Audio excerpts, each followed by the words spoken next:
today. Thank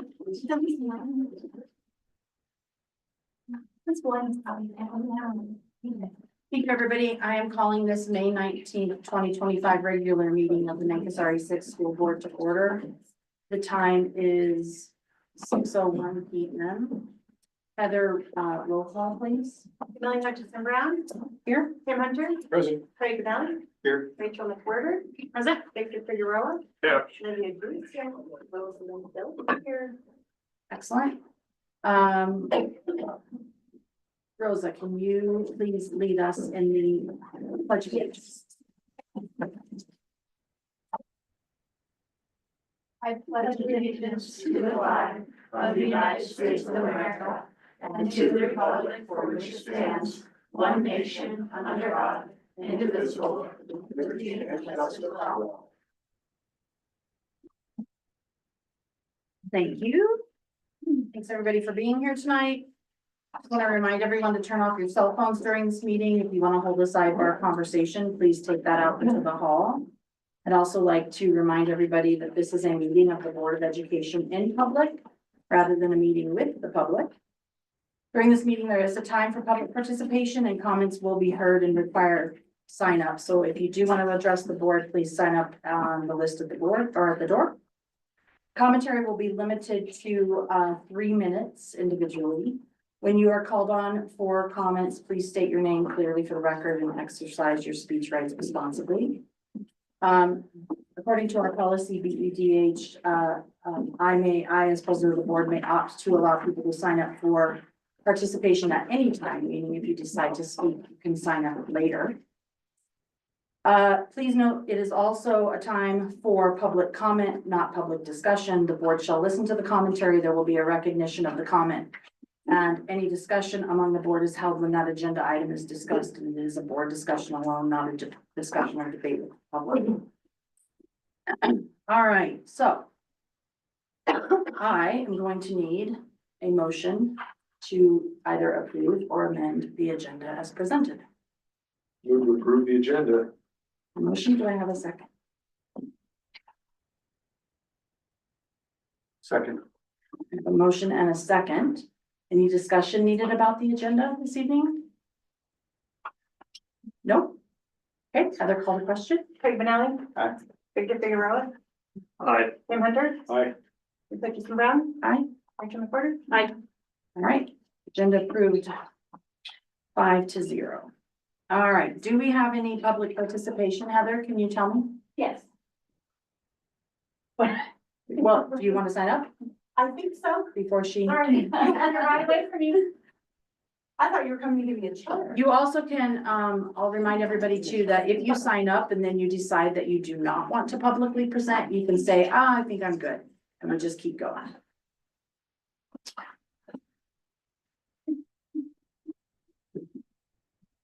So that don't work for you. Right?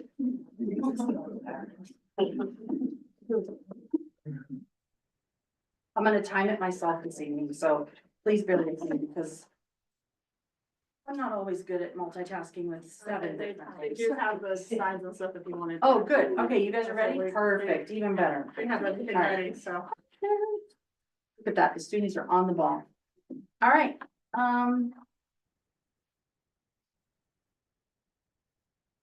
Katie, is there a reason that you put an arrow up to the top? You want to explain your, You go first. oh, is that what it was? Thought maybe you're trying to cut the line, I mean, I didn't know. Okay, well, I am going to go with as they are written. I am not going to allow the cutting of the line. Because if I were a teacher, that's how I would be. Okay, so we have, we're gonna go ahead and bring Jessica McIntyre before the board, please. Want me to just stand up? Yeah, sure, that would be great, Okay. just so we can see you. And just let us know when you're on. Well, I'm sorry, my voice is gone. You don't have to talk loud, we're all in one room. Do the best I can. So I'm ready if you are. So I'm Jessica McIntyre, a parent and a teacher leaving Mancos due to grant funding. I want to first thank you for your time and energy that you dedicate to our school district. Your contribution is not unnoticed nor taken for granted. First, staff are not here to fight, but to share concerns we want leadership to hear and help to solve from the top down.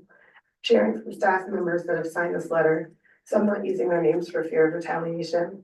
This fear was exacerbated by the speech given on May 12th at the special board session. I quote our Board of Education president, "The chain of command and the professionalism from the top all the way down to the bottom have been disregarded and not just ignored, but frankly disrespected and purposely undermined. It has been embarrassing and heartbreaking." All may not agree with these words, but it echoes what teachers, students, and community members were bringing to you at the April 21st meeting. We have a lack of communication, transparency, and procedural consistency around personnel and budget decisions, causing confusion and mistrust. This is why we ask that you first complete the board training in June to hopefully bring the Board of Education together before adding, changing, and cutting positions and cutting teacher retention benefits. Hear that we don't trust the decisions being made right now. Response to comments made on the May 12th. Speaking at the Board of Education meeting is not violating policy. Policy BEDH allows us to speak and we hope you listen. Further, the employee handbook does not prevent us from speaking and gives no guidance for grievances related to operations, the superintendent's decisions, or the Board of Education. People that spoke did not violate policy. Regarding the denial of executive session on May 12th, policy BEC includes nothing that prevented the Board of Education from going into executive session, which silenced two board members that did their due diligence in investigating the issues raised. Your legal counsel, Mr. Shim Farmer, said the process is paramount. Without the executive session taking place, investigations and board members have been cut off. The executive session was essential for Board of Education, district, and staff health to show that you are doing what is best for the district. On May 12th, Board of Education president asked, "What breaks down trust?" For us, it is the lack of communication, transparency, consistency, and listening. I will continue with the list. I won't finish, but I will provide. We are the staff in the day-to-day grind with valuable experiences, information about how operations are working from the staff perspective. And you are not hearing us. In the last 4 years, we have lost 3 principals and a longstanding athletic director, which is an indicator of our current state. Cutting positions due to financial challenges while creating and changing internal positions is contradictory, confusing, and lacking transparency. I think we're confused. Procedures are not being consistently followed with non-renewals, removing and creating positions, and what positions are open externally and internally. Non-renewals are decided with a lack of observations, procedures, and avenues. It may be legal, but it's no way to manage a healthy team. Thank you. Do you have something that you want the board to? Yes. Are there enough copies? There's enough. Please don't. You can hand it to Heather. All right, so next is Amanda Zufeld. Amanda Zufeld, elementary teacher. 21 years ago, I was overjoyed to land a job straight out of college. I was eager to begin my journey in education, and I quickly realized how special the community and district was. Over time, I grew. We grew. My children entered the district and became part of the extended family. We experienced milestones side by side. Just last year, my son graduated from Memphis, and now my daughter only has 2 years left. Watching them grow here has been one of my greatest sources of pride. This year I began, like always, with excitement and hope, but something has shifted. As the months have passed, the joy has been clouded by concern. A dear friend of mine who has long asked me to come teach at a school just a few miles from my home has reignited that invitation. For years, I brushed it aside, but lately it feels more like a possibility. The recent removal of longevity benefit and the broader challenges facing our district have forced me to reflect deeply on my future. I've always believed I had so much more to offer, but it's beginning to feel like what I had to offer is no longer valid. I've built more than a career here. I've built a family. My children have been embraced by this community. I've celebrated wins and weathered our trials. I've been proud, so proud to be part of NACUS, to share this story and to support its mission. But now I find myself struggling with a sense of loss. The feeling of family, the strength of our support system is fading.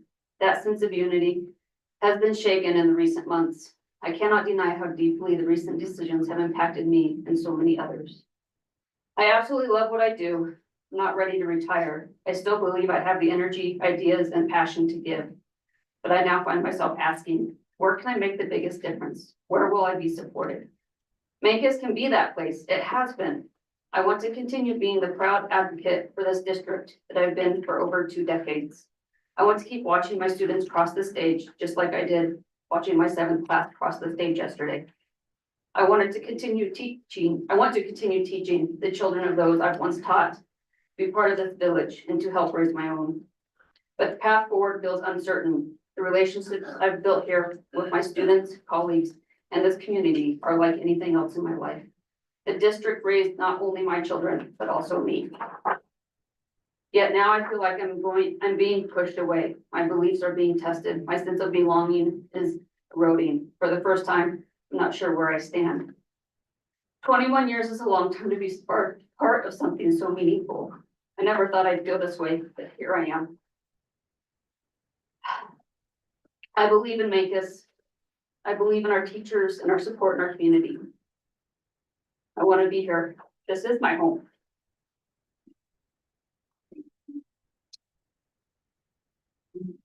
We're going to go to Katie McClure. Katie McClure, here's a parent of 2 kids at the school. 2 comments. One, the first one is purely to lift up and celebrate the students who showed up and spoke their truth at the recent school board meeting. That kind of courage, especially in a small town, especially as a young person, is no small thing. To the students directly, you didn't just speak for yourselves. You reminded all of us what civic engagement is supposed to look like. Honest, brave, respectful, participation in our community's decisions. Your voices matter. Your experiences matter. And the way you carried yourselves with thoughtfulness, clarity, and care makes me hopeful for the future of this community.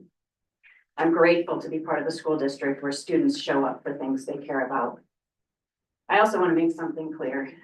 Later in that meeting, there were strong comments from the school board about concerns with adults not following certain procedures. That's a separate conversation, and I hope no student walks away thinking they were being criticized. You did exactly what you were supposed to do in a public forum. You used your voice, you showed leadership, and I hope you'll keep showing up. Excuse me, I'm gonna use you as a.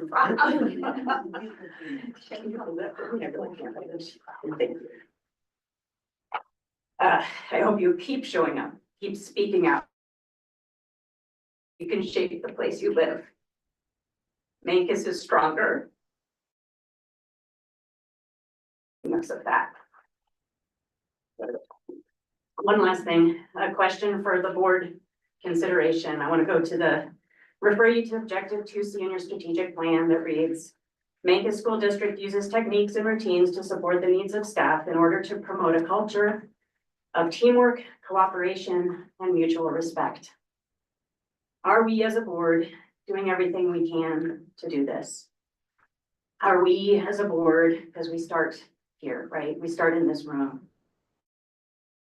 A culture of teamwork, cooperation, and mutual respect. You are amazing communicators. You brought communication, raised the bar. I think we just missed a beat in communication. I heard all, I don't know if it's true or not, but there's a I don't know if we just need a simple FAQ to get past it. I don't think it's a huge deal, but I think huge emotions people are getting impacted, and it's impacting people in really big ways. But simple communication, if we're wrong, let's say we're wrong, we screwed up. I don't know who it is, but that's how we promote a culture of teamwork, cooperation, and mutual respect. Let's model it. That's all. Thank you. Thank you. And Miss Teresa Oaks. I don't have any numbers. Okay. All right. Would the board like to discuss commentary that was presented? I think from what you said at the beginning, that there should not be any discussion now, that we should discuss this when it comes to the agenda item. We can do that, although we did not adhere to those standards at the last meeting. I know. The last 2 meetings, I actually. think that's what we need to stick to. All right. Sarah Rank, are you among us? There she is. Awesome. So Sarah is going to present the report for District Accountability Committee. So last week, James presented the monitoring report for objective 4C in the strategic plan that was prepared by Anion. And the DAC agreed with the report, which indicated rubric standard 1 regarding local advisory time. And we were to hear about plans to restructure advisory time next school year to move it into at standard. Rubric standards 2 and 3 regarding high school advisory and opportunity for students outside of regular coursework are at standard. It's very impressive that 5 students earned their professional class A CDL certification this year that they're gonna use to go into the workforce. Rubric standard 4 regarding senior graduation portfolios is approaching standards. And it was at this time that the DAC acknowledges, DAC being District Accountability Committee, acknowledges that capstones are great for students with IEPs. We also discussed the superintendent and elementary principal search processes. 2 members of the DAC, myself and Tressa Jukes, participated in the interview committees for the superintendent. And we are pleased that another DAC member will be serving on the interview committee for the elementary school principal. Todd then gave us a brief overview of the current and upcoming fiscal year budgets. I'd like to applaud the efforts of staff for bringing in this year's budget, $200,000 in the deficit, which is significantly less than the $400,000 deficit that was approved. So kudos to staff for making that happen. But we know the budget is facing a challenge. The district has lost 12 students for enrollment, which is equating to $162,000 loss in revenue for the upcoming year. We were glad to hear about an enrollment initiative with some of the intent of that initiative to prevent future funding losses. And we hope the work that Seth Levine has done this year is able to be built upon by the next elementary school principal. I know of at least one kid who will be coming to our district this year. With that loss of revenue, though, the board is faced with making challenging and thankless decisions. And that's true in light of lost revenue. Todd shared with the DAC that the only tool the board has is a hammer. One of the difficult budget decisions being made is to only provide teachers and staff with a step increase in their salaries. This is truly disheartening, though understood, for multiple reasons, including the fact that the Mancos School District offers the lowest step increase amount of the 9 regional districts in our area at only 5.25. School district teachers are our greatest asset. They're not only educating our students, but they are playing an active role in raising our children for the future health and success of our community, our nation, and the world. But the dismal pay offered to our teachers and staff for the difficult and outstanding work they do every day for our children in this community, it's abhorrent that they would be treated with nothing but the utmost respect and honesty by everyone in our community, and especially our school district leadership. Active listening is a foundation of respect, and we can't expect our students to exhibit the 3R behavior that is plastered all over the walls and in school communications if we as parents, teachers, community members, and leaders don't model it for them day in and day out, especially in public spaces and forums. I have heard about the budgetary constraints that inhibit the Mancos School District's ability to adequately and appropriately compensate our extraordinary teachers. And with that, the DAC firmly believes the board should move forward with the mill levy override. The DAC strongly encourages and urges the board to do so despite the results of the polling survey. The polling survey results are out. I believe you have them. The DAC has not seen them yet, but we understand that they are favorable. And as such, we would recommend the board put forth a 10 mill levy override proposal to be placed on the November ballot. With no other tools available to permanently increase teacher pay, which enhances recruitment, retention, and excellence of teachers for the benefit of Mancus students, the board has a responsibility to get a mill levy override on the ballot for this November. Once the mill levy override proposal has been approved by the board, the parents and community of Mancus schools have a responsibility to campaign for the initiative to ensure that voters approve this support and some financial security for Mancus teachers. In my closing remarks, I just want to say, as the 2024-2025 District Accountability President, I would like for the Mancus school parents and community members, students as well, to know the District Accountability Committee is a public forum where district concerns and praises can be discussed in an open, honest, and respectful manner. The District Accountability Committee meets on Tuesdays prior to regularly scheduled Board of Education meetings at 5:15 p.m. in the school boardroom. It is my hope that district accountability can be further enhanced through increased community and parent engagement with the District Accountability Committee. Thank you. Thank you. You are absolutely not wrong about community engagement and participation. And I'm going to address a couple of different things. One being just that. The more people you have at the table, the more opportunity you have to see what you all are lacking. The mill levy survey was shared in Mancus Matters last Monday. It's available, correct, Todd? For the public. Yeah. Those survey results have been sent to the entire community. But to my point, the more people that you have eyes on pieces, right? You talked a lot about budget because that was what you guys concentrated on.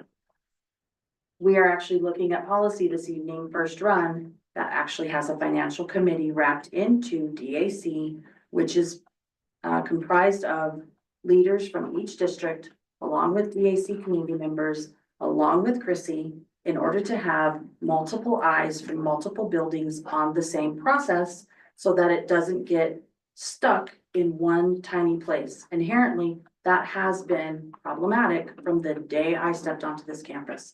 We simply don't have a lot of people that are players.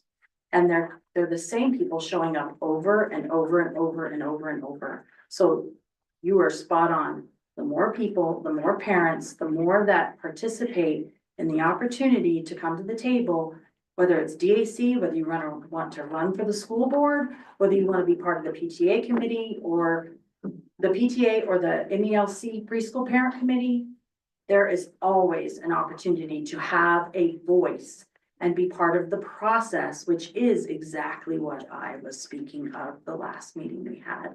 You have to participate to know. And if you are not at the table, you're not going to know. That's just the bottom line.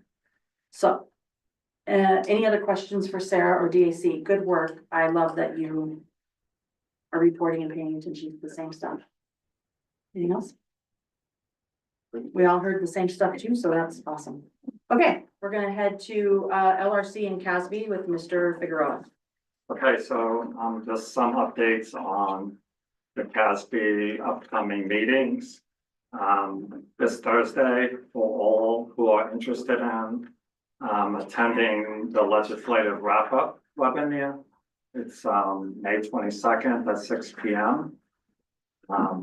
It will be recorded for folks that can't make it, but basically it's a wrap-up that basically says, here's all the laws that are getting in front of Governor Polis. And these are the ones that have been approved, these are the ones that haven't, but they're all educational bills that may or may not affect us. CASB Delegate Assembly, September 6th in Loveland, more details will be coming. CASB Annual 85th Annual CASB Convention is December 11th. And more information will be coming out around that. And for all of those who may or may not know, we have a bill tracker on our website. It's all the bills that have passed the legislators this year. And they're all updated with the latest information, and it also refers to whether it was signed or it was kicked back to the legislation by Governor Polis. That's my update on CASB. My update on LRC is as follows. The School Finance Act is what really we're all paying close attention to, because it's the formula that finances school districts from the state perspective. So just a quick, and this is a quick update, but this bill is HB 25-1320. It's in the bill tracker, and a lot more details are in there, but it's passed the House and Senate, and it's on Governor Polis's desk. The outcome basically is that the average increase for us is about $190 per pupil. Considering the financial straits that the state's in, that's pretty good to even get that from the state. What I will say is that, you know, those things are adjusted based on some districts didn't get an increase. We did get an increase. So what we would expect here is that, in Minka School District, for each student, it's $13,532.66. That's why it's really critical. And I think what that representative said, we need to really do everything we can to try to increase enrollment, because if we increase enrollment, that money can be used for areas that are in the budget, currently in the budget, that may be cut. So anything, all of us, it takes a village to get everybody to come to school and to participate. So all of us are responsible for that to really materialize. So currently, right now, we're projected to have 463, is that right? That's what the budget was built on. Right. We have 458 students in seats right now. Right, Well, okay. that's not true. That's graduating seniors and bringing in 30 kindergartners. Okay, That's where that 458. so that's where the 463 come from. No, the 458. The And 458. then we're just hoping for at least 5 additional students in the budget currently. Okay. So currently, I mean, we're hoping for 463, but we're not there yet. So, and that's based on historical data. We've always kind of increased when September comes. So if we get more, that's going to be great. Hopefully we won't get any less. Just a couple of bills I want you to be aware of. We have a House Bill 25-1192. It's the finance literacy bill, and it requires school districts to implement financial literacy courses as a graduation requirement for high school students. Now, many of our districts already do this in the state, but they're requiring it now for all graduates to have.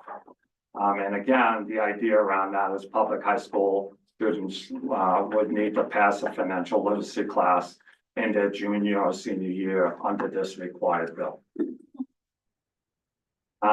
Then we also have House Bill 25-1149, Black History and Cultural Studies. It directs the Colorado Department of Education to establish a 17-member advisory committee to help develop statewide K-12 curriculum on Black history and cultural studies. So stay tuned, we'll hear more about how that might affect us as a district. House Bill 25-1135 is communication devices in schools. It requires school districts to adopt policy on the use of cell phones and other communication devices during the school day. And this policy needs to be adopted by July 2026. We already have a policy. We already adopted a policy. It's already in place. But there was a lot of conversation around this bill, because the communication from CASB and other educators was that this is already in place. But they felt like they needed to pass this bill despite that. Polis signed the bill into law in early May. Then the last one I just want us to be aware of is Senate Bill 2563, Freedom to Read Act. It requires school districts to create a policy about the acquisition, retention, display, reconsideration, and use of library books and other materials. And basically what they really want the districts to have is a process in place for review of books that parents or community are concerned with. If they say, look, I'm concerned about this book being on your shelf, well, we have to, as a district, have a process to evaluate that book. And not just say, oh, it's coming off the shelf, or we're not gonna do anything about your concern. So this bill basically says, put things in place so that it requires an assessment of these books that are concerns for parents or community members. And that's my update. And what was the bill with the books piece? The book bill is Senate Bill 2563. So it's in the Senate still. All right, got it. Okay. Mrs. McWhorter, if you could give us your BOCES report. Perfect. All right, so last meeting, I sent you guys all kinds of big documents. Basically, at our last meeting, we just went ahead and final approval on the BOCES strat plan. So that I did forward to you today, so that is a final version. So that is what we're all going with. And then also during the meeting, couple things that have come up. So we have the MOU should be out hopefully by the end of this week. I don't know, Todd, have you seen ours yet? Yes, Okay, so we're all good on that one. we are. BOCES also, they had tried to get in this very large challenge grant. They were not successful in that. I'm not sure. I believe that was a big like after school programming for the entire BOCES, all 8 districts. So that one did not come through for them.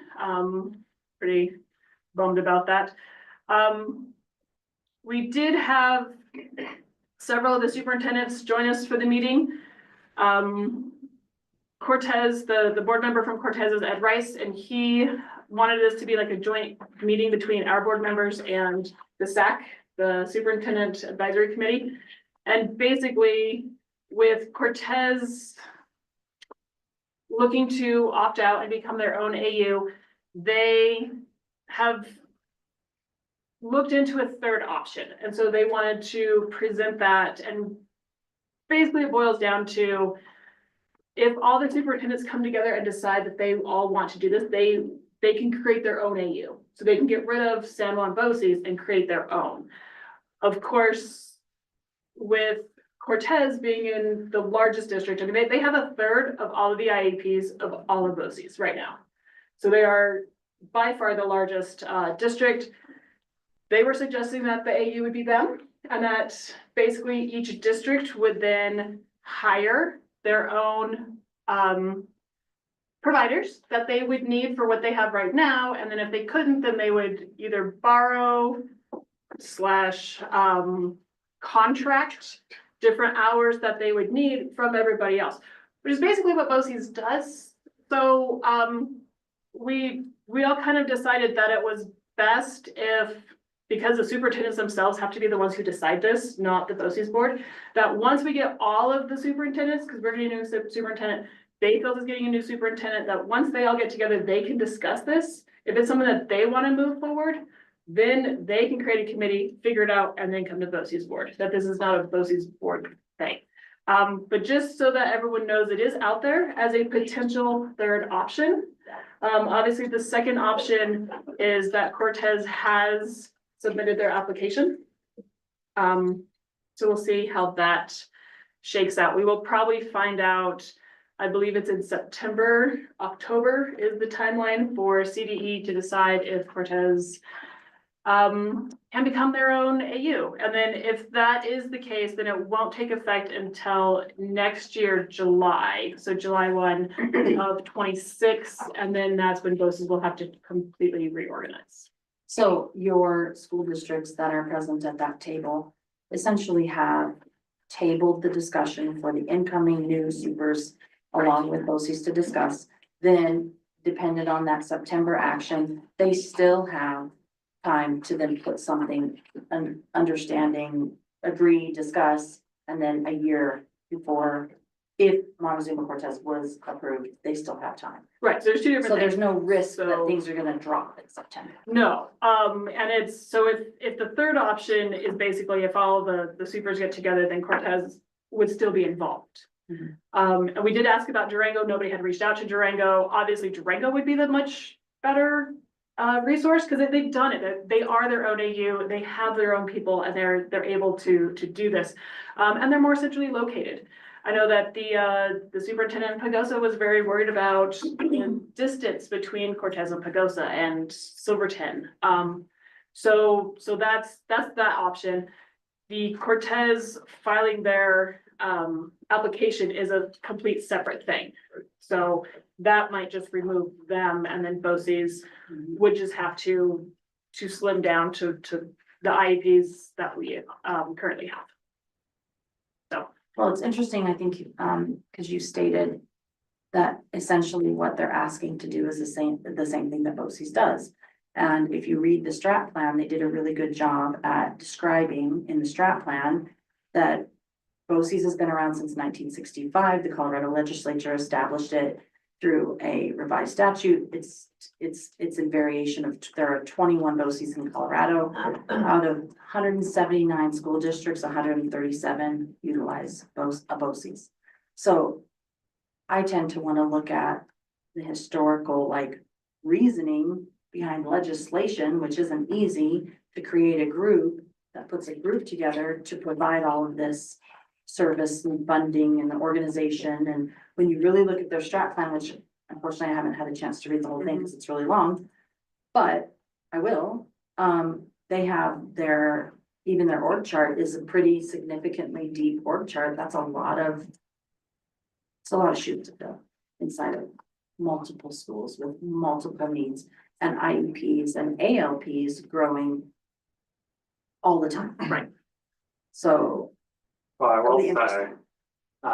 that when I worked at Durango School District for 17 years. And in those years, I was there when we separated from BOCES, at the time and organized our own special ed, department. your AU. At that time, and I'm not saying it's currently the case, but at that time, we certainly offered to Mancus and other districts, that we would be glad to be the AU for them if they chose to do that. That was now, I think that happened 2015, somewhere in there. So what the current state is for Durango and whether they would be willing to do that, who knows? How does that work? Does the BOCES board talk to the superintendent? Well, or- a lot would happen, so if Cortez is allowed to become their own AU, and last year or 2 years ago, they did file an application. They were denied, that you have to have two qualifications. One is that you can serve your own students. You can become your own AU and you can serve your students, and they were actually proven that they could. The second part of that was that by them leaving, it wouldn't detrimentally affect BOCES, and that's what they could not prove. But they've had 2 years now to figure that out, and mostly it's financial. I mean, they're $2.5–3 million into BOCES. So that's gonna be big. If they do get approved, then that's when I think everyone needs to take a deeper look. And that might be something where if the Mancus board does decide, we then could submit our own application if we have spoken with Durango and we could help with Durango or have Cortez help us if we wanted to. But it wouldn't just be an automatic, we would get anybody else. We would have to submit our own. You know, And There's gotta then be a instead plan. of being our own AU, we would technically be our own AU, but then we would partner with contract. somebody around us. So it all just depends on what happens in. That's basically what we're doing with BOCES right now. anyways. Exactly, Contracting their exactly. services. Yeah. The only thing So that's it's just which group? But the only saves would be, you know, we wouldn't have two directors, we wouldn't have two finance people, two HR people, two, you know, it would be us paying a little bit to Cortez, but they already have that employee, or to Durango, or however it's split up. Because right now, you know, Durango has their own HR person, BOCES has their HR person, Cortez has theirs. I So think it would be to kind of keep that in one. Is about the only argument of why the third party, or that this third option would be beneficial. is the biggest risk the fluctuation in need? Like a lot of IEPs, a lot of demand for service, then it falls, then it grows. The biggest Because you risk for can't budget our, around IEP or special unique service. How do you could budget for a BOCES membership, basically. Here's what we pay, done. But budgeting around the rise and the fall of the demand around IEPs and AOPs has to be a risk. well, and our biggest risk is if somebody moves into our district, we have to We provide have to serve them. everything they Absolutely. need. And if it's, you know, right now, we only have those on our payroll for what we have. BOCES has everything else. Correct. So if somebody It's the comes fee. in that needs something that we don't have, BOCES has to supply that. Right. And that's the biggest, you know, benefit of having BOCES is that each individual place doesn't have to hire every single one of those providers. So, and that would be a budgeting nightmare because you just don't know. You don't know who's going to move in. And- That's just how school finance rules, though. Yeah. I know. But I'm assuming that those superintendents are you all talking about that and that Yeah. the risks? Two of them associated? already chimed in today and their option 3 is not appealing to them at all. That was Ignacio and Pagosa Springs. Mhm. Interesting. Well, it's kind of one of those bigger like TBD because Right. we can't even really start to wrap your head around the work to be done until CDE opines on Zuma Cortez. And then that's why I pointed out, we still have a year to pace ourselves to get to the finish line. Right. Of We just whatever wanted to it put is. it out there that it was, I mean, and it was most of our meeting. It was a very big discussion, so. Okay, great. Any other questions, comments? Oh, all right, I'm gonna move to, Mr. Cordray, your reporting for this. Chrissy, would you like to go first and then I'll finish up, or are you all set? Either way, Go ahead. let's see. So I don't know how much detail you guys want me to provide tonight, based on our work session we had last Monday. A lot of people have already kind of said a lot of information about closing out this fiscal year. I do want to expand a little bit on that. In January, we did budget to deficit spend $400,000. It looks like we're projected, and this is a projection because there's still a lot of business that will happen between now and June 30th, that we should only be deficit spending about 200,000. However, I do want you to remember that we did just agree to fix the field and the track, which is another $330-ish thousand. And then an additional 66,000 for some heating units on the west wing. So with all that being said, we are looking at deficit spending around $600,000 by the time this fiscal year is completed. Somewhere in that range. So that's a significant amount. So we've started the year at about 3.1 million and we're gonna end it around 2.5. So I just want to make sure everybody understands that as we move forward. And then for our current budget, like Victor said, we're budgeting for 463,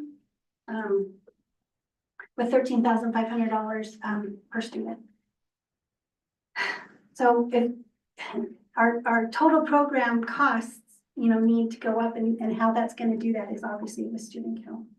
So we're hoping that that does increase, because the things that we have put on pause in this current budget could come out of that pause status if in fact we have more funding coming into the district.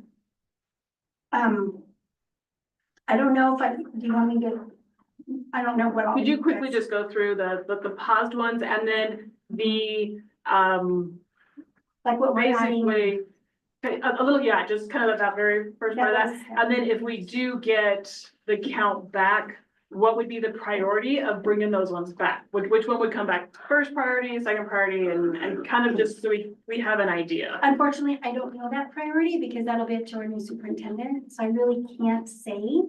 All I can tell her is what has been paused and what would be on the list of the things in this current budget right now. And then if there's anything else that comes up between now and then, that's gonna be her. She works with you on that. Yeah, so I really And then you can't make give a that recommendation. answer. But what we did for staffing within this budget, just to clarify, we have added into this budget is one elementary one-on-one aide for ESS, just like you guys were just talking about. So we've added that position in. We've also added a one-on-one, or excuse me, not a one-on-one, a para for music and art. However, out of that salary, $25,000 was donated to us from Janie Silver. So it's basically a cost to the district around $10,000. And that's a one-time donation. One time. So next donation. year, we're back at the table. Yes, we are. Okay. So that's. But they've also been asking and meeting for years. Correct. Okay, Correct. and is the ESS para in the elementary, by need, be it based on student need? Yes, Yeah. there's. That is not a five- choice. No, not a No, choice. Not a choice. No, I believe there's 5, is that correct, Tara? 5 coming up from preschool? 3 with like big needs. Yep. So that's why we have to hire in order to meet the need inside the district, which is a whole salary. Got it. We are adding in full-time from a grant-funded position prior, the elementary dean position. It will, however, be funded partially by 2 separate grants. A little bit out of, let's see, 15,000 out of our EARS grant and 24,000 out of our school health professionals grant. The remainder will come from general fund for that position. We are also, what else is in the budget is a restructuring of our resources where the current registrar position will be restructured into the current secondary counselor position. We are moving that position over to that counseling role because we have a lot of other supports that are available to our students for SEL. Through our social work, through EARS interventionists, through counseling, through the EARS grant, through counseling through the school health professionals grant, different things that we have more support than we've ever had. So based on our current staffing up there, they felt that that would be appropriate to do. So you're shifting duties around. We're shifting duties, and so what that would mean is we would have our current registrar become our HR director. No, Which she lead. lead, which will then be full-time for her to do that. She would be moving from a 10-month contract to a 12-month contract. And But also she will continue to do the scheduling of the registrar position.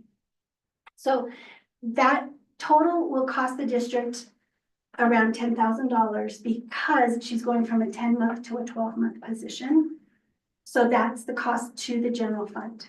can I clarify one question? Sure. It was also my understanding that that person would be supporting the board Oh, and the yes. superintendent, 100%. especially around policy work. Yes. Like, we spoke about in work session, Yes. which is something that is a significant need. And that is a duty that has been inherently either not done or done by the superintendent and someone on the board, correct? Or people on the board, admin work, if you will. Yep, and an HR position, I think is really needed within the district to have so many processes, followed correctly. Hasn't that kind of already been, you've been sharing that with that person for a while?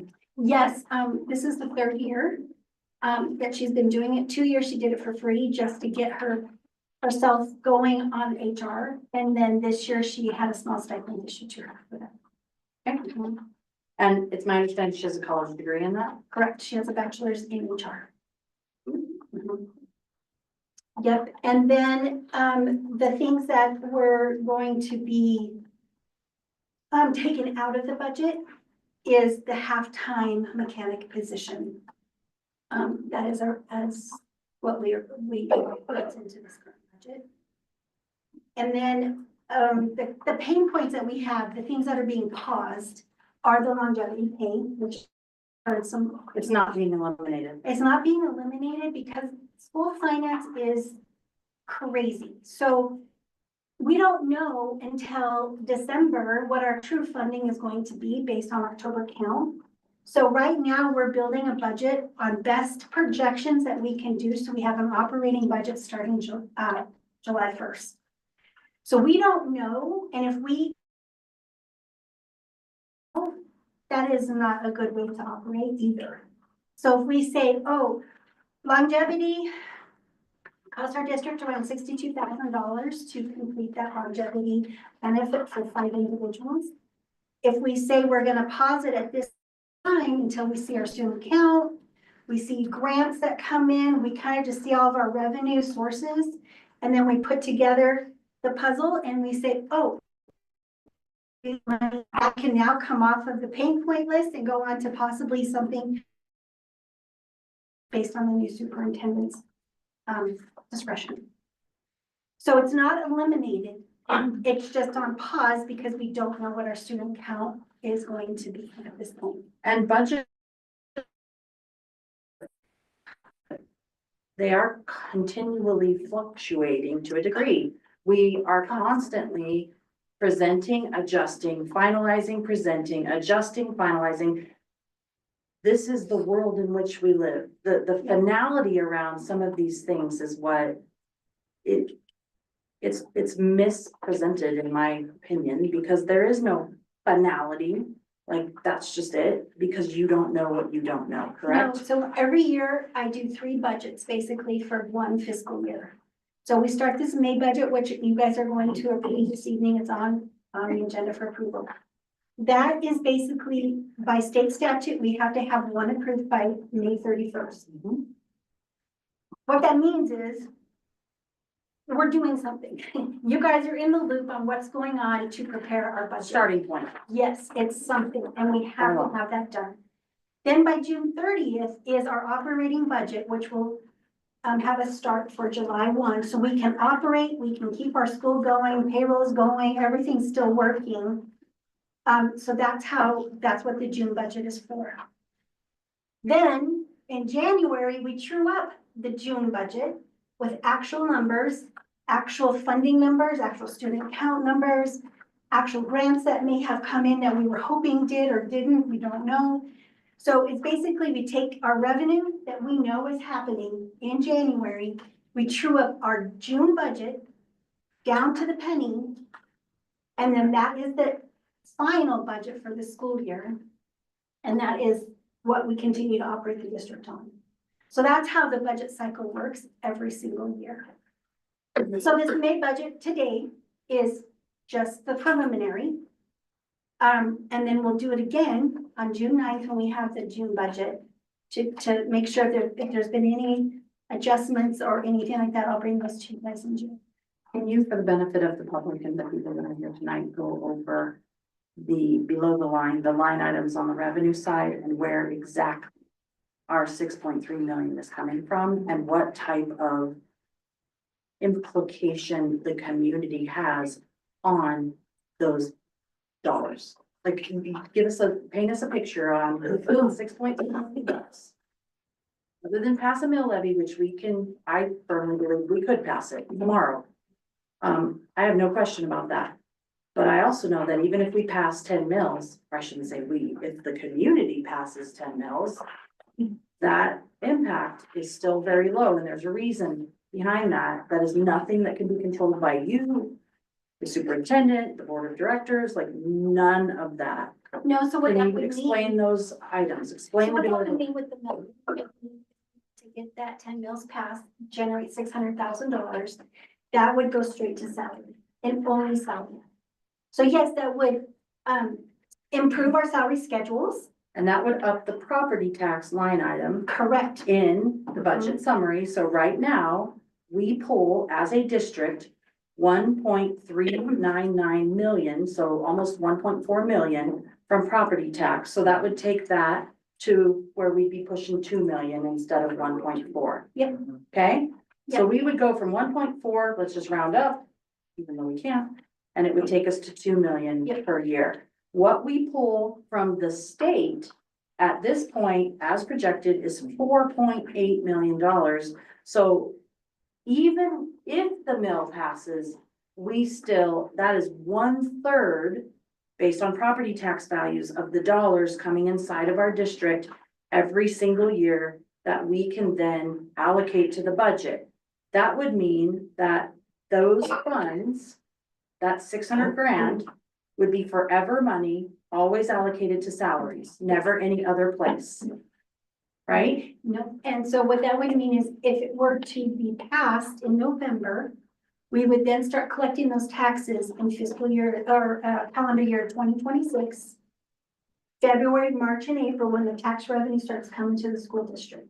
Right. So what that means is that money comes in and we know that it's passed, then what our obligation to do is at that point, spend that $600,000 on salary within our district.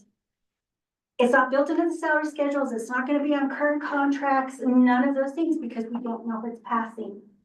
So what that would mean is we would then issue some kind of a stipend to staff for the total of that $600,000. Would it Again, be I the don't- 600 or would it be January through May? No, Or are it'd you be- gonna you just, just you're do gonna the go all the It's way full back? 600. So you're proposing, you're covering all the way back for the entire year if the Correct. mill passes. Yes. So that's not money you're collecting. We may have a motion to pull funds in order to cover that portion at the end of the year, or you're just gonna Well, we assume you should can cover collect it. it though. They should be in. We should collect the majority of that 600,000. January Because through May. I will Mhm. certify a mill levy in December based on this election that hopefully is gonna happen in November. We'll certify that mill levy, so taxpayers then have to, pay their property taxes, which will increase, and that's where that money will come. Got it. Does that make sense? Yeah, I'm just making sure that, I'm trying to figure out is the district whole because of the tax? Or is the district covering a portion should it pass? No. Trying to figure out if we that- won't be whole. We should be very close. Now, again, we don't know if people don't pay their property taxes, Well, which that's- happens yeah. every year. That happens. There's always like, you know, we eventually collect it, but we may not collect it exactly next year. But we'll get close to that 600,000.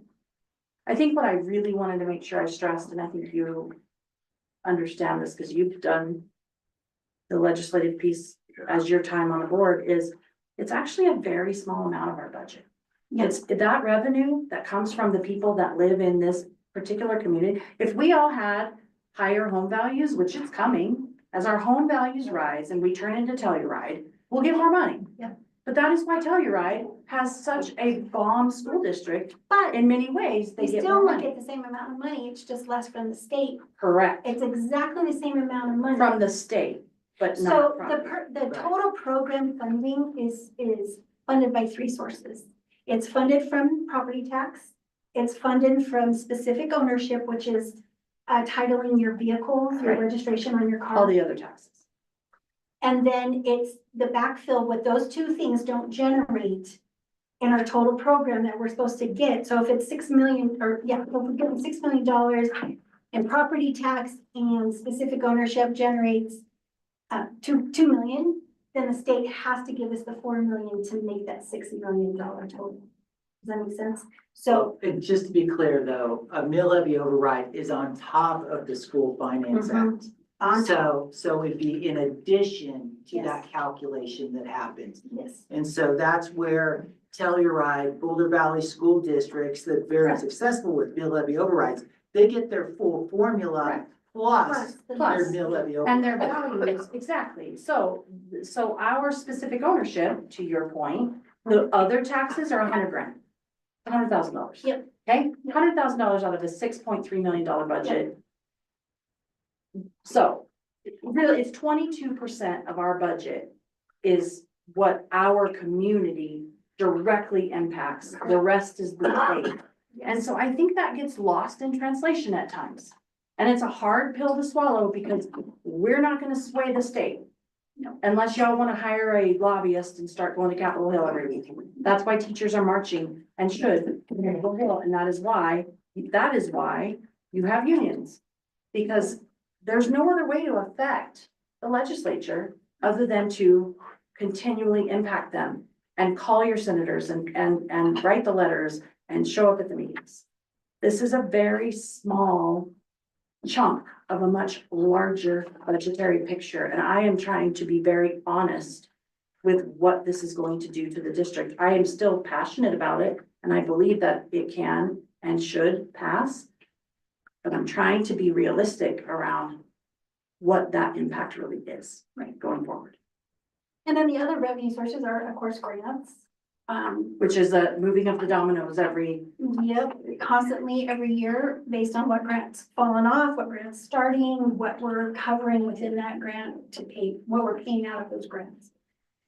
thank you, Janet, for tracking all the grants, because, Yeah, it makes me nervous. just- about Good, yeah, I know, but that is critical, because those funds fall off. That's why I asked about Jamie Silver's money. That's 1 year. So we can go back to the longevity one for a second, just Yeah. to kind of clear it up. So this is a fairly new thing, right?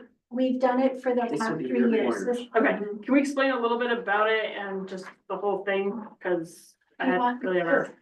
So, you know, when I came to the district 4 years ago, it was very clear our number one fiscal issue was staff compensation. And so what, I heard that across the board, the school district, from administration to the Board of Education, set that as a top priority. Since we could do very little with increasing staff compensation, it has to be done incrementally with the way we do it. We wanted to affirm those teachers and those staff, as it's across the board, all employee groups, that if you stay with us, we want to do our very best to compensate you with $10,000 for up to 3 years to really help you in your sunset years, and to affect your para outlay, because a portion of that will affect your para year over year on a ladder effect. So we talked about it as a Board of Education. It was an important conversation, and we put it into place. And it was an application process. It was anybody who's a 25-year, I mean, like, what is the Yeah, so criteria it's for it? the top, every year, the top 5 people will be, anyone can apply, but the only people who get it are the ones who have the most seniority. Okay, so the top 5 have been here the longest, no matter what. That's it. Okay. No other criteria. It's only for 3 years. Yep, and it's 3 years. And The that top was 5 people. top 5 people, and that's been in place for 3 years. Yeah, this would be year number 4 if we didn't have to take it out With of a new budget. set of. Correct, and that is not a permanent removal, it's a temporary removal, because we're also trying to give a step to everyone. We're trying to allocate funding in a across the board manner. Is that what, did you guys remove it so that you could do things that were of more importance? Well, what we needed Well, to do, Right, it's all such a challenging. Yeah. It's That's such one a of the challenging questions. value situation, because like, you know, if insurance is going, what's the Insurance always goes up. takeaway? What's going to be the employee's net take-home salary? We didn't want that to go down, because that would be across the board horrible. And how much has, you just threw this number out recently, putting you on the spot. In the last 3 years, each staff member, you had a round number Yeah, on. no, every teacher has seen every single teacher that's been here for the last 3 years has seen their salary increase by a minimum of $8,875. That's the number. And because 4 years ago, when we set this priority, our starting teacher pay was at $32,700. It's now at 40. And during those years, they also got a 1-step increase. So you take that 7,300, you multiply by 525 times 3, and you add those together, and you get to 8,875. Thank you for that clarification. And in that time, have we gone into reserves specifically for salaries? No, so in that time frame, 4 years ago, our ending fund balance was 2.1 million. As we close out this year, our ending fund balance is gonna be 2.5 million. So we're up at about, what is that, 22% or so? We have a 22% cushion, but that's only considered to be appropriate for a budget our size. It's not considered to be super, but it's nor bad, just appropriate. And in consideration of everything we have building wise, the bond that we looked at, that we've tried to figure out, but had to set aside to agree. All of that spending, that report that Destry put together is what I'm worried about. Because that's millions upon millions upon millions. And you have to prioritize For our facilities. for our facilities to be able to maintain. And then, but at the same time, you have to prioritize your people. And so I think in, response to the transparency here, a lot of what I'm bringing to the table is in an effort to be transparent with what is faced in front of us constantly. And more than us, it's you, because you all are doing the work and bringing it to us in order to affirm this is what we are putting on the table today. We will revisit it in June. We will revisit it at the end of the year and in January, correct? Correct. And if that longevity does get put back in the budget based on the new superintendent's recommendations, we can still make it work for this fiscal year or fiscal year 26 by giving out stipends or coming up with a creative way to make sure that those 5 members get their $10,000. But right now, we just can't put it in because we don't know what our revenue stream is going to be because of the shortcomings from the state. It's just the way it had to work out. And the other thing, to Emily's point, I just want people to understand that we've spent about $800,000 on capital projects this year out of Yes, our we have. budget, which is a lot of money to get our facilities back up and running. So that's a significant amount. That's more than we've ever spent in one fiscal year. Darn Destry for doing her job. She's That girl will, rocking it. and like, she finds everything, but She for the does. betterment of all of everybody here, because it's like the fire alarm. Mhm. It's like, this is critical safety. Do you want a working fire alarm? Yeah. Yeah. We have, there's no, some of these decisions are have to decisions. They're not We don't- because. No, roofs needed to be repaired and our field needed to be fixed and track and, we did The door system had upgrades or shop fixes. ventilation. The shop ventilation, so people just- weren't, yeah. A ton of money, so, $800,000 was out of our budget this year too. When we look at your cap reserve that's on here for next year, did we ever figure out what's going on with that Frank ditch transfer? Not, well, Okay. we talked about Whoa. that. All I heard Sorry. was the tone in the yes. Sorry, Tim. I will not cast aspersions at anyone, but that was I missed. taken out of the best grant at that point in time. With the hierarchy that was involved, said, oh, the school will take care of that. So So now basically we are need obligated to- under water district, under water law, we are obligated to take care of that. Transfer and rebuilding, so that the people that have that water get their water. Okay, and then that's the ditch that's right back here and that. And that's what went down, they blocked things off, put the field in, and it was supposed to be taken care of during the best grant, and it wasn't. Specifically, Okay. So it At was that a, point in it was a time. promise.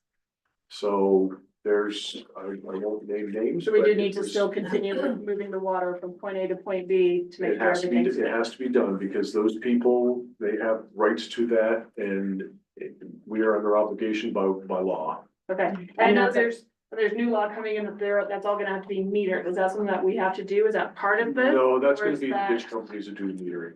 Okay, That's not part of our, that's not part of our. we okay, have I just wanna make do it. sure if we're We have gonna to do make sure it. The water gets where it's going, and we have to do some, there's infrastructure work that has to be done, that's why the cost is as high as Okay. it is. And Destry's been working on that in terms of costing and Yeah. verifying Yeah, and, she got us the. She's got some really good connections. yeah, I know she No, and does. it's actually, considering what has to be done, it's a very reasonable amount. What's the cost? $25,036. That was in the board packet. Could be worse, but Okay, I just wanted, that was just a question we had left I over know, from before. I brought that Alright. up last time because I was very surprised, because that was in discussion And Todd, during that kind of time. is this on either like the radar of, well, it might even already begun, some of those future projections of future things that will be coming our way? When Destry was doing that work on around the bond, what we spend on the bond, are we gonna make sure that we transfer like that living document to where the superintendent can be mindful along with Chrissy and Destry? Is that a constant ongoing, don't forget, right? So Yeah. things don't slide, because when things slide, they end up costing us a million times more, right? A lot more, like the practice field, so to speak. So is that a living, breathing document? It is, That and it's will also, proceed. yes, and it's also really built into the onboarding process. Yep, for- your for succession Audrey. plan. Yes. Good. That was my question. Anything else? I don't know, do anybody have more questions or clarification? I don't know. So much. Busy. I have one question. Yeah, It's my understanding after our work session last week that Casey has, for the first time in forever and a day, an excess of funds in her The lunch fund. account, right? Yep. And that she very well could make the decision and has the funding to hire or replace or put a stipend in the dishwashing position. Is that still the That's in the case? budget. it's in the budget. So- It's in what you're approving tonight is a That's what I dishwasher thought. for 4 hours a day for the, And that's what she wanted. that's what she wanted. Yep, she started the year with $68,000 in her reserve in the lunch fund, because it's a separate fund from general fund.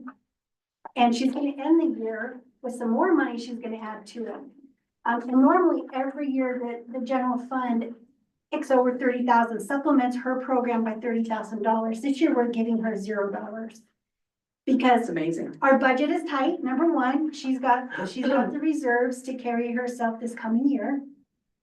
So I said, let's not kick her the money over, we don't need it, we need it somewhere else in this budget, so she's not getting that supplement from us. Doesn't mean that won't happen if, in fiscal year 27, I have no idea where that's gonna go, we might have to, do it again. Right, yeah, because I know there's a lot of grants though that we have used before, or a lot of federal programs that aren't available. Right, they're frozen at this time, and we So- don't know where that's gonna go either, and again, we'll true up her budget again in January, and things might shift. But either way, we're still not gonna supplement her this year in the budget at all, just because she's got good reserves. And since I'm obviously the loud voice around policy and process, I'm gonna ask about the process, because the process for positions is that you, Mr. Cordray, your principals, your leadership team does the work around where those placements are at. Where I'm signing contracts right now, where all these go comes out of your leadership team, correct? Right. And then you all apply that with their help, guidance, apply it to the budget. And then you lift it to us for recommendation on whether or not, which is part of our agenda this evening, correct? Correct, that's exactly right. Perfect. It is not the board doing that work, it's the Oh, board. of- No, not at all. And I do want to make sure everybody does understand too, that we were trying to put a $20,000 amount in for athletic trainer for next year. And we couldn't afford to do that either. Right now, that's on hold unless Janet can find magic money through. Magic a grant. money. And she's working on it. So, but right now, that is currently not built in this budget either. So that's a need that we need to fill at some point, somehow. So as long as Travis White's kids are in athletics and he is showing up to events, every single person in this room should personally thank him, because he has been the one to respond to every injured kid on that field, because he happens to be there, or we would have no actual service, correct? Correct. We'd be calling 911. No, at this point, we were gonna try to share one With Dolores? With Dolores, and that, I believe the NFL was gonna kick in some money also. So it's gonna be 3 different contributions for us to fund one position. But we can't come up with our portion of the 20,000 at this point in time. It's not in the budget. So we're gonna do our best, but again, Janet might be able to find it, and we might still make it happen through a grant, possible. Too bad I couldn't make it overseas.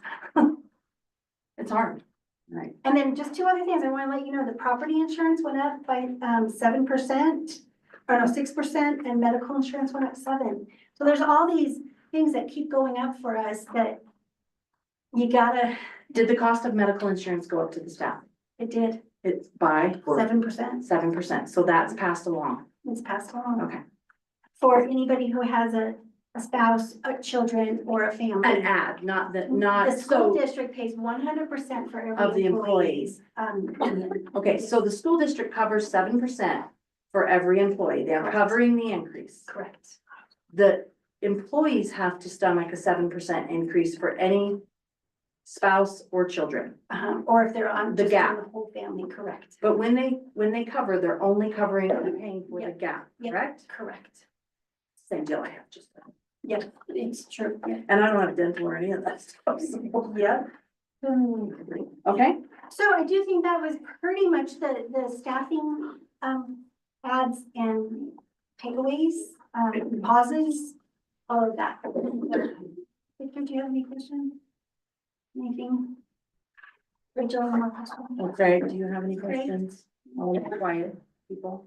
Because you're gonna be approving this budget tonight, so it's on the consent, so. Any other questions? No, because you really appreciate all the work, especially like tonight and on our last work session. You put a lot of extra time in to explain this and try and make it clear and try and be upfront about what's going on with it. And that's extra on you. And I know the board appreciates Oh, of course. No problem. you taking that kind of time to do that. Plus meetings, I know you've done a ton of meetings, Yeah, we've done a lot to try to which is good. put the puzzle together. It's never ending, but we do the best we can. Okay? Yeah. Mr. Gordon, okay? You know, the one thing I want to just touch base on really quickly is I mentioned, you know, for the last 4 years, our top fiscal priority has been increasing staff compensation.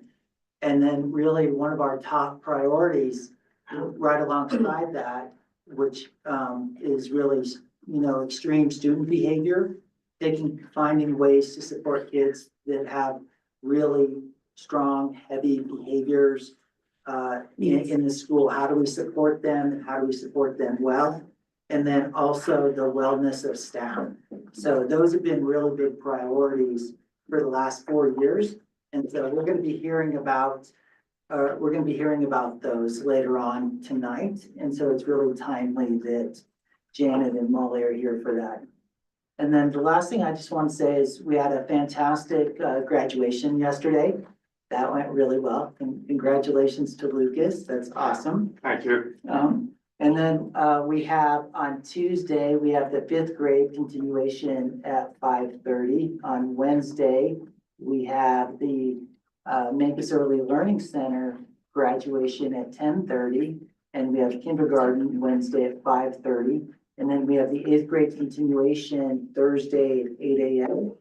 And then we have early release Thursday at 1 p.m. So school will be out for the summer Thursday at 1 p.m. And it can't come too soon. We'll have hamburgers for parents and community members, and we're selling that at $4.85. Staff and students eat free, as well as the Board of Education. So we look forward to seeing you Thursday at 1. And that's my report. Thank you. Alrighty. Moving right along.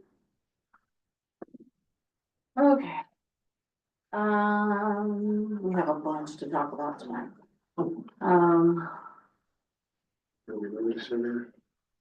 Yeah, so. Do we have the opportunity, I don't know if Chair wants to speak to, the very, robust slide presentation in which you gave us in the video and the alignment exercise and the award and the accreditation. I mean, there's been a lot going on in the in the Memphis Early Learning Center, a lot. I personally have tried to lift that up as much as I can because I think I admitted yesterday that I searched on Google and had to look up the accreditation. I didn't understand fully what that accreditation stood for. So I want to congratulate you guys personally, but Can we ask for you to give us just a bit of this is what we're really proud of, this is what matters to us? So what we have, if the board, is in a place for it, is about a 30-minute presentation. Do you guys wanna hear 30 minutes, or do you want a summary of I mean, I did watch the video. I don't know if the rest of my board did. What do you guys wanna do? Considerable amount of work on this, and it's not just Tira, it's also Seth and The whole team, Mr. right? Gregerson and Mr. Cordry and myself, and I mean, I feel like it's important for you to hear it in its entirety.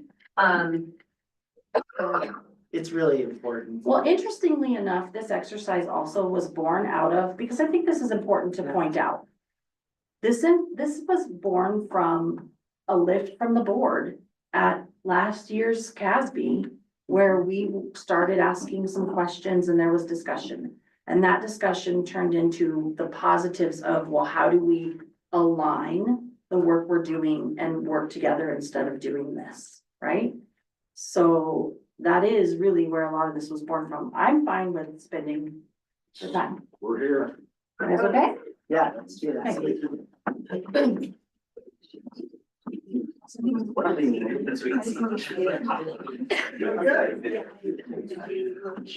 I was afraid you guys were going the wrong way. I know, it's like, apparently they're not all fine. That's not.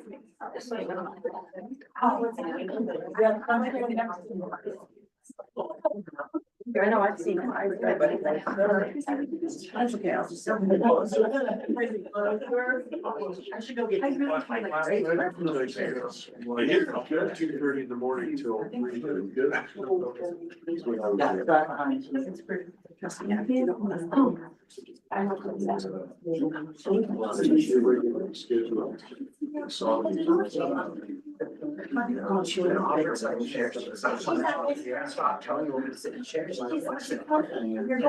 make you move anyways.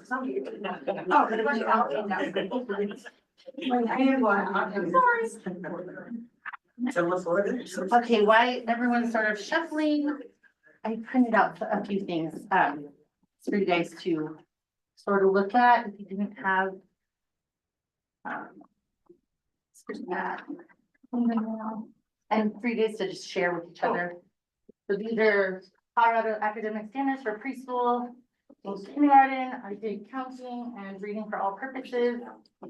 Also, if you watched the video at the very beginning, I talked about information on conscious discipline.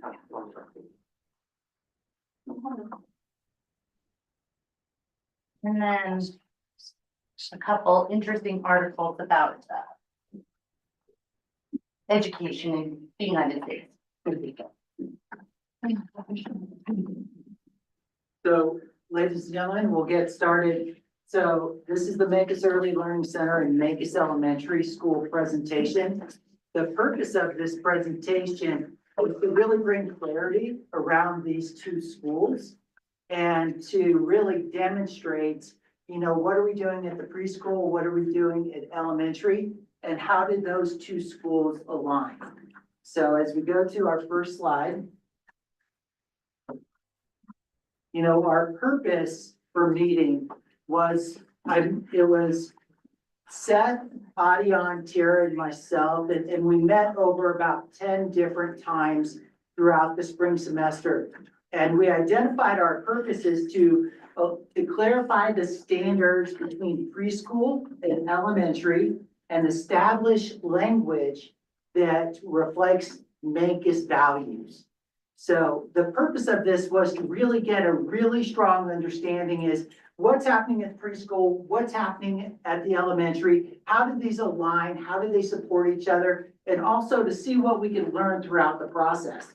Were there things we needed to know to make sure that the preschool was serving the elementary was serving the preschool, and that were preschoolers ready for kindergarten and was kindergarten ready for preschoolers? So that was our conversation going into this.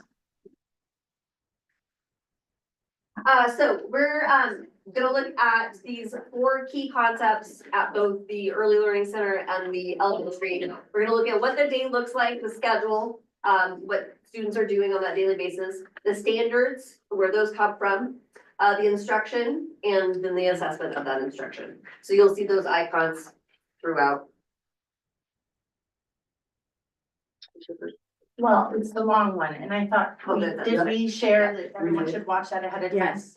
Did everyone get to watch that ahead of Yes. time? Okay, great. I think that gives a lot of information, and it would probably be good to make that available for the public. Manco's Early Learning Center's blended approach.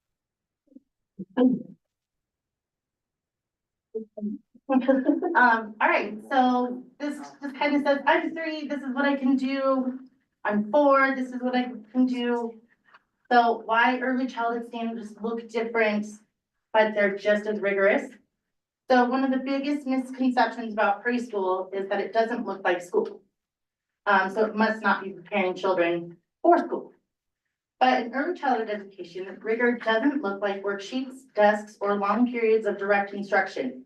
In fact, practices like those are often developmentally inappropriate and could do more harm than good in the early years. Instead, we follow developmentally appropriate practice, a national standard that ensures we teach in ways aligned with how young children actually grow and learn. Research in neuroscience, child development, and education consistently supports this approach. And we just got accredited because of this approach. So what does DAP look like? That's the acronym. Another one for you, Emily. I know, a little alphabet soup. So play-based learning, it's not a break from learning, it's the learning. It's the learning with young children. When children build with blocks, they're exploring spatial awareness, balance, and early math concepts. Block play, that's what's happening. When they engage in pretend play, they're building language, empathy, problem solving, and cognitive flexibility. Social emotional development is school readiness, right? You have to be able to regulate, to sit and be prepared to listen for the content coming from your teacher. Kindergarten teachers consistently tell us the most important skills with incoming students are self-regulation, the ability to work in a group, communicate needs, and persist through challenges. These are explicitly taught and modeled every day in the preschool setting. We're also very relationship-driven instruction. It builds the foundation for academic growth. Children learn best when they feel safe, seen, and connected. That's why our focus on nurturing relationships with both children and families isn't a soft skill, it's the cornerstone for long-term success. So why all of this matters? Early childhood programs that follow this model are not behind, they are ahead. They are aligned with the Colorado Early Learning and Developmental Guidelines that they prescribe this for us, and it's what the science tells us, how young children learn. Like, this is what they teach us in school. When you're taking your early childhood classes, this is how they're teaching it. And they're also saying no worksheets till 8. So it's just important to know early childhood is really focused on what's developmentally appropriate. So we're not doing less, we're doing what's right for 3-year-olds and 4-year-olds.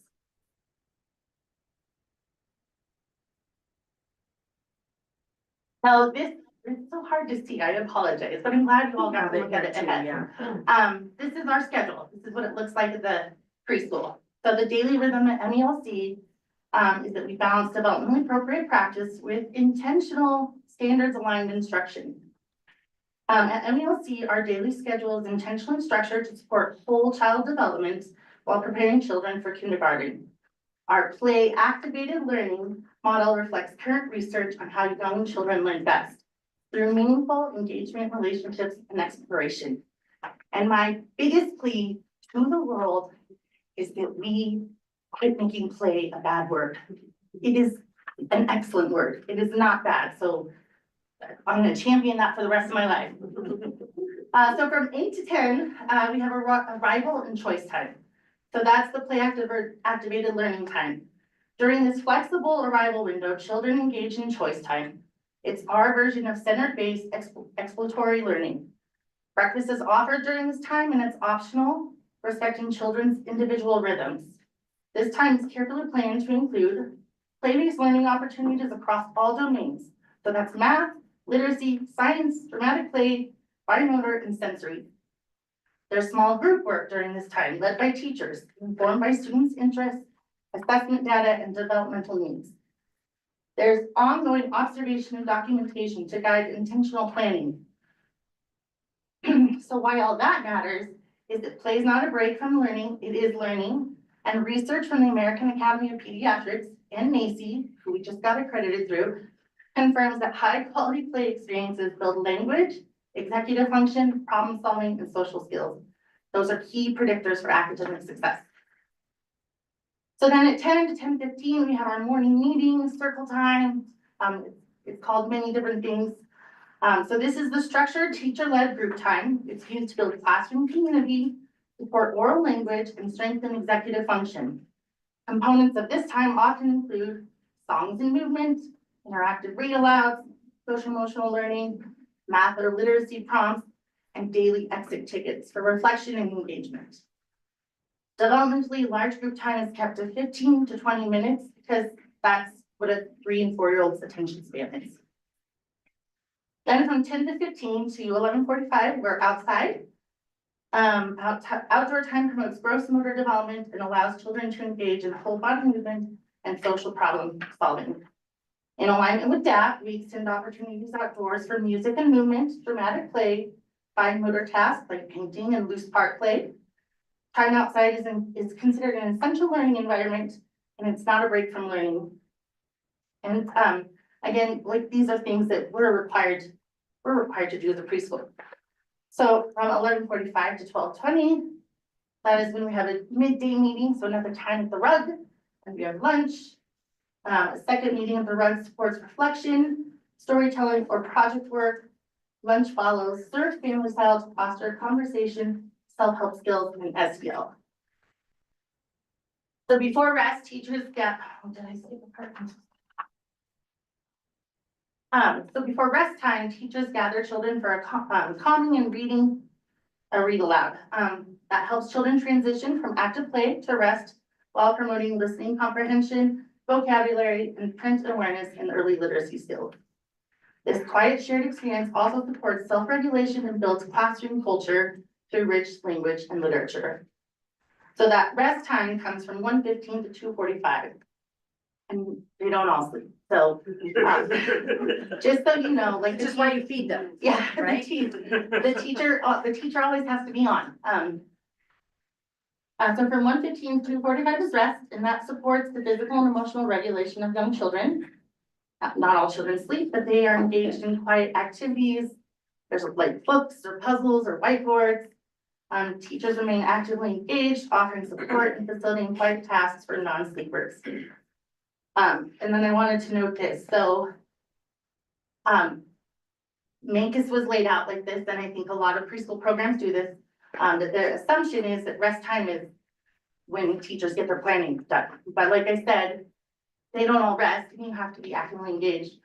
So, our staff does not have paid planning time at the preschool. Just wanted to share that.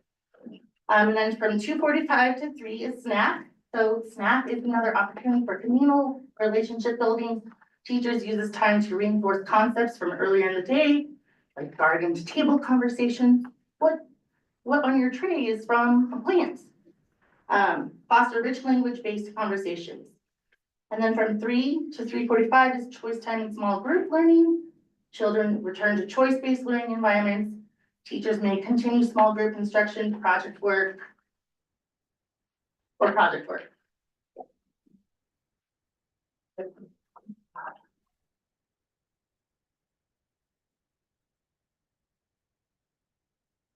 Well, just hopefully everyone had a chance to look at those links.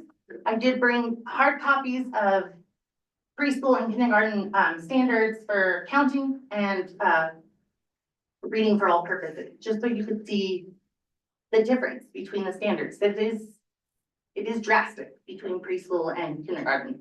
I will get into it. Hopefully you guys had a chance to look at those. There's a lot of standards. And they're very different between preschool and kindergarten. That was one of the big ahas that we all had, that there's a very big difference there. And you'll see even the language, I highlighted it, it says that by the end of the preschool experience, children may. So what really is happening is that we're recognizing how children develop in early childhood and ignoring it when they're 5 in kindergarten. Mhm. And that's not the school's fault, that's It's just education in general. just how it's set up, yeah. I was gonna play like a minute 20 of this. Is that good? Yeah. We get to the good part. Yeah.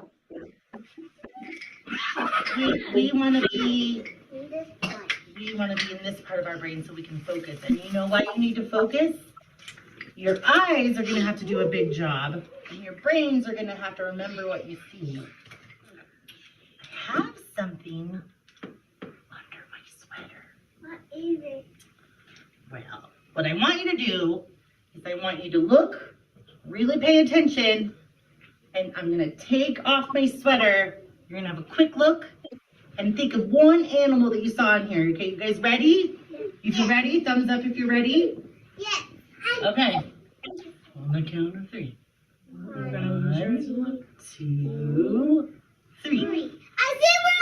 Okay, look. Okay. Shh. Keep it in here. What animal did you see? I saw a zebra. Oh, let's see. Let me look. I saw a zebra. A Oh, totally. And what letter? zebra! And the sound? Oh, there's the zebra. Okay. Okay, so that's just,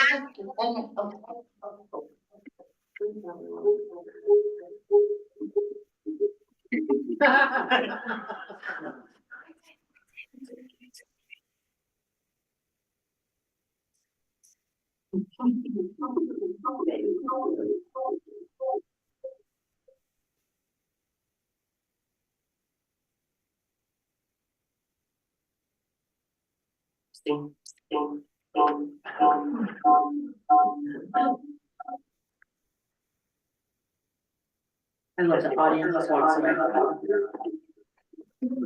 That's what I do, that's what I do.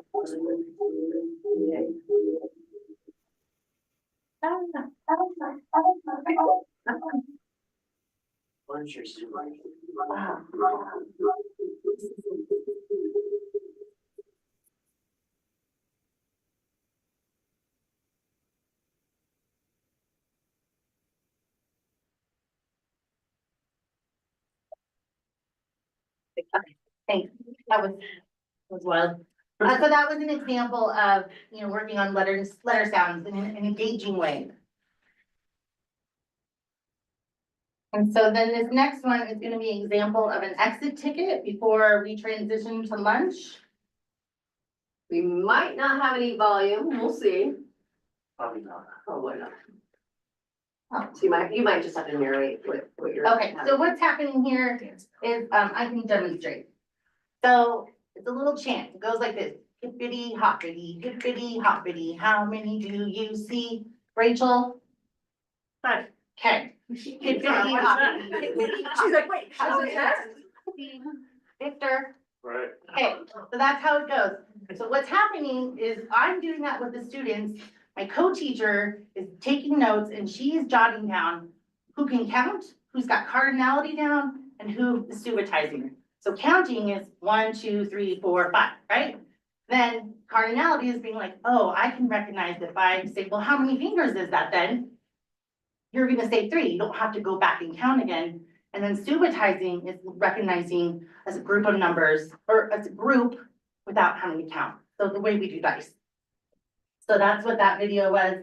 And I just want to point out that one of the things that we all had light bulb moments on was the fact that there's another person outside of view here. Tira mentioned it, but I just want to highlight it, who is documenting everything that those students are doing and kind of categorizing it according to the standards. There's a lot of just information that is being processed about the abilities of those students. For each individual student in every single classroom.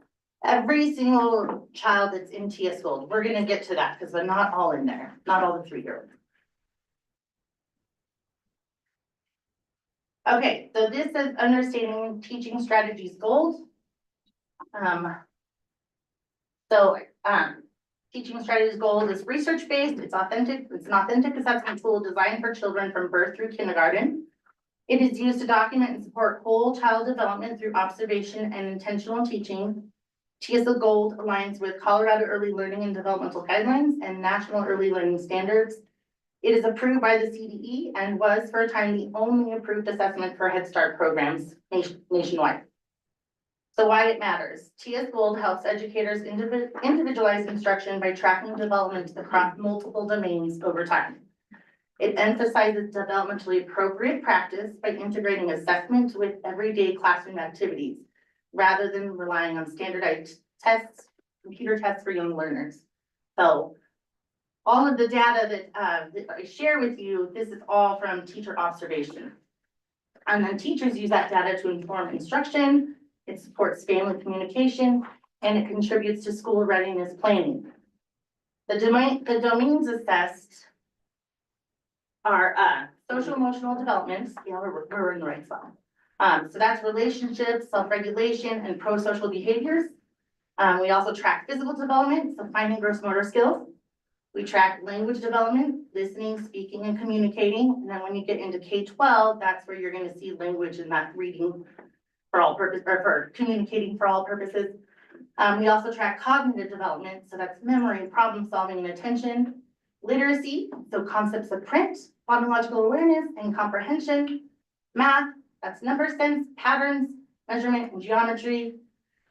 And we also look at science and technology, so observation, inquiry, and basic concepts. Social studies, self, family, and community understanding. The arts, music, movement, and visual arts, and dramatic play. And then English language acquisition if we need to.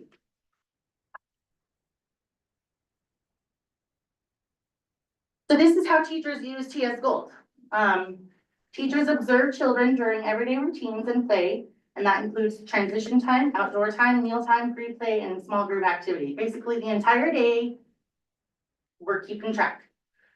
This approach ensures that assessment is naturalistic, not test-based, and reflects what children actually know and can do. So the methods that we use, we collect evidence from anecdotal notes, photographs, samples of student work, like drawings, writing, block structures.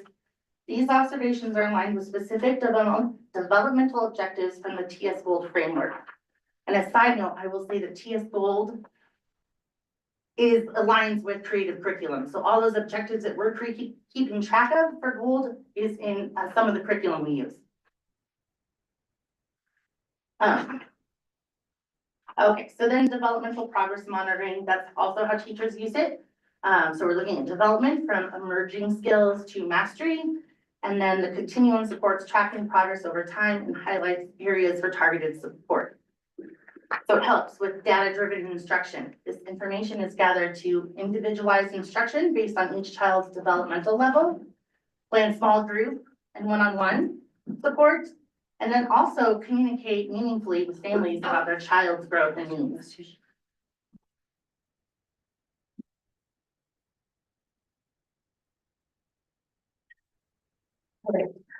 So TS Gold is a required assessment system for Colorado's publicly funded preschool programs, including those participating in UPK and serving children on IEPs.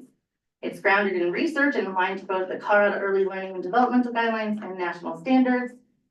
Gold is an observational, authentic assessment that allows educators to document children's development over time in everyday settings.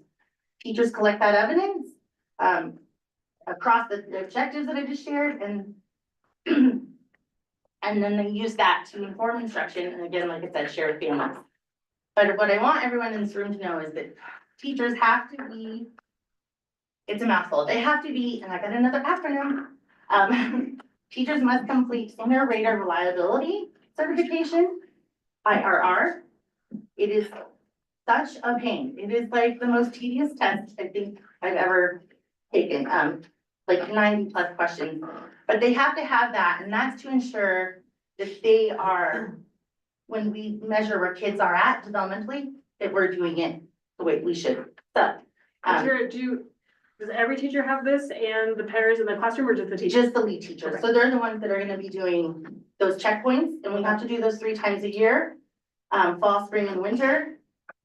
And, that, like, we can just get a little snapshot of where children are at with that. So, and I just wanna, I'm talking a lot, but the goal is really not to test young kids, but to document meaningful growth and development over time, supporting high quality individualized instruction and learning environments. And then, we'll like that to this. Yeah, so the way that we were able to add some quantitative measures to the TS goal data is kind of a manual entry nightmare, but that's the best way to do it. Is to add up all of the individual scores and create a composite score, and that's how we got the resulting bar graphs that show really impressive growth. And I think another reason why we intentionally included that photo is to show that it is not the way that TS Gold is meant to be used. It is the only way that Seth could get the numbers to work in a way that was gonna show a summative assessment. So this is not anything that anybody can do with any consistency. It was simply, this is, a demonstration of this is what this would look like if that was an expectation, which it's not. So then Seth took all that hard work he did, because he took each individual child, and where we rated them. And so this is this graph. So these are 3-year-olds. All students in the year before kindergarten have a portfolio in TS goals. We talked about who's in that. So every kid before kindergarten is in it. But this is the data on the 3-year-olds, and 3-year-olds are only required to be in TS Gold if they're funded through Head Start or they have an IEP. So that's what you're seeing. You're seeing our Head Start and IEP kids.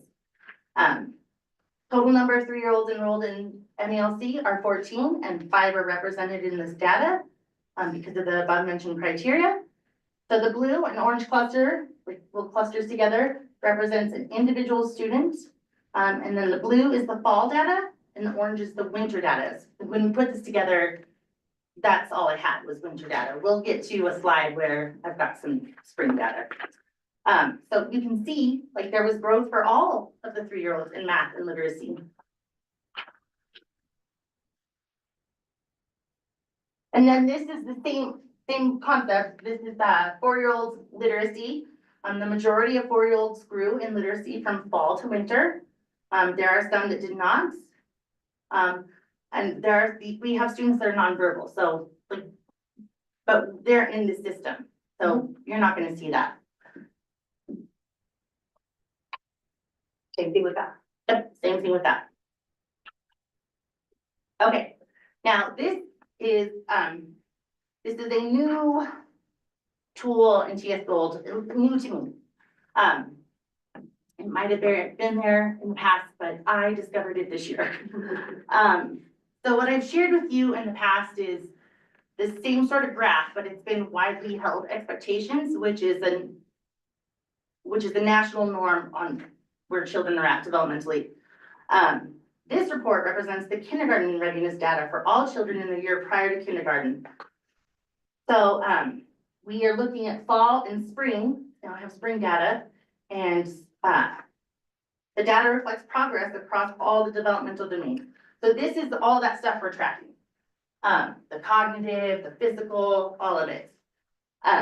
Each student is assessed as either emerging, so they're developing those foundational skills, or accomplished, demonstrating consistent, developmentally appropriate skills. So that's what that is. And the report captures growth over time, comparing data from the fall checkpoint to the spring, and it gives a clear picture of each child's developmental trajectory. So the light blue, if you want to call it light blue, I call it blue jay blue. is the fall data, and then the darker blue is the spring data. So you're gonna see in the fall, the blue jay blue is really high because a lot of students are in that emerging category. And in the spring, the purple accomplished is going to be higher because those students have moved from emerging into accomplished. And that's what that data is showing. And then I heard that possibly there was some discussion around, preschoolers, in the spring, so in May, doing this testing.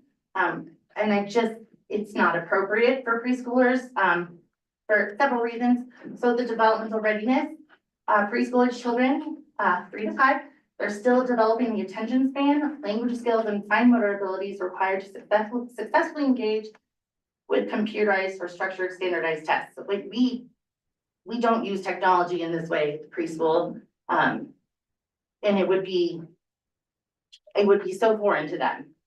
And then also math assessments were designed for school age children, not early learners, still developing foundational skills like self-regulation and expressive communication. It's an incompatible testing format. MAPS is a computer adapted test requiring children to use a mouse, listen to instructions through headphones, and follow multi-step directions, all of which are going to be really developmentally challenging for most preschoolers. These skills are not the learning goals of early childhood programs, and assessing them can conflict technology proficiency and actual developmental progress. That's why we use tools like TS Gold and working sampling to provide the authentic, ongoing assessment that we do throughout the year. And again, I want to highlight that MELC is doing work. We're not only meeting all the state requirements, we're exceeding them. We have a level 4 in Colorado Shines. That's 4 out of 5. That's impressive by itself. And then we just recently got NACE accredited. So those aren't just badges of honor, like they are objective third-party validations that we are delivering high quality early childhood education aligned with state and national standards. We prepare children for kindergarten and for life through a developmentally appropriate whole child approach that emphasizes social emotional development, language and early literacy, math, thinking, problem solving, and self-regulation. These are the very skills that kindergarten teachers consistently tell us they value most in incoming students.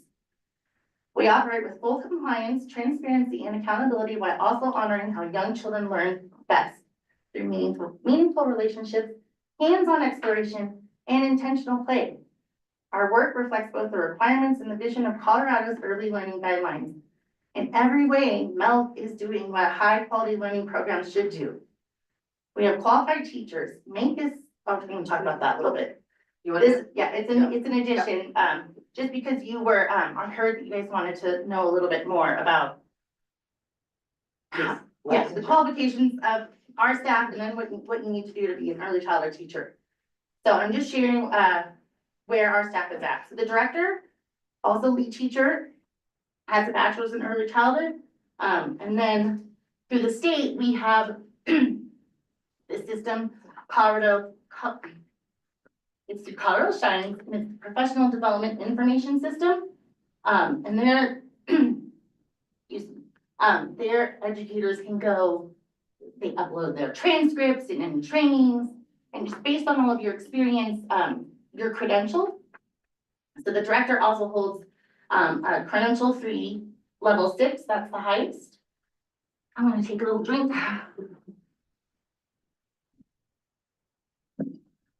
So that's me, if you're curious. The lead teacher, one of the other lead teachers has a master's in early childhood leadership, and she has her CDE teaching license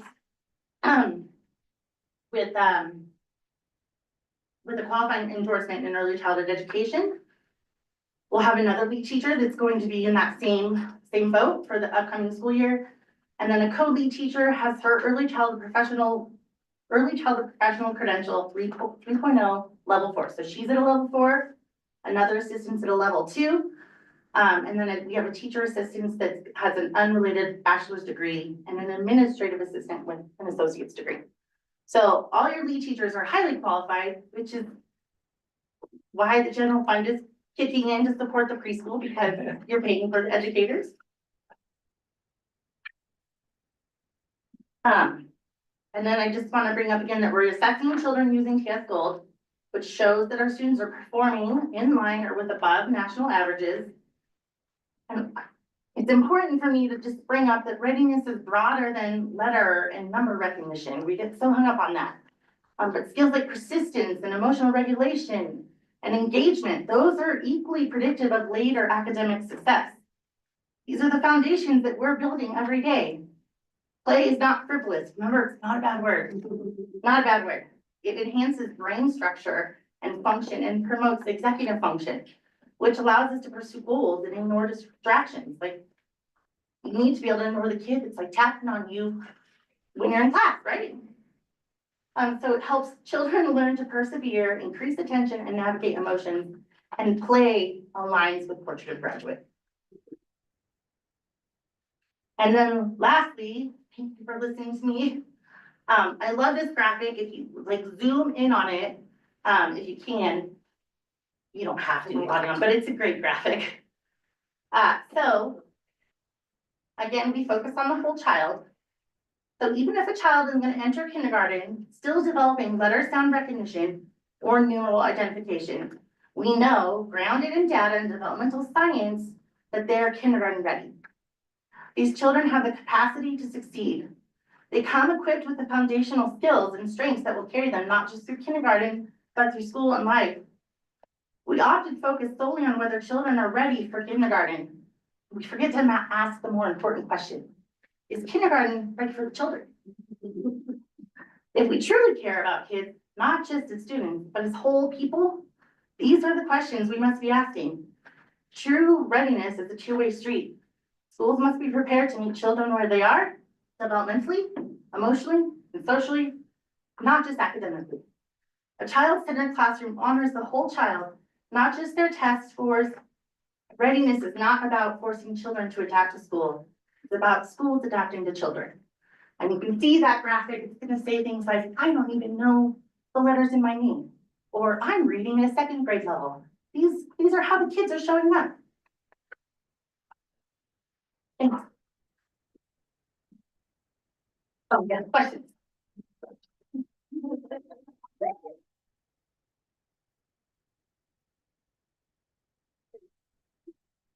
Great presentation. Yes, a lot of information packed into,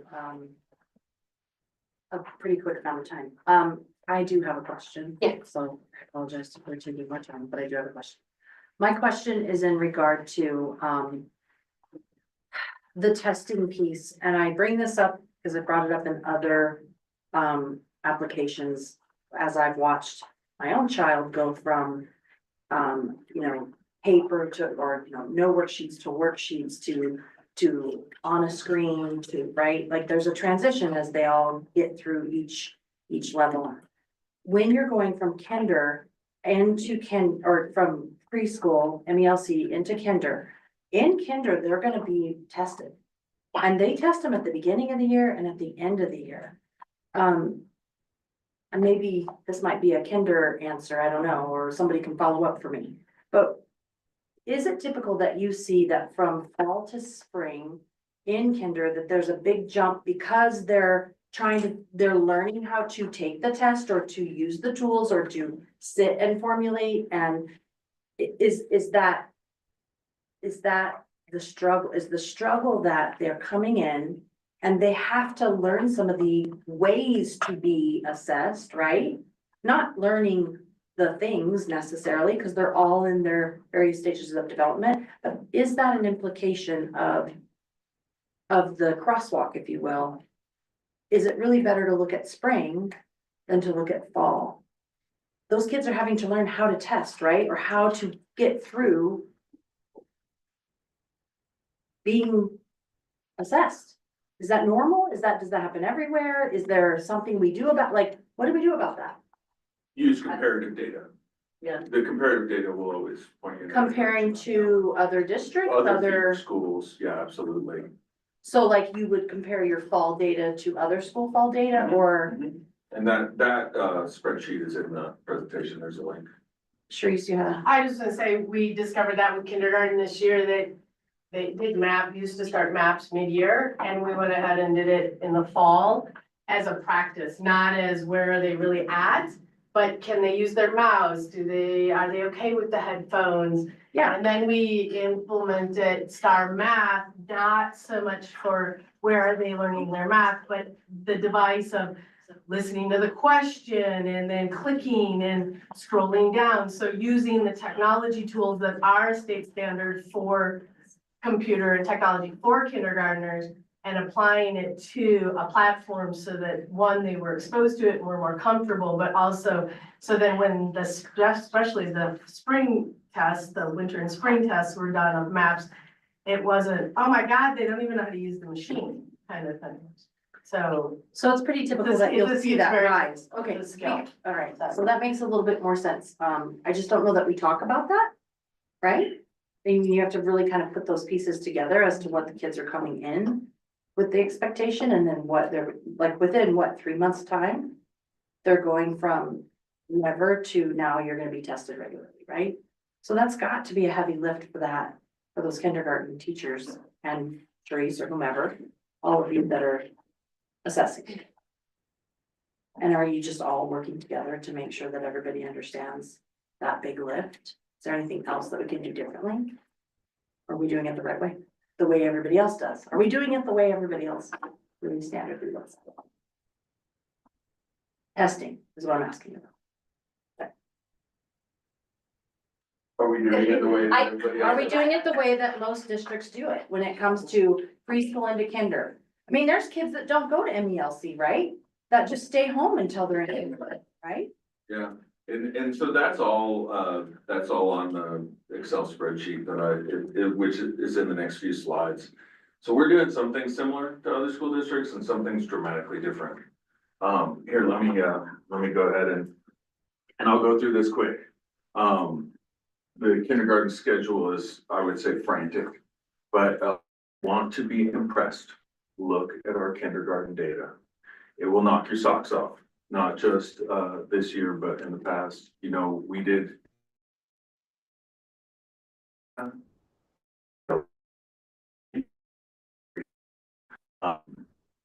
Why didn't that switch? Oh, our connection is unstable. Okay, so here's the CDE standards.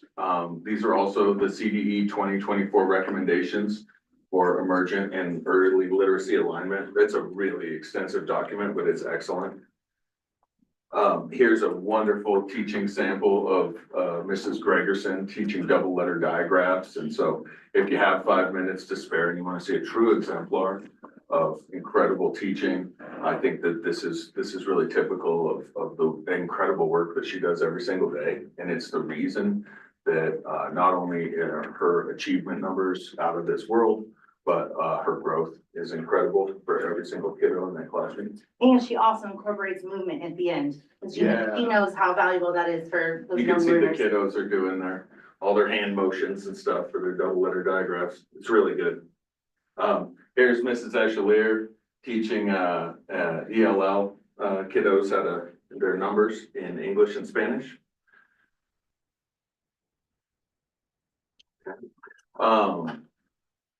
I sent out all the complete maps data yesterday.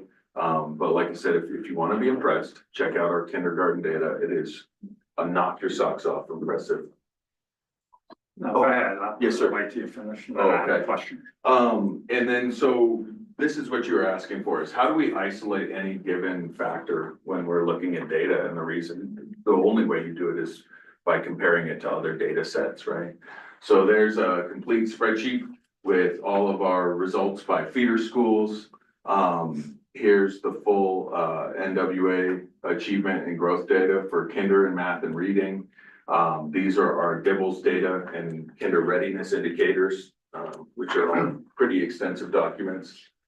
And then these are the things that we do to provide a really good transition for those kids, because it is kind of 0 to 100.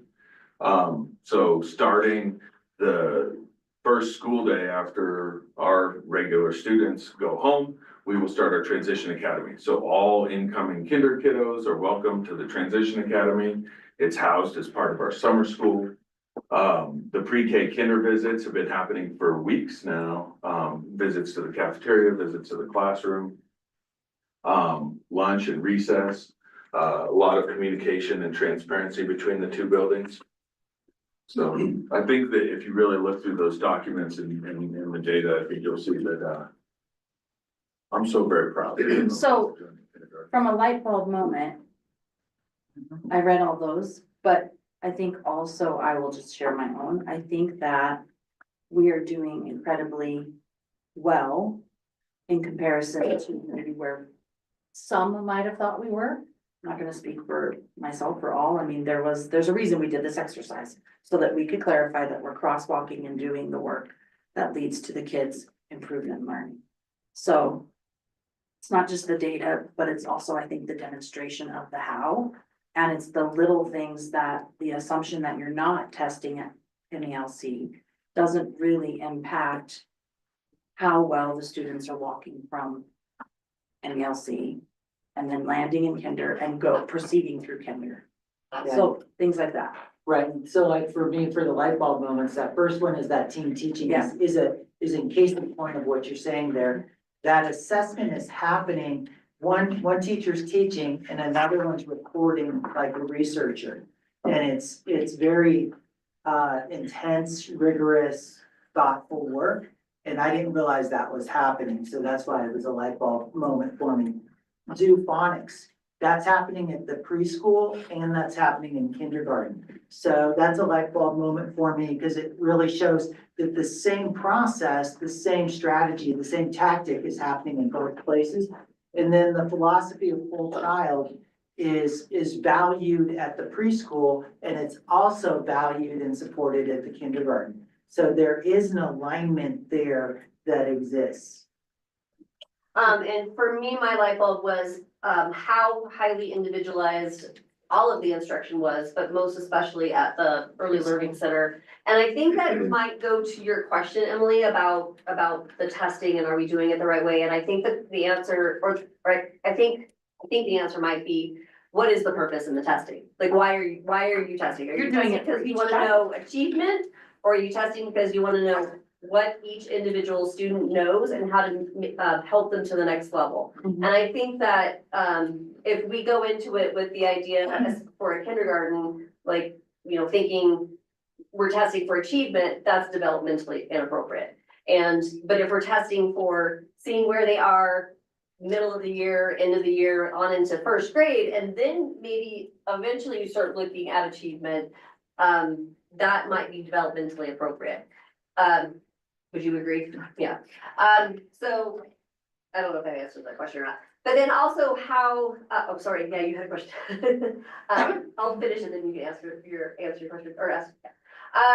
How much emotional regulation is really being integrated into what the early learning center is doing and how far that reaches on into elementary, middle school, high school, like those soft skills that we often, you know, think of like as a side part of education are foundational to what students are going to be able to do later on.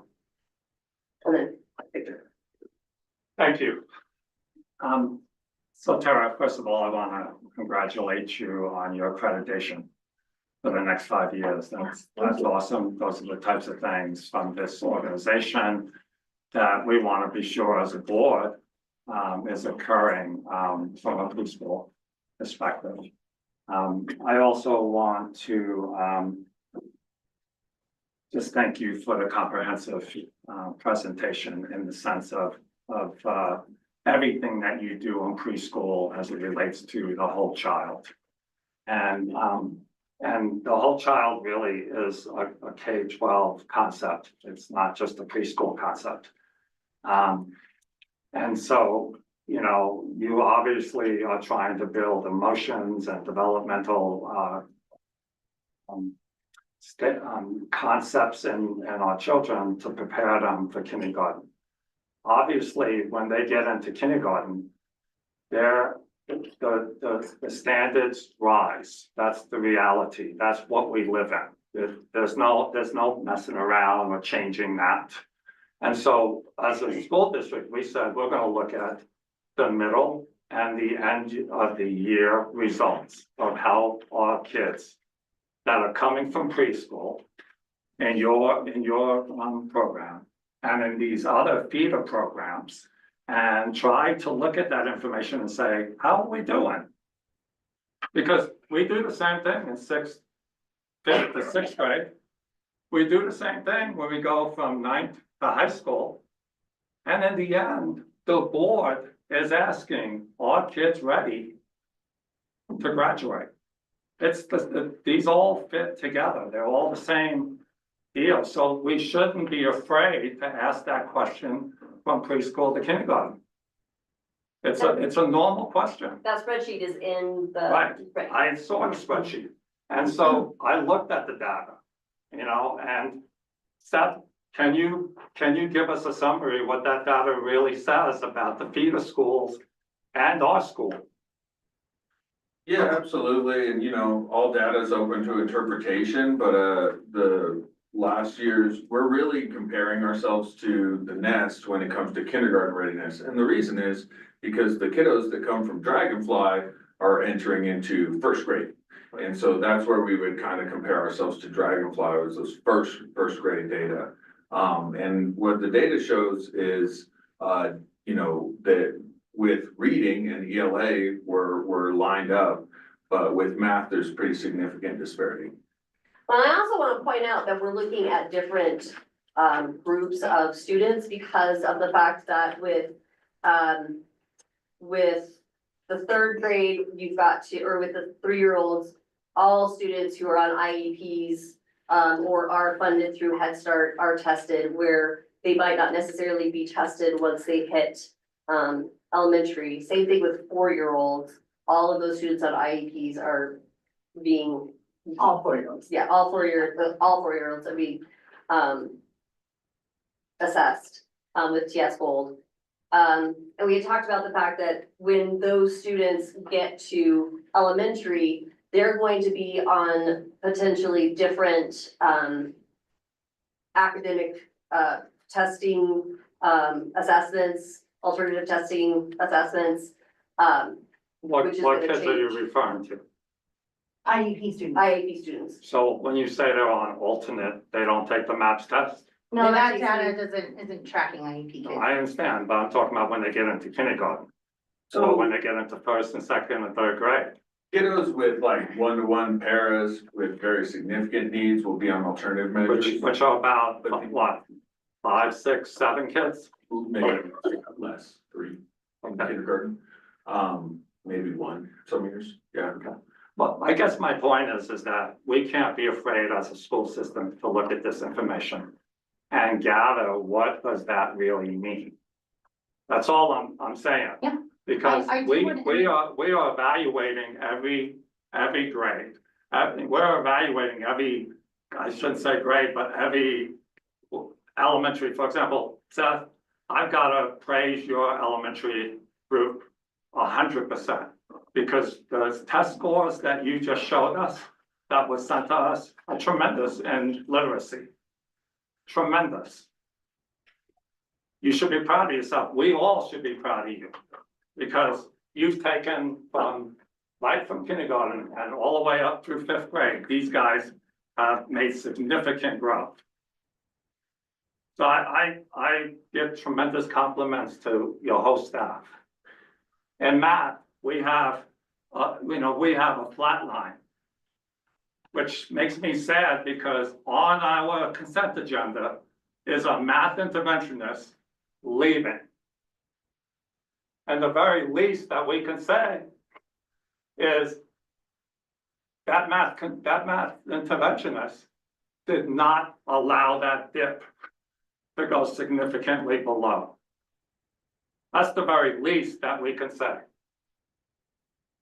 So, I guess what I'm trying to say is we can't be afraid to look at the data and ask ourselves, what's that tell us? Yeah, absolutely. I agree with you. The data is how we hold ourselves accountable, how we hold each other accountable, how we know what we're doing is working, how we know that the shift that we've done at the elementary from whole language to structured literacy is a long-term solution. That's also how we know that I can guarantee you that iReady Math is gonna work. 'Cause look at our kindergarten math scores where it was piloted. It was just outstanding, achievement and growth. So, I'm huge on looking at the data and then holding myself accountable to that. it's complicated with that ELC data. You know, that TS goal does not, it's so qualitative and diagnostic in nature. And so to make it into a summative metric, It's a challenge. yes, sir. Part of what we learned through this, study that we did is the four of us, approaching this with a real earnest desire to understand was that it could be counterproductive to really stress certain assessments at certain times.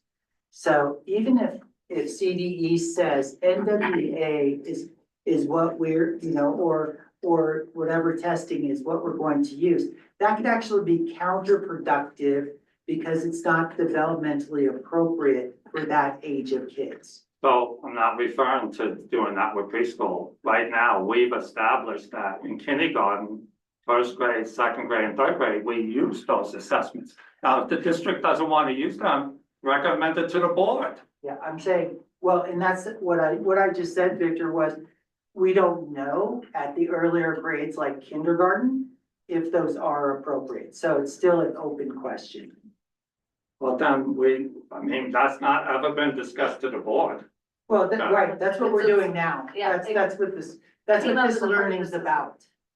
So it's also interesting that the CDE, the 87-page Colorado Universal Preschool Early Literacy Alignment document also doesn't necessarily clearly say you must test there's no framework in there that aligns with what we're discussing in terms of do it this way because everybody else is going to, but there's 87 pages of content that essentially gives you results around science of reading, evidence-based practices, but not here's how you are going to grade yourself, so to speak, right? They're just trying to align the teaching between one, and this came about because of UPK, right?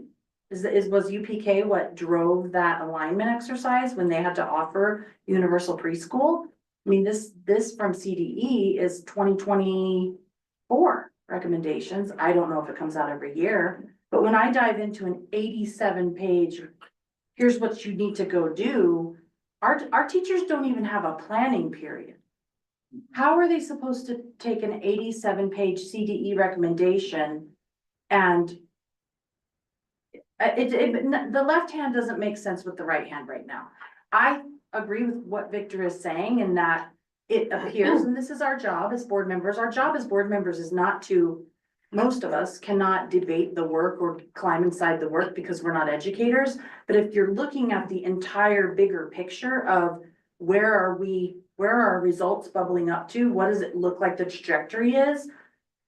In my purview, from what I'm being presented this evening, it looks as though we're doing the work. Is it going to ever be perfect? No, because we're always going to have kids that have IEPs or need one-to-one paras or are nonverbal coming into kinder, right? That's going to always affect our demonstrated test scores or perceptions, right, around what we're doing. So again, there's a big sort of umbrella overlook here without trying to do Audion's work and Seth's work and Todd's work. I think you guys have done an amazing presentation, number one, but you're doing good work. There's nothing in my purview, my comment is, that raises a big old giant red flag here. I think we're doing good work and we keep watching. That's the best we can do with the resources and the time that our teachers have, which is not a lot. I would like Terry and Seth to kind of just finish with your light bulb moments and then basically kind of what, because we just kind of came up with this year. Would you guys find that you're like, oh, that's what they're looking for, or that's what they're doing over there? So, I mean, your light bulb moments for me are, critical. And then also then I guess, I don't know, next month, then what's the plan, basically? It's kind of where I'd like to go. Yeah, so for me, I can't believe how different the two buildings are, and that's not a value judgment on that everything's perfect in kindergarten or that things are flawed at the MELC. It is hugely different, the student experience. I mean, one of the common themes that we kept returning to in our meetings were, you know, the ELC day is measured in hours and that kindergarten day, it's measured in minutes. It's go from the minute they hit the door and they are, learning until free time where they play for the last hour of the day from 3 to 4. So, even during snack, they are being read to, they are being, shown instruction. I mean, it is really, really intensive instruction. And, the effect of that, you guys will see is going to ripple throughout the elementary school. So as we lift up these kindergarten kids, and almost every kindergarten kid is on grade level in reading and math, and then those kids, you know, go on through our school system, they're really gonna lift up this entire district, and I'm super, super proud of that. And it's just night and day difference, and that's really why we have all the transition academy and all of the things that we're trying to do, because it can whiplash kiddos with the start to finish. Yeah, for me, that was one of the biggest, aha moments was that schedule, that it is just so drastic. And I get, that's a hard transition to go from, the preschool schedule. And then you have your summer break, and then you're going into that, very high paced kindergarten schedule. Which then, like Steph said, it makes me grateful that we have the transition academy, that we do those spring, kindergarten visits, just so they can get a little taste.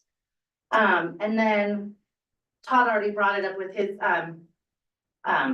what he learned or what he stood out for him, but really, like, we have in place between kindergarten and preschool, we have some things where we can build from, like, we're already aligning in literacy on zoophonics. Melody, Nicole, Kate, and I all went to a math training, so we're speaking the same language on math, advertising. Still can't define it. Come up with an acronym, it'll help. So like, these are things, if we, as a maybe early childhood PLC, have time to get together, we can build on those things. And then it's not in here, but when I was driving today, another, aha was like, when this first started, I will be honest, I was on the defense, because we've been here before, and I'm very passionate about what is appropriate for young children. But then I said, okay, I want to thank you guys for asking this question. We should have done it a long time ago. Because maybe there would be less misunderstanding. If kindergarten teachers know the type of children that we're nurturing and supporting, way back, you know, when the ELC opened, or family members, that could have probably helped out a lot. So, I wish we did it earlier, but I'm really glad, and thankful that you guys asked for this now, so. Well, the other thing you need to do is you need to take slide number 19 and 20, and you need to turn that into a campaign or a marketing flyer in order to share this type of information with those that are looking for a preschool. Because that is where those slots get filled, is the people who can see these types of, you know, accreditations and standards that are being met. And I don't think that you guys toot your horn enough, quite frankly. I think that you need to talk about, and not just a newspaper article because you got an award. I mean, develop, this should be on the website. This should be, you should be singing some of these things kind of from the rooftops, because obviously as a board, we asked for the demonstration of this information also to kind of dig into it a little bit and to understand. That's why we asked the question, but what's been unveiled should be shared and not just in one board meeting. And I think, Rachel, that goes to your question of what's the follow-up? Do we revisit this on a certain cycle? It's like curriculum review, right? Yes, math scores in elementary are going to skyrocket because they were working off of a curriculum that was, I don't even know how old, right? The science of reading came into play the year before that because they were working off of a curriculum that had been in place for like 20 years. So all of this work that is years worth of process comes about in future. And there's a lot of impatience and perception misperception that's created before and during. And now you have developed here it is. But now what do? We sing it from the rooftops when we need to. You use it to demonstrate to family and community and teachers and the board and everyone what you're doing. And you put a pin in it to go revisit it. I don't know what that cycle looks like. I would ask Mr. Cordray, Mr. Levine, you, Tira, Kate, I would ask you all to tell us what you think that looks like. Because the next step will be, and it's already been discussed, because we're not singling out one building over another. The next step is, what do you do from 5th to 6th? And then what do you do from 8th to 9th? Right? Those are big transitions with those kids. So not necessarily always from teaching standpoint, from a curriculum standpoint, but also social emotional. The big deal, right? And I've lived all 3 of those now. And every single one of them was hard as a parent. So I can't remember that far back as a student, but all I'm saying is sing it from the rooftops and come up with a plan.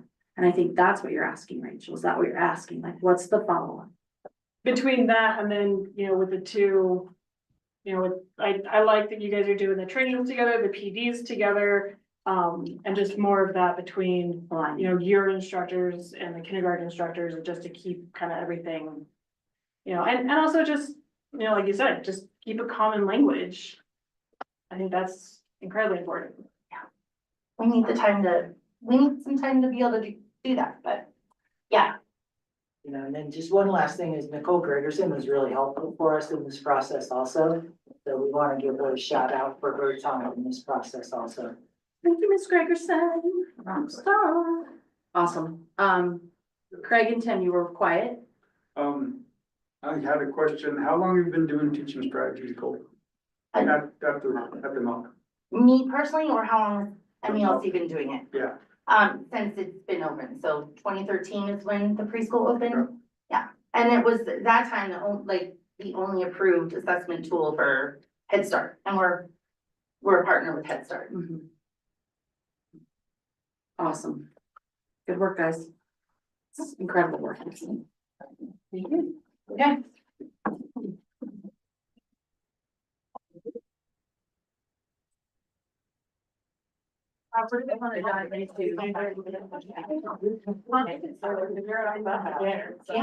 Grant's probably next. That'll be quick. That'll be. And, yeah, okay, and Janet, you probably wants to go home. Don't we all? Well, yeah, but. Wait, am I the only one here that wants to go home? Get a camp chair, cause we're not even halfway through.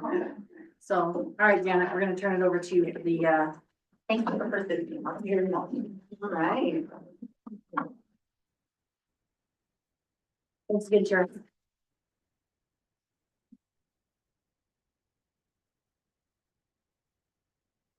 Well, everybody wants to connect, but they do not. I don't Oh. wanna connect, I'm good. I'm just So you want gonna- us to just follow along? Yeah, so you guys all have, We do. what I have. I'm just gonna kind of, shorten this a little bit and give you some highlights of what I have been doing over the last 2 years. So my position here at the district is I'm a half-time CTE director and half-time grants director. So CTE, for those that don't know, is career and tech education. And that position is necessary to lead and grow career and technical education programs that provide students with marketable skills, real world experiences, and pathways to college and career success. I'm gonna go through this and just highlight some of the things that I think are super important with this half of my position under the CTE director. And then I will follow that up with my grants position. So first of all, I just wanna, Chrissy's gone, but I have to thank her because she really has guided me through a lot of the learning process with grants and the funding for the CTE programs. So we're constantly battling back and forth, not battling, doing the battle together with trying to figure out where the money is best spent and it's just a constant, shifting of funds. So what she does is unbelievable. And you guys don't know what she does behind the scenes. It's unreal. So one of the things that I wanted to highlight for the CTE programs, in the last 2 years, so I'm gonna kind of report these numbers, but they're gonna, encompass the last 2 years together. So we started out prior to these programs, happening, there was no funding coming in from the state for, in support of these CTE programs. Since I've been in place and doing all of the reporting, I've been able to bring in $184,000 into the programs, just from the state CTA reporting. And that has been extremely helpful to support those programs. In our partnership with Southwest Education Collaborative, we have been able to bring in $250,000 in high-tech equipment that was brought in through this partnership with them. And so most of that equipment is in the shop and welding departments. And that's the stuff that we rotate with, right? Yes and no. So it originally was planned to get into these districts and we were gonna rotate per semester with the western districts. And that became very quickly, we realized that was a lot harder to do than what they originally planned. These pieces of equipment are huge. They are very technical, and moving them on a regular basis is gonna compromise the maintenance and work of these pieces of equipment. So Southwest Education Collaborative has agreed to keep them in our districts. And the hope is to eventually, if we have specific students in these districts that need our equipment, those students can come and share that equipment with us here. And we can go send our students to various different districts with other equipment if we don't have what it takes. So that was kind of the idea of that. So super exciting. There's also a large piece of equipment, $80,000 machine in the healthcare department that is an animatage table. I'm sure you guys have all heard of it, and I hope you have seen it because it's amazing. It's a 3D dissection table that can really do some high level work with medical programs, and Travis White is doing a great job with that class. We have about $30,000 plus going into the aviation program, the drones program, through a grant that Todd wrote prior to my position here. And then finally, one of our revenue sources in the CTE programs, we have about little over $100,000 coming in through CDIP funding, which is career development incentive programs, and that would be our industry certificates. Those are the certificates that students can learn or earn in these individual classes, in which we then as a district get reimbursement from the state on some of those certificates. That reimbursement can vary anywhere between $300 per certificate up to $1,000 per certificate. So far, our students have earned about 259 certificates district-wide over the last 3 years. So that's pretty exciting stuff there. I'm gonna skip some of my focus areas because you guys probably all know, I don't wanna drag this out any longer than it has to be. And you guys, I will give you some time to definitely ask questions on any of this if you care to. But one of the things I really wanna do is highlight some of our successes this year in the CTE programs, because I think that we don't really get very many, as Emily said earlier, we don't get a lot of opportunity to showcase some of the fun, amazing stuff that we do here on the district. So I'm just gonna quickly read through these successes that we have been through in the last 2 years. So Currently, all CTE instructors are credentialed through CDE. One instructor is in his final stages of it, and they're all doing amazing. They are all planning on returning next year, knock on wood, hopefully they don't change their minds, at the last moment. We've done, extensive professional development for them this year. We've held 4, workshops, 2 per semester. And we have held weekly standing meetings with these teachers to assess any, questions they may have during the week, keep them up to speed, help them, just be better teachers. And those meetings have been, facilitated with myself, Audion, and Mr. Hughes, throughout the year. We've developed over 20 industry partners, and some of those are still in the works of being developed, but we're just really excited to have our community want to be a part of these programs. We've had student participation in the career fair, student participation in the hiring fair. We've had opportunities to do job shadows. That's all 3 of those are hosted by the Southwest Education Collaborative that we partner with. 4 of our courses are concurrent enrollment courses that students earn college credits with. As mentioned before, we have put $75,000 worth of repairs into the ventilation system in the shop, bringing it up to meet state and local safety standards.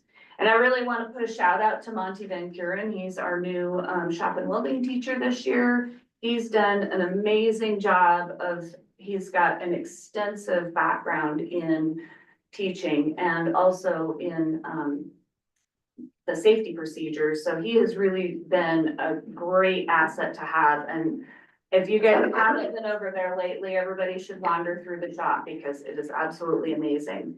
His hard work has definitely shown.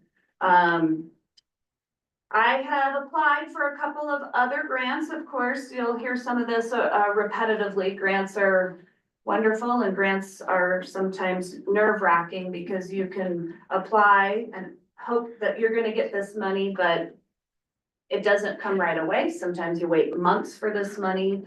Sometimes you hear from them very quickly. Sometimes you don't hear from them for a really long time. So I wrote a grant in September to support our CDL program, which has successfully seen 7 students complete the course and 2 of our district employees. One was Mr. Fordry. Additionally, I have applied for an $85,000 Perkins grant to support further expansion of these CTE programs. I'm working on creating a revenue base for the program that would generate funds to be continually put back into the programs through an enterprise program through all 4 of the CT programs, which also enhances the students' career readiness skills and gets them also prepared for the real world. Culinary students utilize their skills to make dinners for board meetings throughout the school year. And Sarah Carr's outdoor ed class just had the opportunity to give the maiden voyage to the bicycle trailer that was fabricated in the learning class. So that trailer is a part of Mancus Gear Share now, and they are using it to transport bikes for students to some of our local trails to be able to be utilized. Super excited about that. That was a lot of work on Monty and all of the welding students' shoulders. I wanted to highlight Sarah Carr's outdoor ed class, even though it's not a true CTE pathway, but some of the Perkins funds has supported her through getting the kids their wilderness first aid certifications, where 11 of her students have obtained their wilderness first aid certification under her direction. So that was an amazing accomplishment. And finally, I want to add that 10 of our 2025 graduates will pursue careers or further education that we offered here in our very own CTE program. So 10 of those students are going to go on to pursue careers that we were able to offer here. So that's exciting. So those are all of our CTE program highlights. I'm going to pause here for questions on this piece before we move on to other grants. Did you, I apologize if I missed it, and if so, oopsie, it just means I get to say it again. How many certificates to date have we, So industry Right. certificates. how many certificates have we issued to students? So we have about 259. Not all of those are CDIP certificates. Some of those are just in general certificates that are not recognized by the state on the CDIP list. And there's a process in how those certificates get put onto that CDIP list. But And these are that, still pathways they've completed. they're still pathways they completed. For example, in culinary arts, there's 2 certificates that they can obtain. They can get their ServSafe Manager's certificate, or they can get their ServSafe Food Handler's certificate, both recognized by the National Restaurant Association and many local providers. But one is on the CDIP list, one is not, but we offer both. Got it. Yeah, That's four amazing. years ago, we had one, I know. and that was for a student that went to PCC. Yeah, super exciting. Anything else on CTE, guys? All right. It's impressive. That's Moving forward, I'm gonna run through this part pretty quickly because Molly is gonna take on a good chunk of these grants. One of the main reason that we had started compiling a grants department as Mr. Cordray took over his position, and he and the community really did do a deep dive into trying to be able to support community mental health for the long haul. And so he had applied for a lot of grants. The department's, I'm just gonna read a little note here that he wrote is the department's initial focus was on addressing emotional and psychological needs of staff and students in the wake of the COVID-19 pandemic and its lasting impact on school and communities. The pandemic contributed to a rise in chronic absenteeism, increased drug use among middle and high school students, and escalated behavioral challenges among elementary students. Teacher turnover at the secondary level was high, and the district began each school, let's see, sorry, I lost my spot. The district began each school year understaffed and relying on unlicensed educators or J1 visa candidates abroad to fill these vacancies. So since the inception, it has effectively met the school district's infrastructure needs by providing grants to support facilities, safety, and security. So to date, from the last 2 years, I'm just gonna report on these numbers right now. I currently manage 18 active grants totaling about $2 million. Of that $2 million, $1.4 million of that has been acquired by me in the last 2 years. The rest of those were the grants that Todd acquired before I was in this position, and now I just took those grants over to manage them.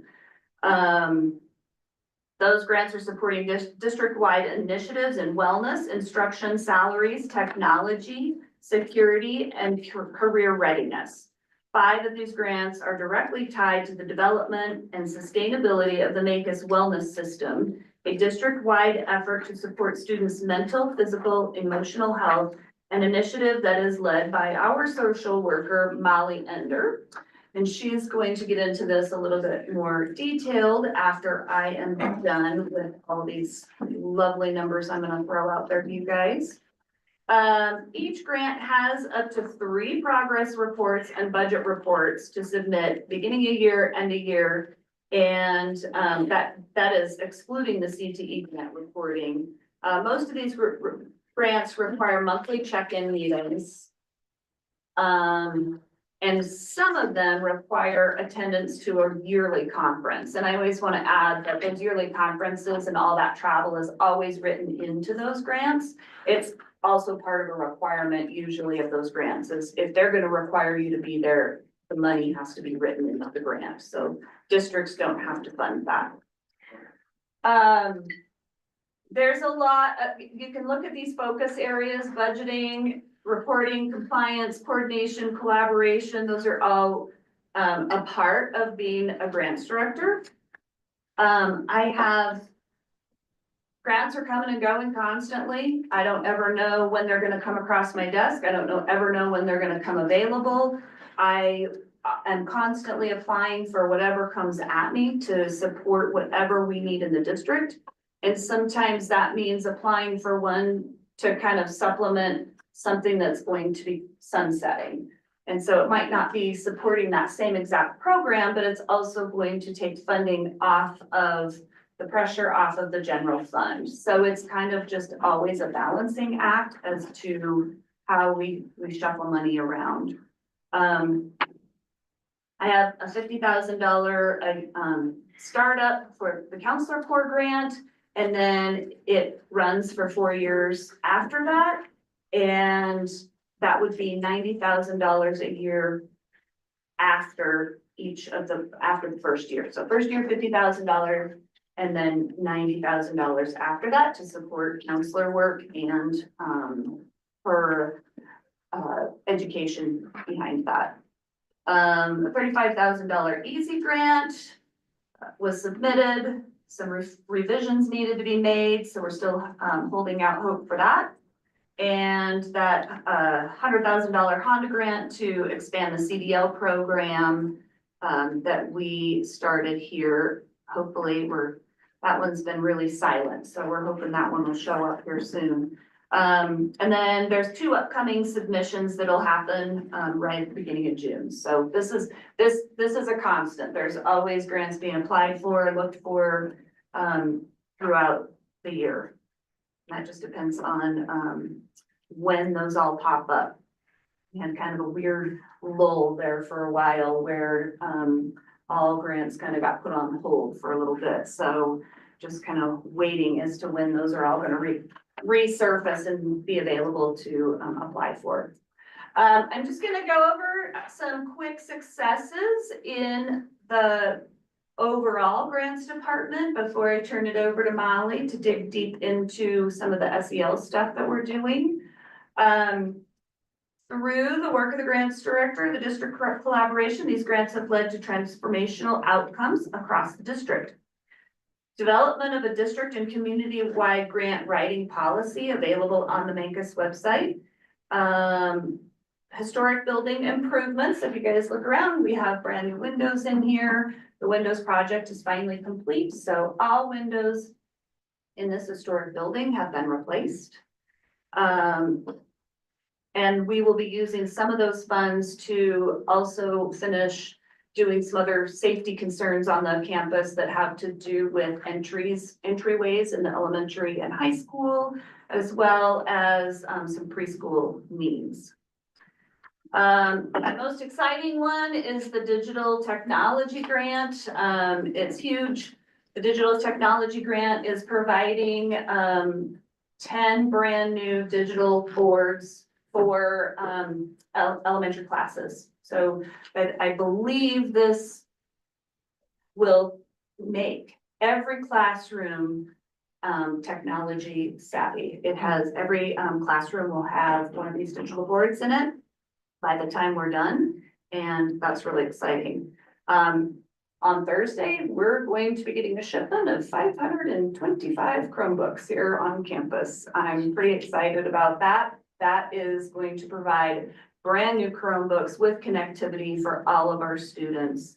And along with that, additionally, the next shipment will be the teacher laptops. They will each get a new laptop with connectivity. So that will help with, sometimes in our area, we don't always get connectivity at our homes. Students will have access to connectivity at all times, and so will staff, so that's exciting. Our wellness system development, we have launched a district-wide wellness system focused on supporting the whole child and the whole school community. We have embedded wellness programming in the school culture and curriculum, trauma-informed professional development, restorative practices, professional development, and through a robust partnership with Generation Schools Network, key staff, including student advocates, deans, and social worker, have participated in extensive restorative practice training led by the experts Zach Hess and Steve Martinez through Generation School Network. This training equips staff with the tools to support positive school culture, improve student relationships, and respond to behavior in a supportive, inclusive way. Formation of a student-led wellness alliance. This is one of our newest additions, and we're really excited about that. We have a really great group of students that have stood up to want to be a part of this group that will drive healthy school initiatives beginning in the upcoming academic year. We've also created an onboarding and offboarding procedures for all grants that will kind of help transition people in and out of positions that are funded solely, their salaries are funded solely through grants, and will help kind of guide how we bring those people on board and how we actually sunset those grants and move them on as well. So the successes demonstrate how strategic grant work is not only bringing in critical funding, but also creating lasting improvements that benefit students, staff, and the broader Mancos community. So any questions on that portion of it? That was a lot. Sorry. I really appreciate and I think we need to look at it every single time we look at budgeting, the, spreadsheet that you did. That is very, quick and concise and easy to see where those terms are at. That's really helpful from a broader perspective. This is good deep dive, especially understanding like the certificates, the impacts as far as the pathways, the impacts as far as the funds, as the funds are being allocated to which systems, right? Right. But that snapshot from this is my feedback, also really helps because it's quick and easy. This is more of a deep dive. Yeah. So it's good stuff. It allows us to do a lot more than we realize. It's a lot of fun.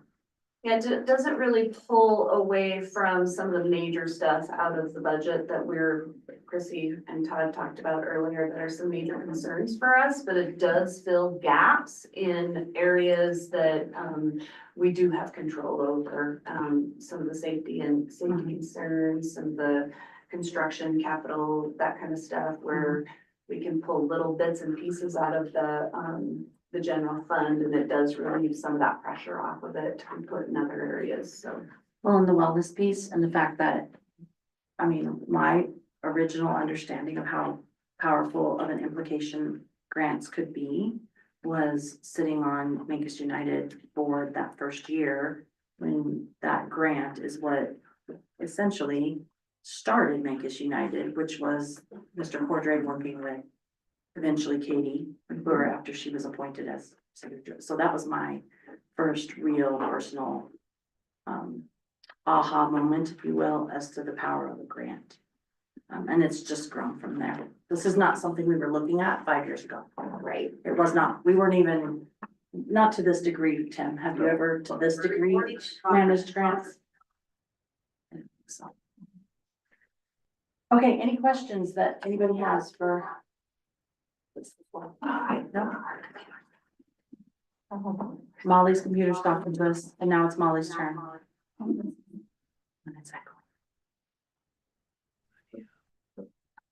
Hello?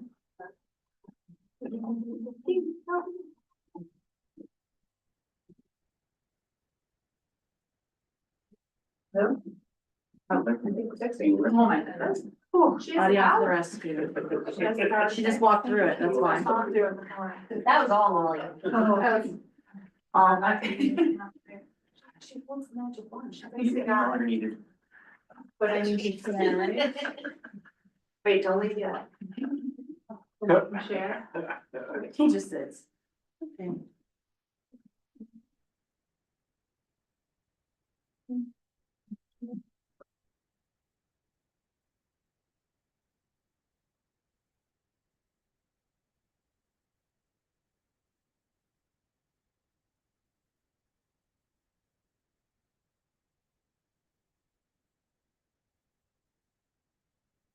I'm gonna also these around, so there's a visual that you all can have too. Okay, Good at colored circles. or circles, I know. So I am Molly Ender and, I am a licensed social worker and your K-12 district school social worker. I think it was last month, many of you met me when I came to talk about strategic plan objective 2. And I shared a little bit of my background then. So for this meeting, the reference is our wellness system and having part of my me being tasked with being the architect of that system. So just for context for you too, with that, my workflow is over 80% direct service to students.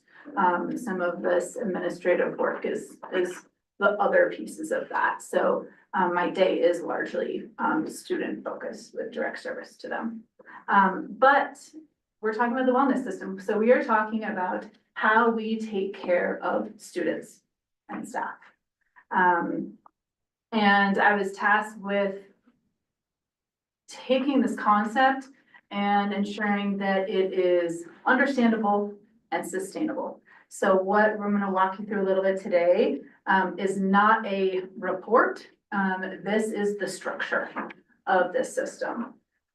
So what you'll see in terms of trying to ensure that it's understandable is that this is a zoomed out view. This is an attempt to make connections and illustrate a lot of what actually we've heard today from Tira, from Janet, from other staff that spoke, which I love to hear this, is that wellness does not exist in a vacuum. It is not a siloed endeavor that is over here, separate from our operations, separate from our academics. It is what happens across our work. So I hope that that is something you can take away from tonight.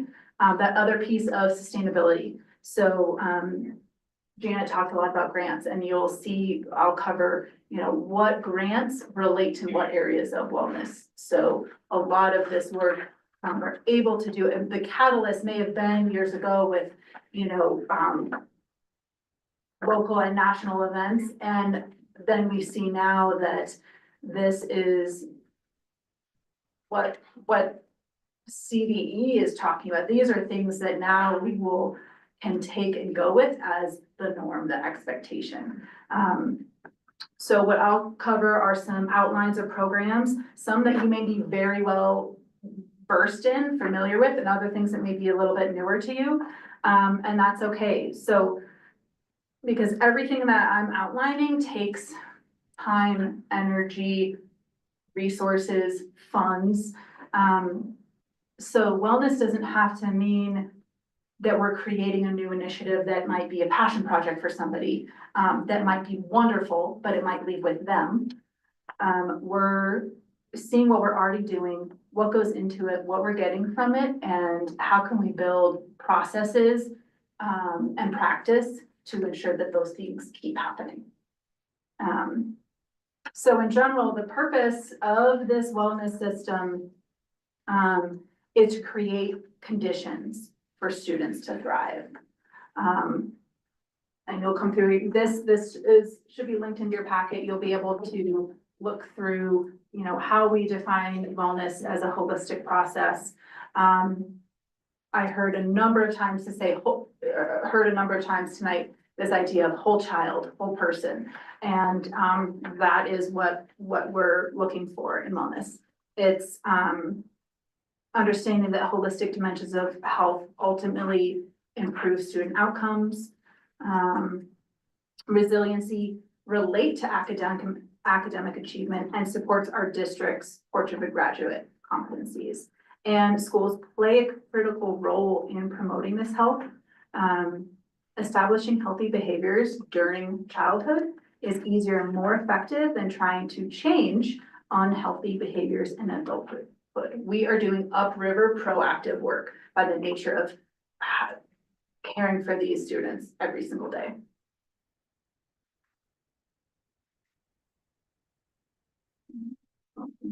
To some of our program areas, and that what I passed out, that visual is the whole school, whole community, whole child framework, another acronym, the WSCC framework. And this comes from the CDC and the Association for Supervision and Curriculum Development.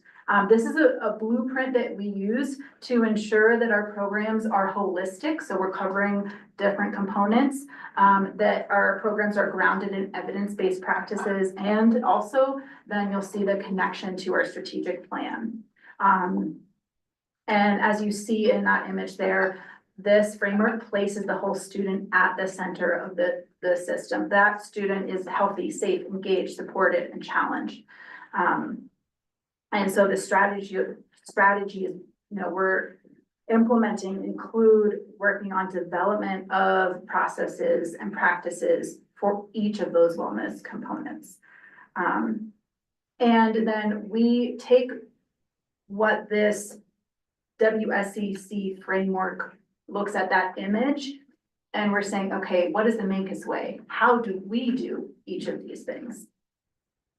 So we have unique programs within each one of those components. The components being these 10 blue areas around that student at the center. And as you said, like in our community, the Mancus School District is uniquely embedded in the heart of the community. So our work relates to students, as Dana said, that graduated on Sunday, the things that they'll take with them after they leave our doors.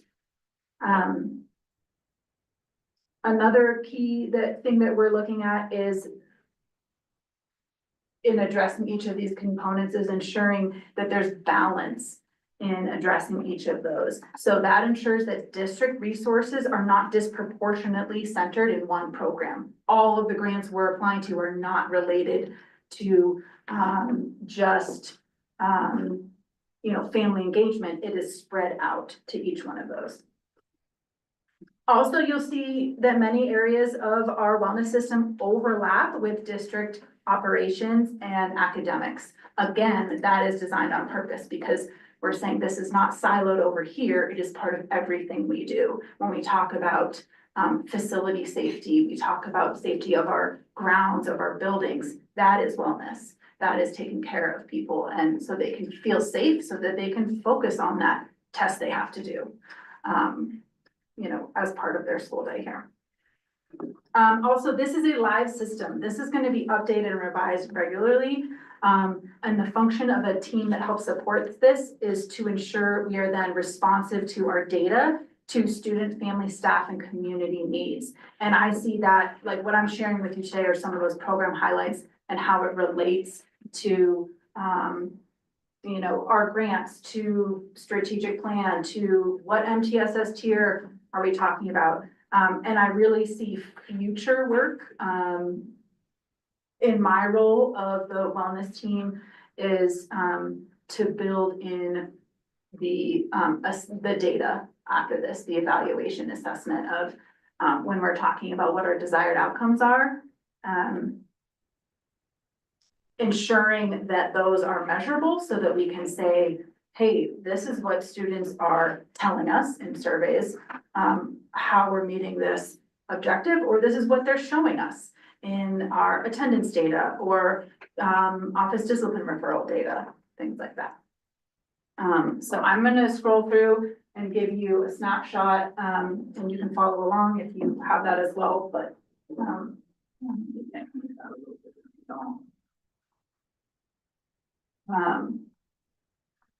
on the circle image, you'll see that, that first piece of the circle, that blue, I didn't see one for myself, that is health education. And so we're talking about a structured health education, that's planned learning experience. This is our health classes. This is curriculum-based classroom instruction that our students get. This is also health information that they receive from our school nurse, from images, posters, conversations. It is our CTE instruction. So there's a little bit about how we do health education. And really that idea for you to see that, okay, we have a comprehensive health grant that aligns with this work. Our teacher in this position would get professional development related to this as they needed for their credentials for their job. And this relates to objective 3C of your strategic plan. And this hits students at tier 1. So another great thing about this is to see some of these components are all tier 1. Some are tier 1, 2, and 3. Some are tier 2 and 3, meaning this might be small groups of students or more individualized focused attention for some students that have some higher needs in this area. So this idea is that we're hitting all these different areas, we're using different grant money, we're covering different areas of the strategic plan and different tiers of MTSS. So again, that interrelated connection piece. Also, what competencies of a portrait of a graduate might these students be getting from this tier 1 access to health education? So each one of these components, going into physical education and physical activity, covers a different area of wellness. And then we can say, here's how we're doing this in our district, and here are the different things that support it. So as you saw in the videos that Tira showed, we see this in every grade level, our, movement breaks, recess and free play, utilizing our beautiful outdoor spaces. There are opportunities for physical play, jumping jays, before school, after school with SCYC. So this is, how does Mancus do physical education and physical activity? Eventually that goal then is to be able to have a live link in place for more detailed granular processes and practices for each of those areas. So you'll also see that, again, if I'm putting these pieces together, I'm not the lead of everything. This takes coordinated teamwork and having different people take the lead on this. So this is, our coaches, this is our PE teachers, this is athletic and activities director, all the folks that go in to say, yeah, this is important for our students. And again, you'll see that's a tier 1. This is, everybody has this opportunity. And then if I was to build on that, the board's role is to evaluate to see if it should link to the strategic plan. Do we have a strategic plan objective around this? The answer currently is no. Yeah, Should we? It's not reflected. We don't know. That's to be determined. Yeah, so I'm not evaluating how well we're doing these things yet in here. I think that we're gonna get there, but right, this is like, where are we at? And so it's not a judgment, is there a strategic plan connection or not? Or, the purpose of it, is it hitting the things we want it to? This is saying where we're at. There could also, again, because this is live, there may be things that were missed and can be updated too, and should be. It's part of the work that we're gonna do in this track plan. So yeah, then we go into nutrition, environment and services. And, this is the beautiful work that Casey does that you all talked about earlier, offering free breakfast and lunch for all students. We have low-cost meals for staff. And we are meeting federal guidelines. And it is also then saying, hey, this is also how we promote it. This is the expectation. You can see posters all over the place on, nutritious offerings, healthy meals, what this looks like. And even in my research finding that our students having access to free, safe drinking water throughout the day. I don't remember drinking water during school when I was younger, but now our students have that, that offering. Again, this is an example of what's, like a link to a, standard operating procedure link could look like in here. And we'll start to see more of those with this idea that this wellness system is like at the center of the web. You can be able to go into these different areas and dive deeper into how does this look more specifically? What is the data? How many meals did we serve this year? Are students liking the meals? That kind of thing.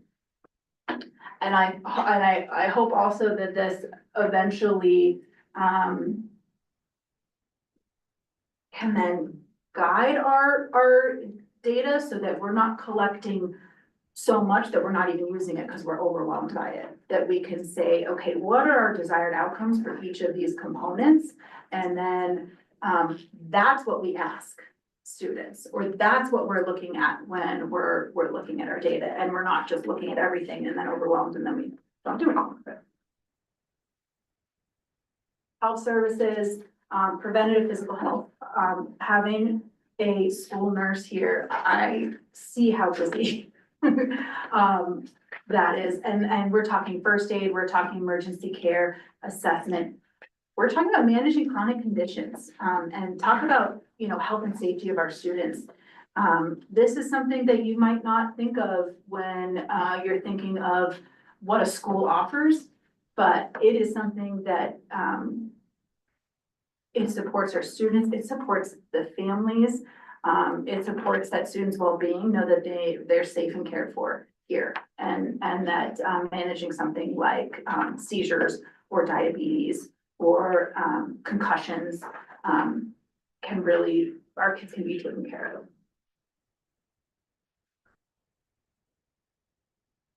And so again, for example, this hits every tier. This is something offered to every student.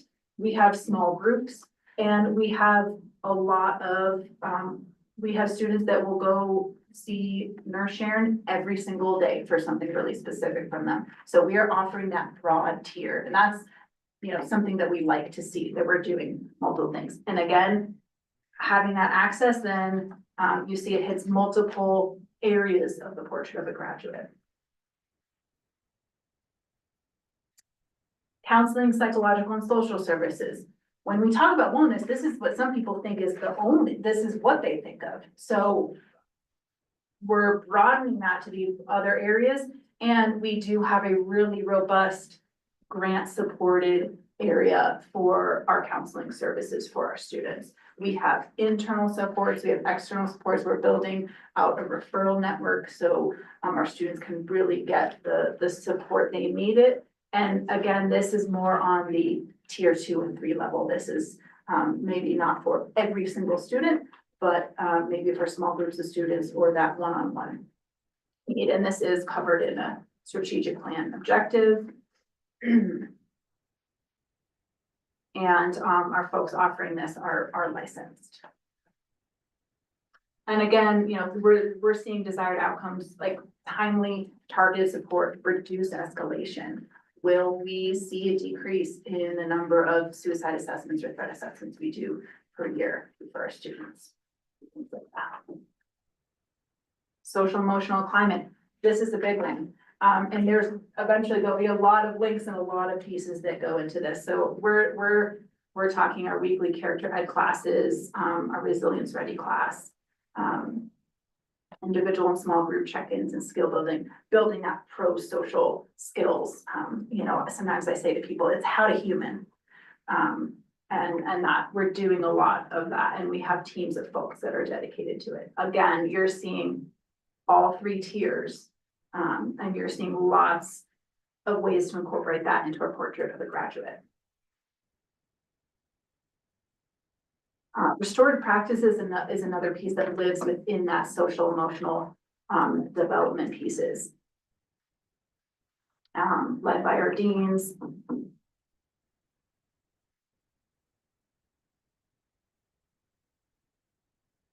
Physical environment, and this is one that may get overlooked when we talk about wellness. We might think it's purely operational, but again, it is psychological safety. It is feeling like you can come to school and feel safe from physical violence, from perceived violence, from bullying. You know, it is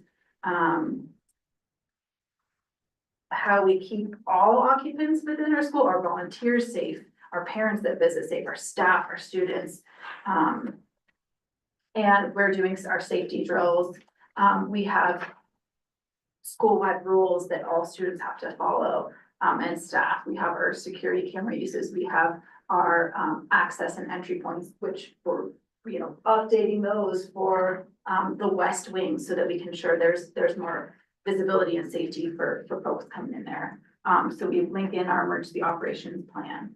And again, you know, this is one, for example, we don't have anything linked in the strategic plan about our facilities or physical safety.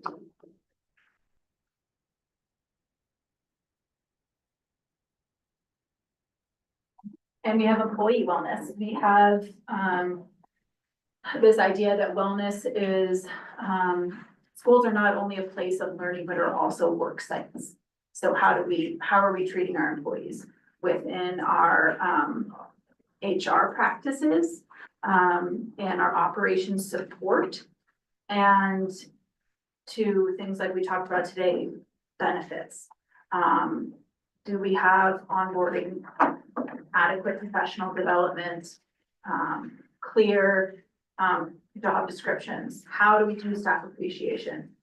So again, this isn't necessarily how well are we doing these things. This is understanding that this is the wellness of our whole school is also wrapped up into how are we doing these things with our employees. It also highlights mental health support we have for our staff, grant funded clinical counseling services, and also services through our employee assistance program for those staff that have our health insurance. And that offers things like legal assistance and financial counseling, things like that. And this does connect to a strategic plan objective and covers tier 1, 2, and 3.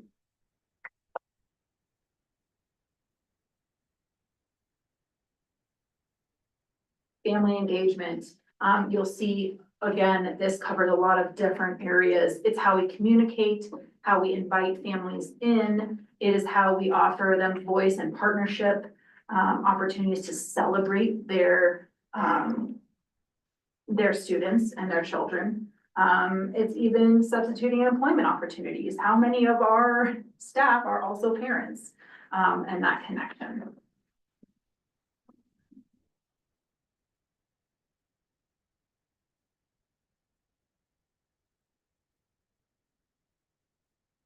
And lastly, community involvement. So how do we offer resource sharing, service learning opportunities, volunteering, connecting to our communities so that we can support student learning, development, and these activities.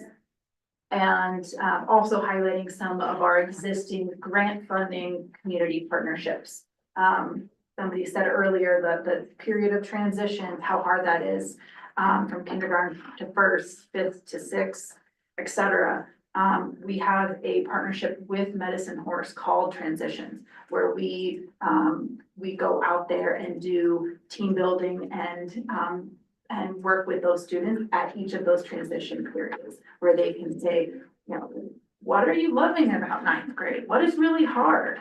where they're imagining, what goals they have for themselves for that year. So we're putting some of those things in place through some really wonderful community partnerships. And that's leveraging the things that this community has to offer and knowing that we are, the school is in the heart of the community and that how vital those relationships are.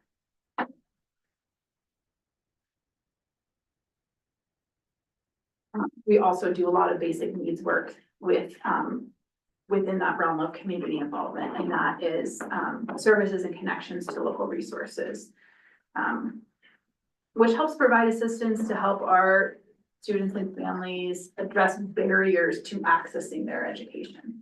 And we have a great partnership with Make Us United that, that helps to coordinate. That's another portion of my work, is helping to, connect families to these local resources, whether it be Make Us United, Pay It Forward, Opinion Project, helping them get the supports they need within our community. I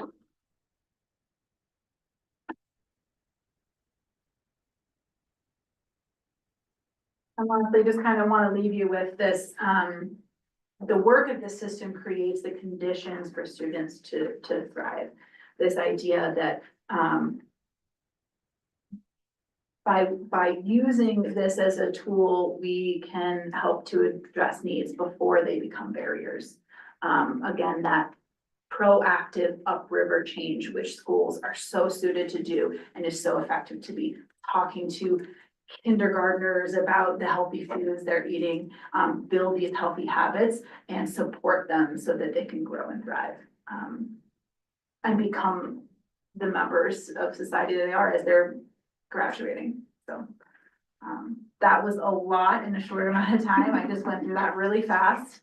And yeah, I'm sure I'm open to questions or, but I'm really excited about this work. I'm happy to continue it. And I think that our district, for a small school district, is really doing some wonderful things. And then I think one thing you covered quickly that I just want to emphasize is our work with Trauma Informed and our work with MTSS informs how we do this work.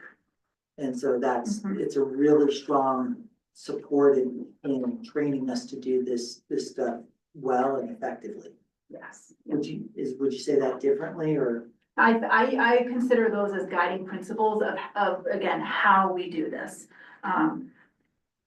Yeah, using MTSS, using trauma-informed practices go into how we do all of these things, how we offer our health how Nurse Sharon offers her health services, for example. So it's not another standalone thing over here. It goes into everything we do. I think the thing that slaps me across the face a little bit is that there are 6 individual pieces that are not tied back to the strategic plan. And to me, the strategic plan is really what should guide the Board of Education. So if we're not seeing it reported in the strat plan as part of that living document, then we have to dig deeper to have these types of reports brought to us, right? So that we can understand what's going on, how it's growing, developing, failing, etc. And I would rather, personally, it's been a big drive to drive towards the strat plan guiding the Board of Education. So this work being rolled into the strat plan in June is critical because this identified gaps. That would be my one comment. And so it's really good work because you basically dug that out and said, wait, here's what we're doing. Let's lift that up, but here's how we're not talking about it, right? And it also shows that it means that there are a lot of resources going in other directions that you might not see because it's not part of the strat plan. And is that where we need to be? How are we to know? Yeah, or does it need to be in the strat? It opens up the door for consideration. Any other questions? Pretty comprehensive. My mind is overflowing now, but we still have more to do. Rachel, Victor? No? Great job. I look forward to June because you will be there. Yay. Okay, moving along. let me find my place. Now I lost it. Library linkage. Student advocate. Yep, Todd, do you wanna go over the student advocate description and the human resources lead description? Is that your place? They're in the discussion items. Yeah, they're there for. For the you to budget? review. Yeah, for budget. So library linkage versus. Yeah, my library linkage number is D, so that should be our next item. Oh, I'm going by the attachments at the moment. So library linkage, be very brief. So, yeah, I'm looking at you guys, and if you were in my classroom, I would be like, you have reached capacity. Yeah. There's no more, I know, there's no more information that you guys are going to Exactly. get. So I am going to simply say this. wait, are you doing library linkage? Cause if so, like slam dunk, I'm off the hook. Yeah. Go on, Jan. I didn't know she was doing it. Oh, wait, I don't think there's anyone. Just remember. No, I'm really, all I'm gonna say is that we have library linkage. Yeah, we're like killing We it. are, yeah, we have a plan in place. We have already met with the board of the library. We've got some action items going. This is a proposal that was found in, I don't know, a file. And more work to it. Yeah, so this was initially designed when Brian Hansen was a superintendent. No, it was We pulled Hampton up, and Lee Halbert. met with the We dug library. it out. And are now kind of continuing that partnership between, especially the secondary and the MPL, because the secondary doesn't have a library of its own, and the Mancos Public Library is our library of record. So all I'm gonna say, and then you guys, I will get out of your hair, is that we have made the first steps, around May 13th. We met with, help me out with his name. Jared. Thank you. Met with Jared and Alice and James and and we sat down and figured out how we can put in place some processes that will get every single elementary and secondary student who enrolls in our schools a library card very easily. It's a So, huge win. yeah, just that's to like start. something that has never happened. And this is going to streamline that process and make sure that, we have access for our students to the library if we go there. So that's it. That's all I was saying. So this is just barely scratching the surface, you guys, and the reason that I'm gonna add words is because it was my linkage project. So, this is, the ball has been tipped, but there's a lot more work to be done. The good news about this is now the library and the school are talking, and soon the town will be part of that, because they're all three actually linked together. By actual like committed agreements between those three organizations.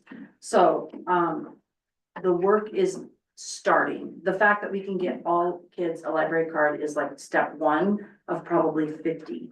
And this could eventually and will, I believe, culminate in a committee that is part of some of the district accountability committee. So DAC, community members, leaders from each school, board member, et cetera, will eventually play role. There's actually a committee need between those three groups as well.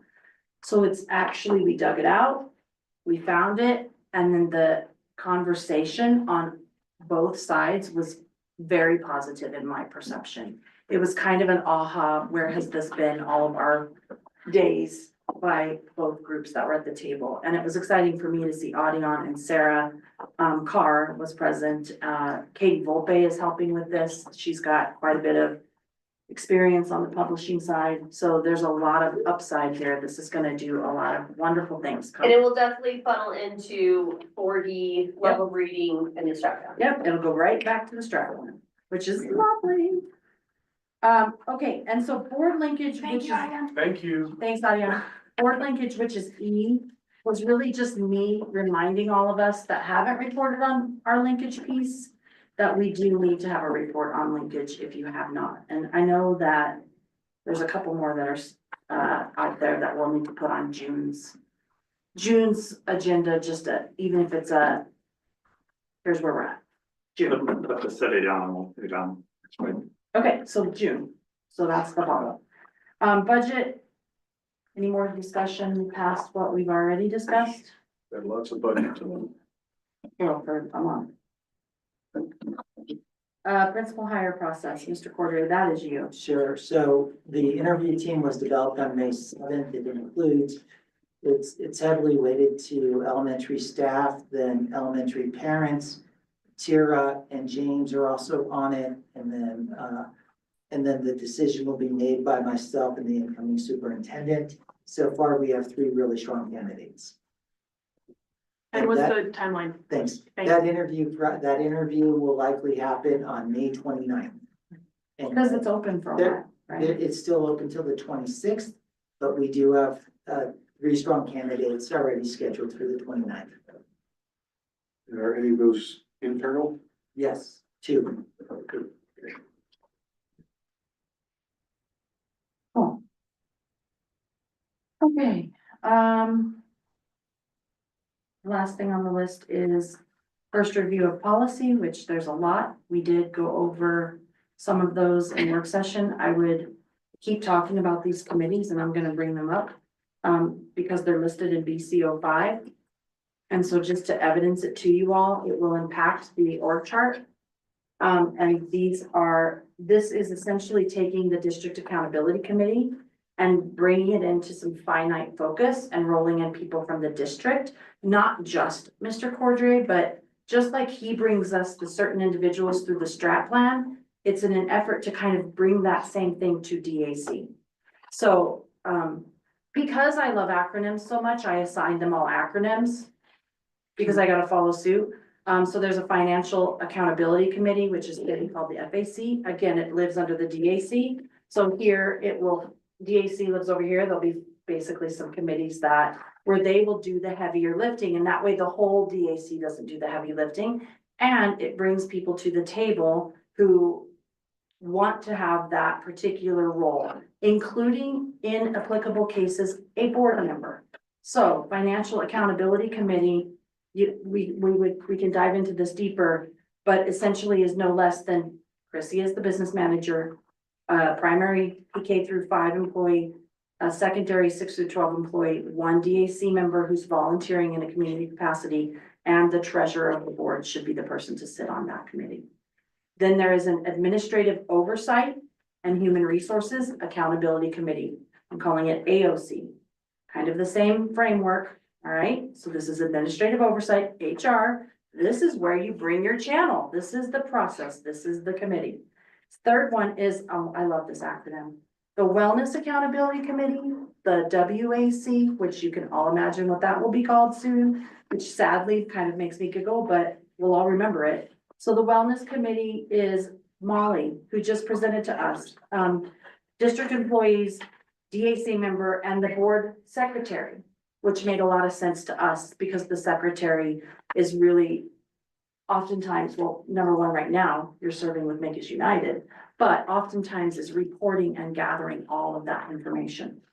And then academic achievement and outcome accountability. So that's where are our districts in terms of performance, right? So AAOC. And that also includes a board member. So essentially, if I were to summarize many of the 911 concerns of the last 2 months, every single one of them would fall within this. And it is why I spoke so openly and loudly earlier about participation in the DAC, not just as community members or parents, but also staff can do it. So those that have concerns that need and want to stay up on everything very currently and have voice, the DAC, and this is where you have the voice. And that's voice that's right next to the issues as they are happening every single month.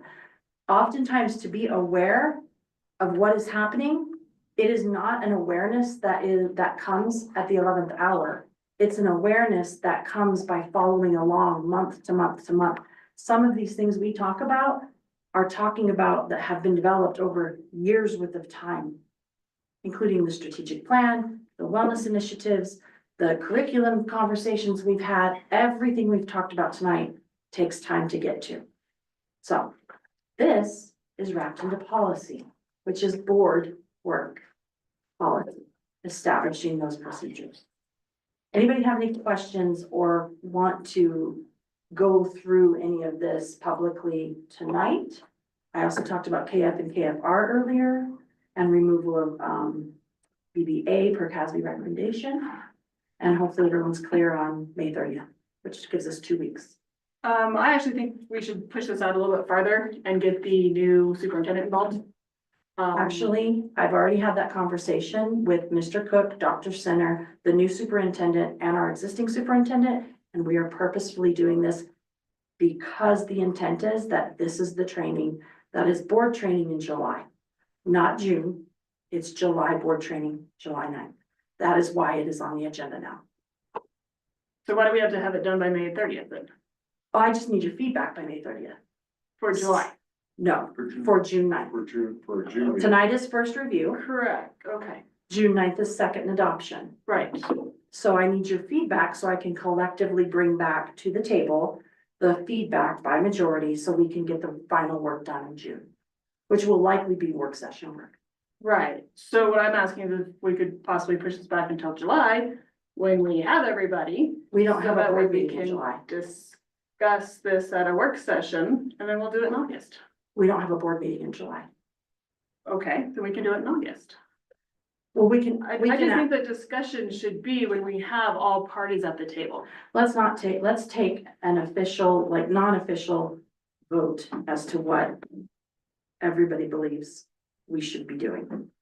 Because this is a lot of work, trust me, I'm the one that got it here. But there's purpose in the work, and that purpose is not being driven by me, it's being driven by the broader voice. Those people that we have engaged and paid monies to walk us through the new superintendent onboarding and the goal setting and the alignment of the board with the superintendent position. And we've got a bunch of other policy to deal with as well coming up. I just think that, I mean, if we have a new person, I would like for that person to be involved. She is, So, she is. Not right at the table. No, she's not at the table, but she will be shared the policy and she's actually already aware of the policy. Understood, but I Yeah. think I'd love to hear conversations that she would have with us about these policies. and I know that we have a lot of policies, I just don't think we need to rush this, like, I really don't think that there's anything that is saying that we have to have this by June, because, you know, we can have the discussions and we can go with that, but I just think that if we do this in August, that would be fine. Like, I don't want to rush policy, because we do have some questions for Mr. Farmer. We do have some things with the innovative status, I just don't. That's different policy. This is But board still, though, conduct, board any- superintendent relations. Anything, I don't think that we need to make any of this policy until we have Ms. Hazelton at the table with us. Okay, so here's my question to you. Ms. Hazelton and even Mr. Cordray are aware of the policy, but policy is governed by board. So the board is essentially being advised as per our collective agreement by Dr. Christie Center and also by Dr. Matt Cook of CASB. I love that. So I am being advised that this work and being able to basically train from this work is what's necessary to do the onboarding and the work well. We don't have anything right now that has the ability to allow us to understand what our roles are very succinctly to do that onboarding process training, which we're paying for, which has to happen in July before she starts on September or mid-June. My voice is, we've got to get this done. What's your thought, Tim? Well, I think it's pretty essential with, especially with the board superintendent stuff and how we're supposed to relate to the board. And I think I don't think it's critical that we get it done, but I think it's pretty important that we get it done now. I think it's 17 brand new policies. There's 17 brand new policies that we haven't ever had before. So I think and it came to us Friday night at 7 o'clock. Like, we haven't had much time to dig into it, and we have Well, it 11 doesn't take- days. I've read it through 3 times in the past week. Yeah, and it doesn't take that long. the past week though, we got it on Friday. But you have 2 weeks to do the work between now and May 30th. We have 11 days. I'm just saying, though, It's May 19th. it's a lot to have 17 brand new policies that we've never had and to not have any other insight of people it's going to affect. It's inside of CASB, it's the inside of Matt Cook, it's the inside of CASB, it's the inside of Dr. Sinner, it's not just. It brings us into alignment with best practice, so that. Which is It what we're just training seems, on. it just feels very rushed. So I just think that we should reflect on it a little bit more. Maybe have an extra reading in the middle to make sure that we get everything to where everyone wants, since it is a brand new policy. And I think that we need to discuss it in June and bring it back in August. So the alignment with the timeline is the training to the board and the superintendent that is being provided, Right. accomplished in July. But we could do that training. We don't have to have We these. fully cannot set. do the We training can have without the them. guidelines. We do not have guidelines right now, We do. We have VBA. which CASB's recommended. for However, removal. we still have it. It doesn't mean. But I'm even though not CASB's training to a recommending things, policy. We don't have to do everything CASB says. I know, but Rachel, it makes no sense to train to a policy and align to a policy or policy that is not in alignment with the person coming down to provide the training. That makes no sense. We shouldn't rush it, is all I'm saying. So we can discuss this in June and see where we're at. But I don't want to have it as an action. I don't want to do a first read today and a second in action in June, because that is rushing it. It is not Brand new fair. I don't policy. think it's rushing it. I don't think That's it's rushing my it opinion. either. It's I've not read fair all to through it us. A couple times, it's not that difficult to read, they're not that long, they're not that involved. Okay, it's just gonna make the way that we're setting these agendas incredibly long is just gonna make that June meeting very, very long, because we need to go through each one. These are Very, pretty. You They should, are, they're they are. modeled They're after very Durango. but we're not Durango. I know we're not, but they're critical policy to move forward as an aligned board with our new superintendent. Which is why I think that they need to be at the table with us when we do this. This CASB and Dr. Center don't write our policy. They're gonna say, that's work you guys do. You let us know when it's done and we are gonna align the two of you, or the two groups, and train to that. Once, it's kind of like asking someone else, let us know when you want to opine on our strat plan, and then we're gonna go ahead and work on executing it. It's not their strat plan, it's ours. It's not their policy, it's ours. The work is ours to do. As elected board members, this is the work we're elected to do. So If they it is a wanna make lot of some work. Changes in these policies, Then, like this is CASB saying this is what these policies are. And what we're probably gonna hear is, well, CASB is recommending this, we shouldn't have to change it. no, we There may have, be some things we There wanna may be some change. things we wanna change, yeah. Right. I mean, I read lines But I of can stuff almost out. see it already. I mean, there's some critical things that are issues with all of us right now. Mhm. As we speak. exactly. And to rush this is just another thing that feels like it's being shotgunned. It just seems like we need to have more space between the red line and time to discuss than the adoption. And I know that that's how we do it, is we first read and we second and adopt, but these brand new ones, we need more time.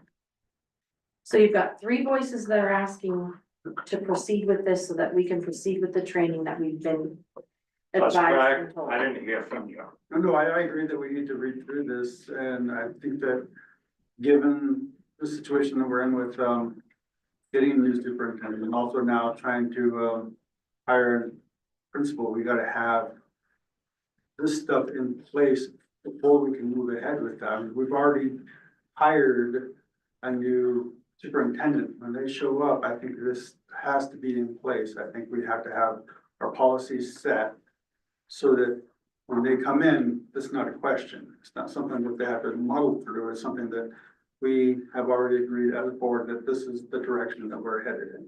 I And like if that. you, I just think that if it was that big of a deal, we should have seen it last. Like, I just. Well, I would want- have just loved to have want had it more last month. time in between, because to get it, to make all of our changes, and then to see a red line at the last minute, potentially right before that June meeting, I mean, that doesn't give a lot of time for reflection and debate before we adopt it. is just what I'm asking, is to have more time. Okay, the voice is 3-2, we're moving forward. Have your feedback to me by June 5th. And I will do whatever it takes to have it available to you by the 6th. Which means I will end up working hours on that. I've probably put 40 hours of work into this policy so far. So me asking you as board president to review this policy No, in I 11 just would have days, liked it. in earlier 11 than days is Friday. not a big ask. Right. So we will review this policy now. We will review it individually now. You can provide your feedback. I will collectively put that feedback together. We will, as a board, go back to it during our work session on June 9th, which will be a early and longer work session. We will redline it. We will discuss it. We will then second review it and adopt it so that it is in place before Dr. Sinner and Matt Cook provide our training that is already set on July 9th. That will happen. It will be a day-long training. If something egregious comes up during that training in July and something happens, we can bring this policy back to the table in August. If Audrey Hazelton decides that she wants to opine, which again, not her place, board policy. But if there's a conversation, then we can come back to that in August. Policy should be always evolving and being reviewed and then adopted. And if there's no changes, there should be constant reviews. This policy was brought about through recommendation of CASB removing a specific policy, but also the situation in which we find ourselves in as a school district and a board over the last 2 months. This is in response to everybody, not just the board, the staff, the superintendent, knowing their lanes and knowing where we sit and what our job is. This is board conduct and board superintendent relation policy, and it will set the tone for a successful or messy onboarding of that superintendent. It is absolutely critical that we all understand it and that we do the work. And that is work. That is what we were asked to do. So we have to spend our time here, whether we want to or not. You're good. Will you just please build in for June, because we are gonna need a lot of time for this. Yes, now, Okay. the build-in will be based on how much feedback we get. If I get a ton of feedback, I'm gonna be saying, hey, guys, we need a long work session, show up at 3. Or maybe we do a second work session, because we're gonna do a strat plan review. We can do another work session. We can have a work session before the 9th. If you guys want to, I'm back on the 4th. So we have between the 4th and the 9th. If you want to do another work session, we can do that if everybody can show. So So I think what I would suggest then is on your red line, you put everyone's comments on there. That way everyone can see every comment and not just the majority. yeah. That way then we have more way to discuss. I think that would be a much better. Well, here's what I'm gonna do, because I am really not a great secretary. I will share Word documents with you all. And you all can go in and turn on, I'll walk you through how to do it. You turn on, does everybody have Word? Or We Google Doc? can't have a shared document. That's a meeting. So it needs to be, It needs to be a document you can, with your Word or your Google Doc, put Right. your comments on. right, but it cannot be shared where I have the same comment, or I can do comments and they can do comments. Correct, We but each have you to be can do limited. your own comments. Yes, And so I don't have to do. right, them. yeah. So that's what I will ask you to You can do. do shared doc, you can do a shared Can document. you No, share? that's a meeting. We did, no, you can share the document, you just can't share your commentary back until we have that work session. Right, right. But we can't share commentary back and forth on a document. Right, Right. So I can do my, Can you Yeah. send one document of each policy? Just what I would do is just make a copy, send it to Heather, like make a copy of the folder. The easy way to do it is copy the folder. So you make one copy of the folder and you name it Rachel. Then you name another copy of the folder and you name it okay, Victor. could you PDF? See what I'm them all? saying? Cool. No, she has the words. No, I'm just looking at these So ones she here. can make Yeah. copies of the words in a folder and share each board member their own folder. That makes Can we- clear sense. Can we talk about the KFR since we are gonna go over those ones today?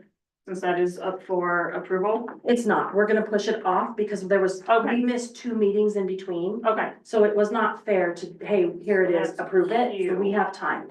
okay, cool. That's why I wasn't sad about sharing with you a policy too late in the game, because I had to figure out where it was on the minutes. Gotcha, okay, So that will follow in line, No align queue. with all the rest of these. okay, All right, cool, 4C. 4C, anybody want to make a motion? I make the motion, we accept objective report as you said, approaching standard, correct? Correct. Yes. I'll second. Do we have a second? Okay, we have a motion and a second. Heather, will you call the question? Craig Manley. Aye. Victor Figueroa. Aye. Sam Hunter. Aye. Christian Brown. Aye. Rachel Gordon. I, All right, motion carries 5-0. Okay. Opportunity for consent. I move that we extract from consent items F, Q, and R.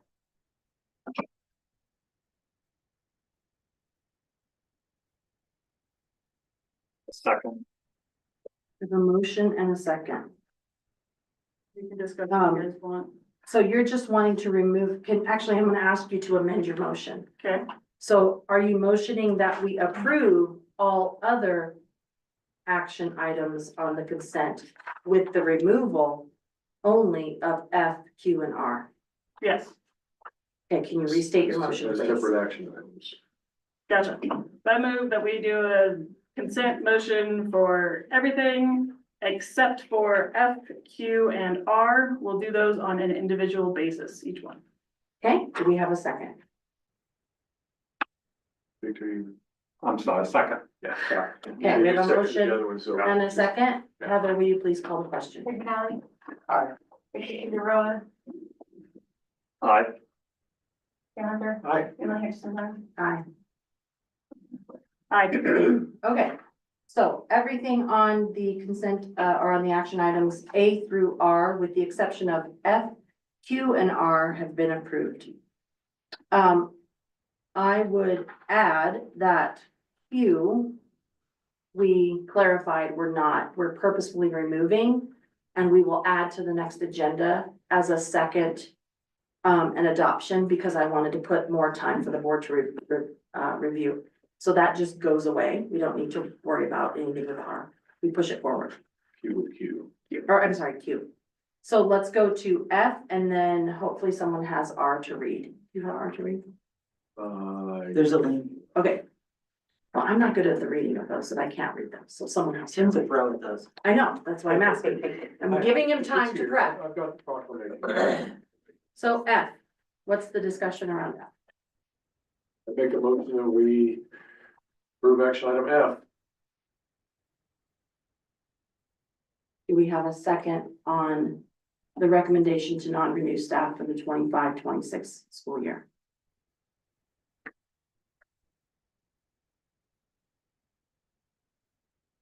You're looking at your lists, hopefully. So one of those links was to that list of non-renewals. And just for the public's benefit, it's not just one or two people.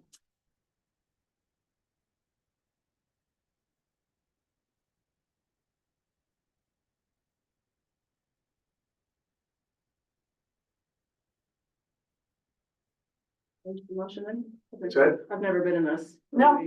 I'm letting Craig, I see that he's reviewing some of his documents. I'm assuming others are.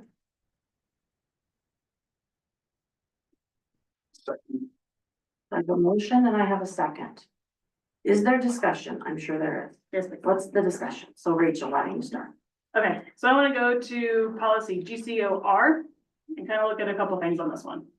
So I know that we had a grievance was filed, and we had some things come back that said that we did not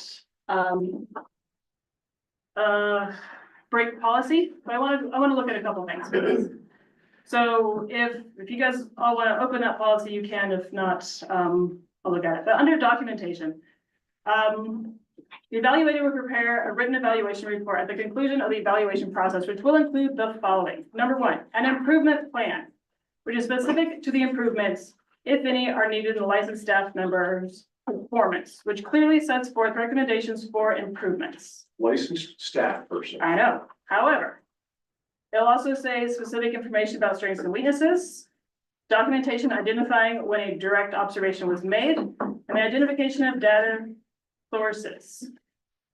Okay, if we have an ineffective performance, which we did not, a licensed staff member whose performance is deemed ineffective shall receive written notice that the performance evaluation shows a rating of ineffectiveness, a copy of the document relied upon in measuring the staff's performance, and identification deficiencies.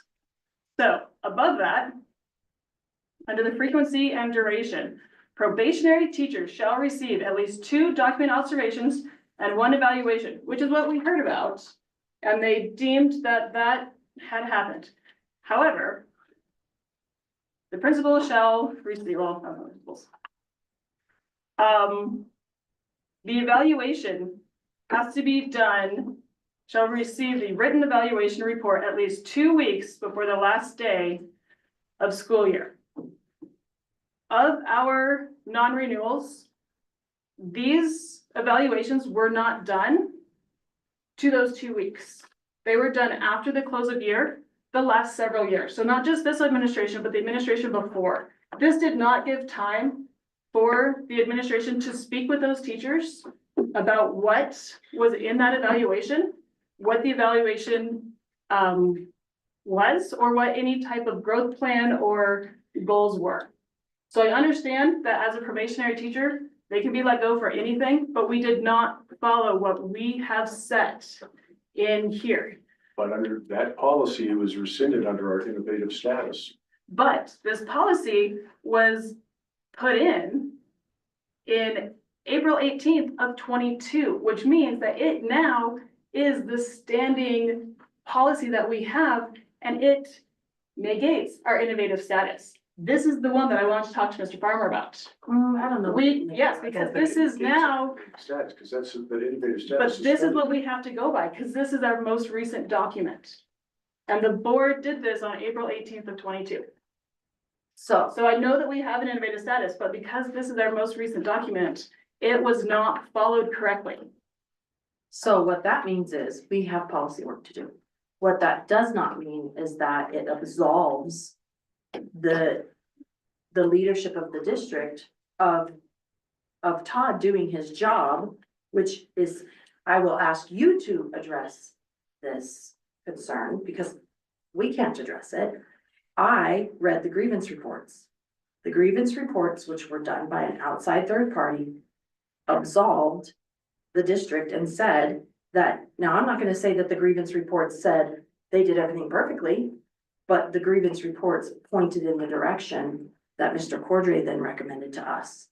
Right, but it did miss several key factors. So it said that we did not break policy, The grievance report was But it- not contested then, but it didn't go through this. but the grievance report was not contested. Right, but this isn't how we treat people. We can't just let somebody go because we wanted to. But you're making those Well, yeah, you assumptions can, and that's legally, and I'm not saying actually that's what legally we we do. could. But yes, we can. Actually, But we can. we have these here to follow. This is why we have a process.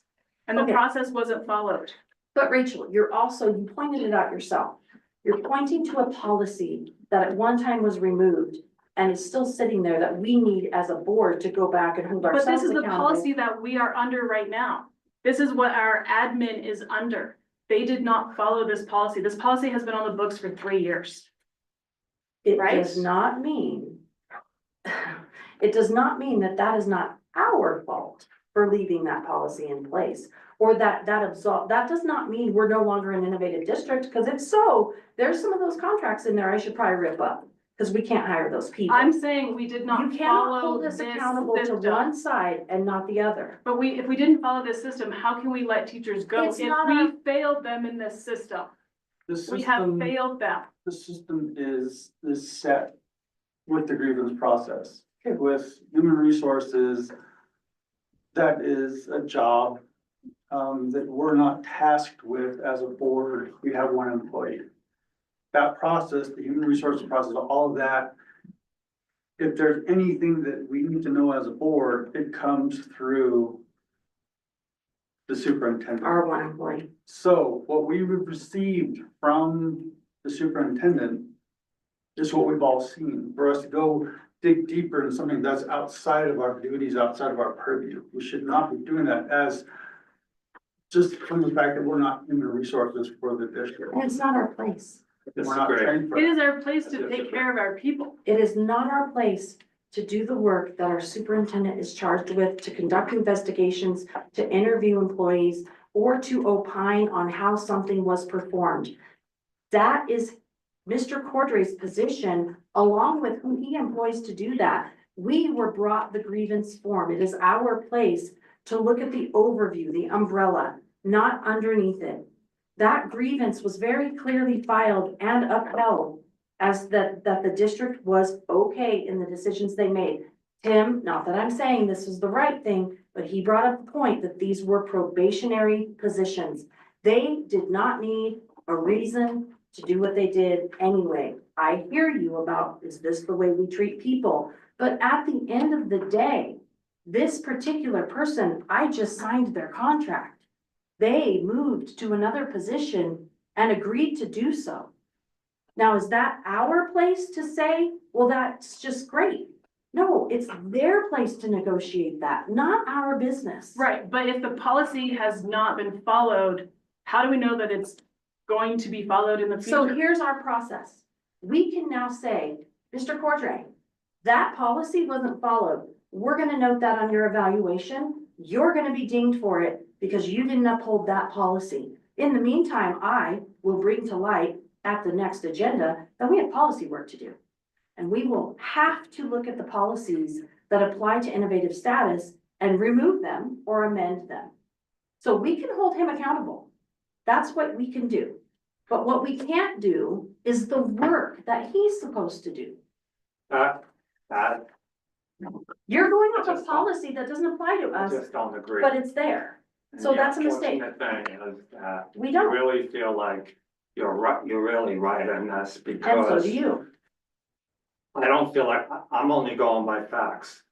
You talk one hand that we need to follow policy. But when it breaks, when the policy is broken, you say, well, that's not our problem, that's the. It is our problem that we need to redo the policy. Policy. But- Our purview is but in the policy, meantime- not the investigation We don't need or to the fix the action. policy. But what we're hearing from the investigation, here's, for example, I'll give you a great example from the independent evaluation. In the independent evaluation, they say that part of, part of what the evidence was that this person didn't, should not be rehired or should be let go is because they have 7 discretionary days that they used. Mhm. Okay, so I say to myself, wait a minute, guys. These are discretionary days. There's nothing in policy, there's nothing in regulations that says teachers can't use their 7 days. Because if there is, then let's see it. Second, they then say, in addition to that, they use their professional development days, so that's 10 days that they used. And they're saying, as a result of those 10 days, that's evidence that this person shouldn't be hired. Well, you know who approves those professional development days? It's approved by 3 administrators. The principal, the business, the CEO, and the superintendent. Why should that be used against them? That was only one point. No, well, like, Why that's is it our all place to evidence, opine? but, excuse me, that's all evidence toward their non-renewal. That was in the report. So you're saying, you know what, guys? That should have been caught by the principal, by the superintendent. The principal said, hey, wait a minute, that's not right. That's not fair. Because they are allowed to use their 7 discretionary days. It should be in a report that says that's against them. If principals do not want them to be on professional development days, which by the way, is with our students, or their own professional development. If they don't want that, all they have to do is say, no, you're not gonna go. Okay, So- you're also talking about crossing time of two different leaders of the district in a principal position. I'm talking about this case right now. It's No, I in the understand report. that, and that person reported to two separate leaders across 3 years' time. I'm not talking about that. I'm talking about the other case. I'm not gonna That name was the other still- case. That was still It's one one leader, brand new leader. one person. Here's the thing that struck very clearly to me and that I spoke to the attorney about, and that he was very clear in setting forth. It is not our place to dive in and start to investigate the actions of those that report to Mr. Cordray. That's his job. That is, until it's not done. That's the problem here. The purpose of last week's requested executive session was to share details like this with all of you. Why And didn't you do that? Why didn't you That do was that before? denied. Why did you not, that kind of thing should be, as a board member, if you have something like that that needs to be brought up, number one, it should be brought to the board president. Number two, then it should be brought to the To the superintendent. superintendent. And if it didn't get done that way, That was brought, and he says, I don't know about that. That's what was said.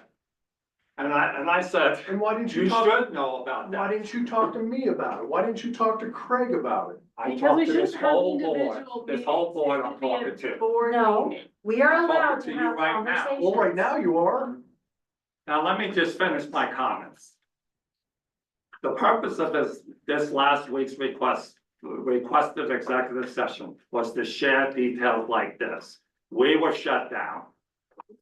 Since the majority of the board denied hearing the factual information, I would like to address the non-renewals in terms of the general terms. According to our policy, GCO and GCOR, probationary teachers shall receive 2 documented observations and 1 evaluation that results in a written evaluation report each academic year. The process is outlined again in the portraits of a school district under the evaluation and performance management section. Additionally, under GCO-R, this clause that states the district has discretion to non-renew probationary teachers. The clause provides a loophole that allows administration and school board members to approve the non-renewal of teachers in the absence of evaluation, observation, or improvement plans. However, I argue that this is not the Mancus way and never has been till this board. We do not treat our staff, teachers, as if they're disposable. It's unethical and disrespectful. But there's not disposed, there's another Excuse me, let me position. stop. In my 30 years of educational experience, 17 of them as an administrator, we talk about best practice. Best practice always dictated that administrators observe staff members, provide them with copies of observational notes, discuss strengths and concerns, provide improvement plans if needed, with support and resources. This is also an expected, fair, equitable, and accountable way to treat our Mancus staff. It holds our superintendent, our administrators, our supervisors accountable to do their job in a respectful, ethical way. With that being said, our job as school board is not to blindly follow the superintendent. Our job is to ensure that our one employee is doing his or her job with integrity. if we are truly prioritizing our recruitment and retention efforts, then our staff needs to be confident that decisions are being made based on documentation, transparency, and best practice. Our teachers and staff deserve to be respected. So, Mr. Corrigan, were there Yes. not at least 8 observations of this person? Yeah. Was there not a written assessment and a written evaluation given to It's in the grievance report. It is in the grievance report. all in the grievance It is on my Was there an wall when we improvement did plan observe. with results? There- I went to look for the evaluation, it's not there. Let Mr. Cordray finish. It wasn't there. Let Mr. Cordray finish, Yes, please. the Board of Education reaffirmed their innovative status in 2023 with CDE by filing the appropriate documents, which gave us waivers from certain laws. And that's an important part of how we do it. The part that is challenging to me is we had a grievance process. We got a grievance outcome, and that outcome was not appealed. That process allows for an appeal to me and then appeal to the Board of Education. That didn't happen, and that is the process, okay? So if there is a concern about conflicting policy, which we have conflicting policy, the policy you cited and our innovative status, that's a conflicting policy. To assert that someone's acting without integrity is really poor form and downright disgusting. I don't appreciate that. Because I do work with integrity, and this employee, we found her an equally paying job better suited to her needs. So this is a shame, and I'm sorry for all the heartache around it. But we have a responsibility to teachers, and we have a responsibility to students. And having a non-licensed person in the classroom versus a licensed person who's gone through teacher training and professional teacher conduct training support is who we want in our classrooms. That's what our kids deserve. That's what our parents expect. And so that's what we're going to have for next year. That is a reasonable person standard for this work. There's no integrity issue here. Yes, there is, and I There's not. disagree with That you. is your opinion. I disagree. The issue isn't about the person. The issue is about following policy. Okay. And it's unfair if it's not followed. Absolutely, it is unfair when policy and procedure is either not represented fairly. For instance, a policy that we have within our own district that goes against our innovative status, which is work we need to do. However, I will recall my words, which were all about following process and procedure. Out of I can't even count how many letters that we received. The number of those individuals that followed the process to sit in front of Mr. Cordray and have a conversation was very finitely low. It was not followed. Mr. Cordray was not brought into the fold. And unfortunately, where I believe we have a lot of cloudiness here is that, Victor, to your credit, you have a lot of knowledge as an assistant superintendent. You have sat in that seat. I sure have. Exactly. And that for you in this seat is a disadvantage. It's not. It It's is. clear, it's clear. Let me finish. It is a disadvantage when you are relaying your thoughts around a person's integrity in a public forum, that you are now speaking your thoughts. But the board has not collectively affirmed that same thought because we, or at least I, read the grievance process and I chose to stand by what Mr. Cordray has lifted up to us and the grievance process, which was done outside of him. Okay, I read it I understood it. I understood the facts of the matter. I did not dive into files. I did not do interviews. That's not my place. And I don't want to know that information.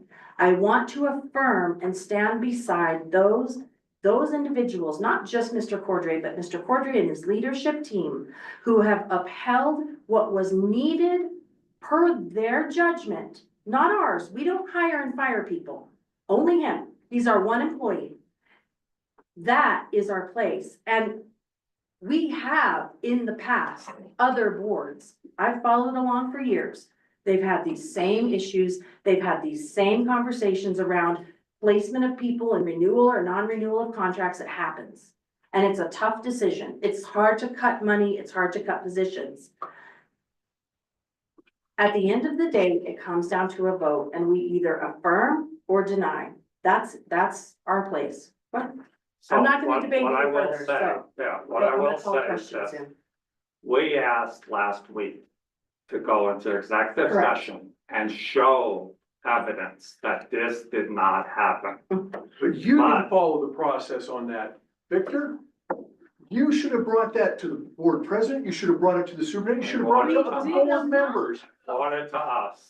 I never had that conversation with you. No, We you had brought several conversations and none of that was ever We brought up. had one conversation, Sam, not several. You brought it to a place that put the school district in a very, very precarious position to hold an executive session based around human resources to debate the decisions that were made by the superintendent of the schools is inviting Puts us in potential legal jeopardy. legal jeopardy. And that was our advisement from our attorney who was sitting here, was to not go into executive session. And our attorney is not here. No, but he would tell us. But I didn't hear it. I didn't hear from our attorney that said, hey, we're gonna go into jeopardy if you go into executive session. You are We allowed should be to able talk to to do him. that. So We should be able to do it. If we Here's how all I- agree, here's how but we I- don't.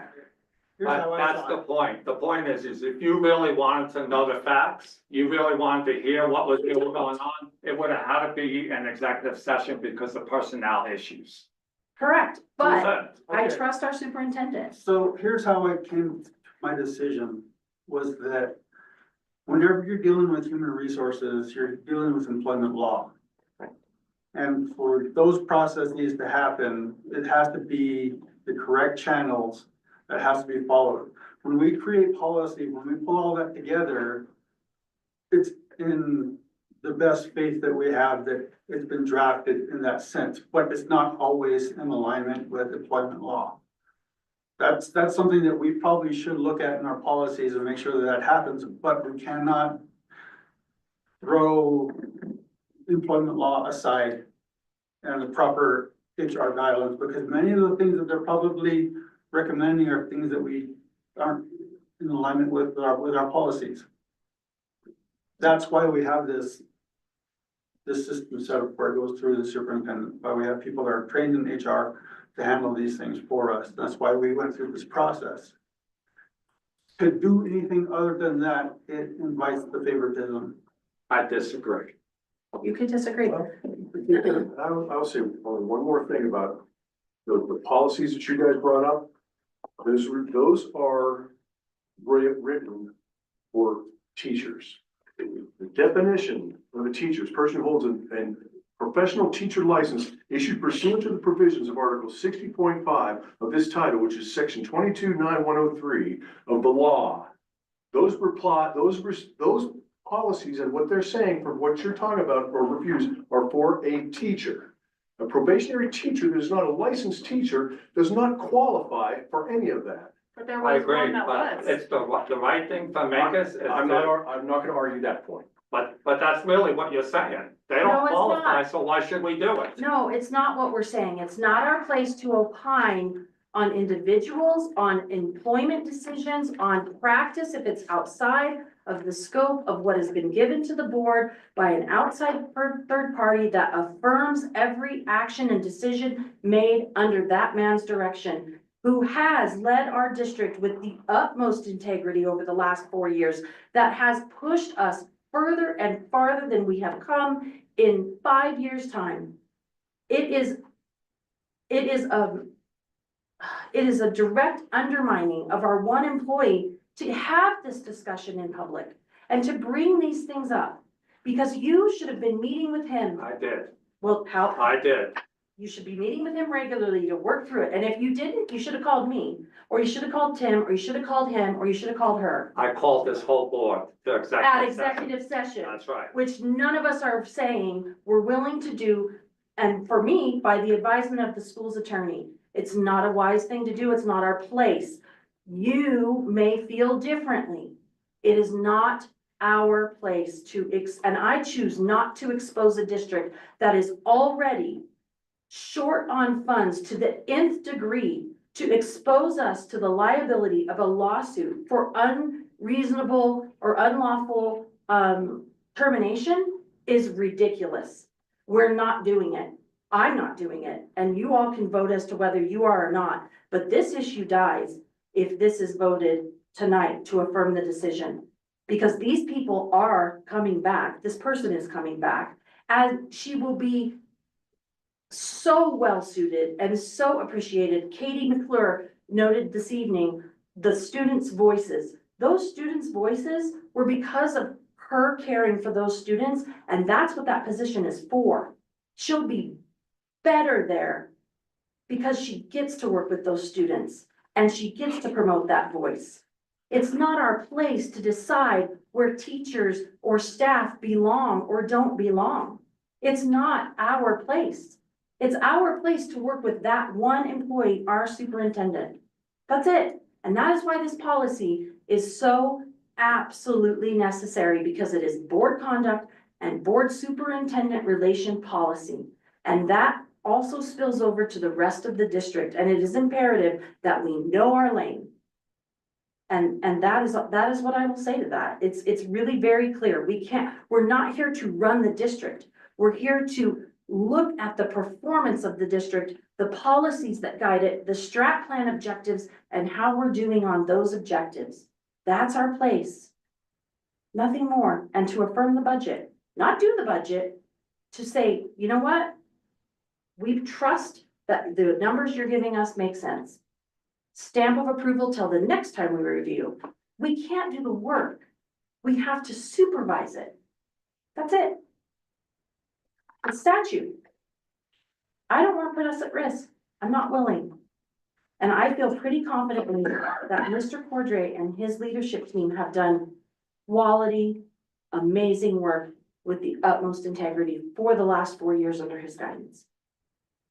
That's the way I feel. If you feel differently, you are allowed to do that. But right now, we just need to vote. So we've had a first, we've had a second, we've had discussion. Heather, would you please call to question? And I'm going to reaffirm so we're all clear. We've had a first and a second to act on a recommendation to non-renew staff for the 25-26 school year. Item F. Heather, call to question. Craig Manelli? Aye. Victor Figueroa? No, Mr. Tim Hunter? Aye. Emily Hession Brown? Aye. No. Motion carries 3-2.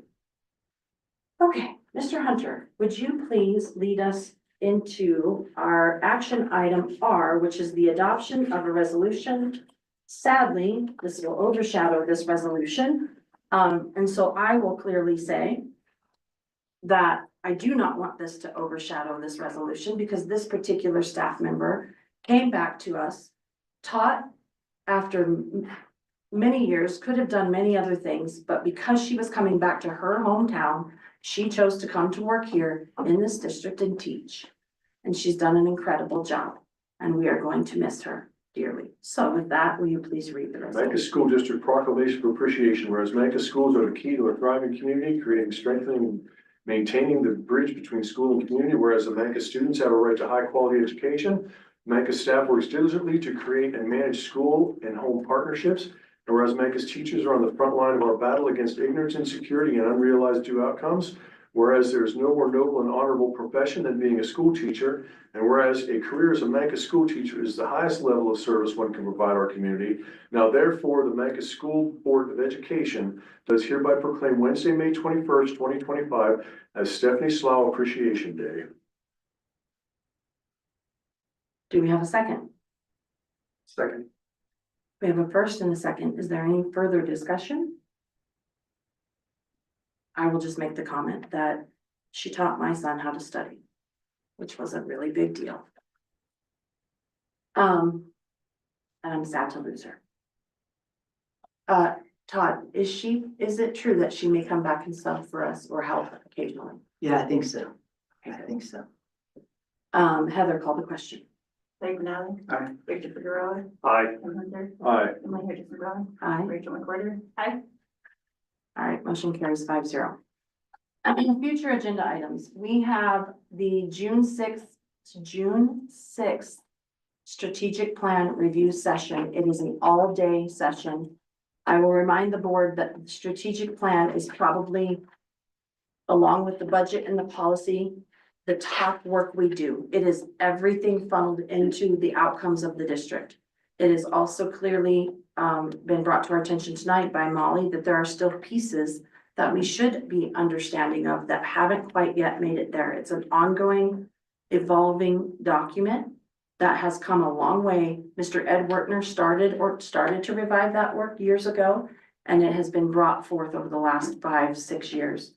So it's our duty to do that work. If you are not going to be at that strategic plan review session, please let me know, because we do need board voice. Heather, if you could please let Alice know to notify public that board members will be present at that publicly. It will be here in your mind. Yep, as far as I know, unless it changes. We also have 4A and 4D that we are going to be reviewing in June. We have a district goals report from the administration. Those goals, if you remember, align with that strat plan. So actually this is all really well played out in terms of how it's being brought to us.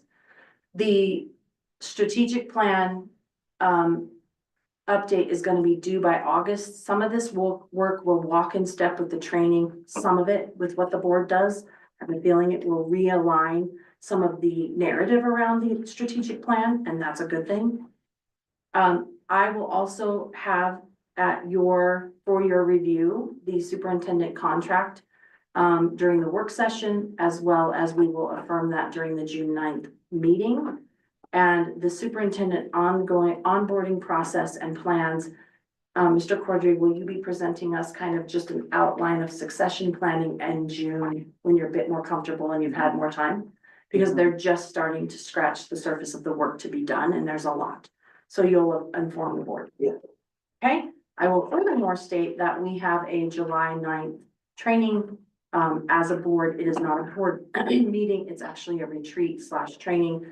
Location TBD, because we can't use the library, which I thought we would be able to. And I don't want to come into this small room, so I'll have to figure that out. And then, so Superintendent Hazelton and I are meeting tomorrow at 4, and we'll be working on the principal position. So we'll be reviewing materials together, talking through those things. Which is I will just indicate it is a note to her character as well, because she's not even on the books right now. So everything she's doing is because she's trying to get up to speed. Everything that Mr. Cordray is doing as well is part of probably over and above. I know it's over and above because you have a lot of days. And now that I'm helping with the contract, it's all relevant. The discretionary days, the recruitment days, all of it is relevant. So I appreciate that you all are pouring into making sure that the succession is in place, especially with a change in leadership at a building and a second-year principal at our other building. We need more than ever to affirm and support our leader who has a leadership team, because that leadership team is who supports the super, and they're all critically needed right now, as is the board. So we've got some work to do. Madam President, can I add one thing to that? Sure. Since we do not have the July meeting, we do need to look at the MLO. We've got to get that going so we don't miss it. We have until August, right? Actually, when I was looking at the numbers, it's July 25th. So we have to. So have we'll in add it to the June. June, we'll add it to the June 9th. And just to that point, I've been in contact with the Kutak Rock, who's the law firm that did our last mill levy or our bond language. And so they're preparing our bond language for us, for our mill levy language. Okay. So we will have it for June. Okay. Perfect. So that will become a June, a June Action item. 9th. Yeah. Levy vote. Are you all for, okay, my next question. If we want another work, I know, if we want another work day, work session, not to be before the meeting on the 9th around policy, then I need to know what dates work, and you guys can email me between the 5th and the 9th is what it would have to be.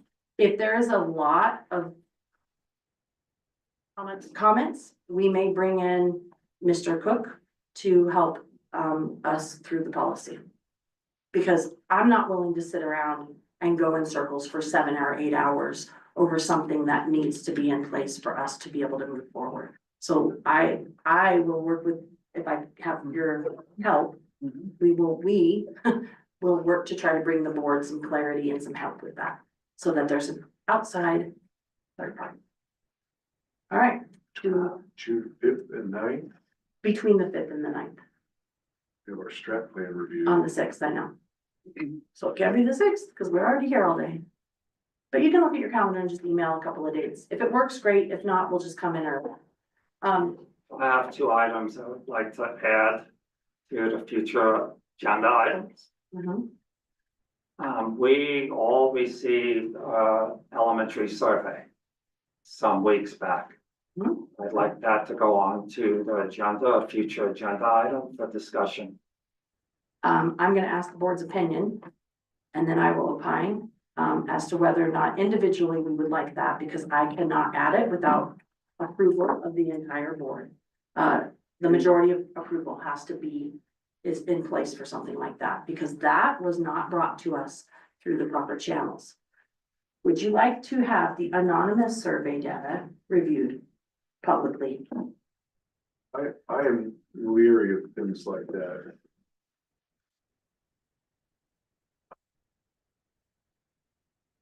That was done under emotion and under. I don't know that I trust that kind of survey. I mean, that's bottom line. It was done out of an emotional response. And I don't know how much credence I want to put into that.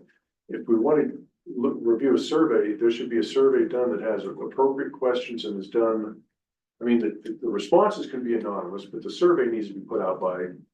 There is one in place. There is one being And done. Mr. Hunter, that is what's happening. There is one being done, and it is for It's being the succession. professionally managed, Mhm. and it's a very good survey, lead And I would be to, glad to review that, yeah. but that the anonymous survey was done in a time of emotional strain. I would question the validity. Okay, I mean, I read it. I did not. I did. And I agree. I don't think we need to take that survey. I think everything that was on it was just that it was in the heat of the moment. I think we should wait for the professionally done survey. I think that's gonna give us better feedback. Something that, that we can really read and take to heart. Rachel? And due to the lack of the staff linkage, we didn't really have anything throughout the year. I think this was their way of reaching out to us, and I do think that we need to look at parts of it. Maybe not all of it, but there are certain parts, there are certain things that they brought up that really do need to be looked at. All right, so my words are, quite frankly, it was not brought through the proper chain of communication, the channel that it would have had relevant voice. Therefore, I agree, it was very emotionally charged. It was not brought through the right way to do it. Mr. Cordray noticed. He therefore immediately, the following week, I think, started working to survey staff for the benefit of the board, but mostly his successor, to be able to handle that particular feedback. In addition to setting a mandatory training around the grievance process and how you get those concerns answered. Because let's just face it, what's happening right now is people are saying, I have a concern, I'm upset about XYZ, I'm happy, whatever it is, and they're just going directly to the board. That is not that's not the place that we should be, because if we allow that, we are then managing a school district. And we have to put the layers in between the board and the staff, or the parent, or the child. And so my opinion as well is that because it was not done in the process in which it should have been followed, which is all outlined, and I believe will be beefed up before next year because of a lot of this, in terms of whether it be employee manuals or whatever. Mr. Cordray took action to get the right voice. That will be shared with us. I'd rather review that. It will not make the agenda. We need to be very careful. But we do have one, so as long as we have. Yes, someone for it's in staff- process. Staff needs to have a voice.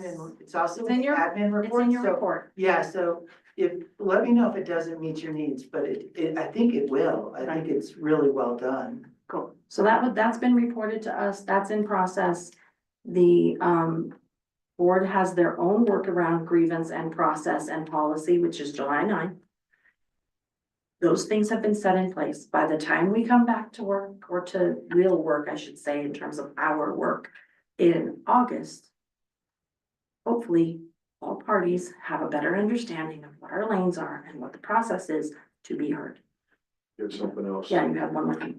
So in the evaluation of the licensed personnel, there's a statement in there about the board has the ability to appoint an evaluation committee that kind of reviews the evaluation process.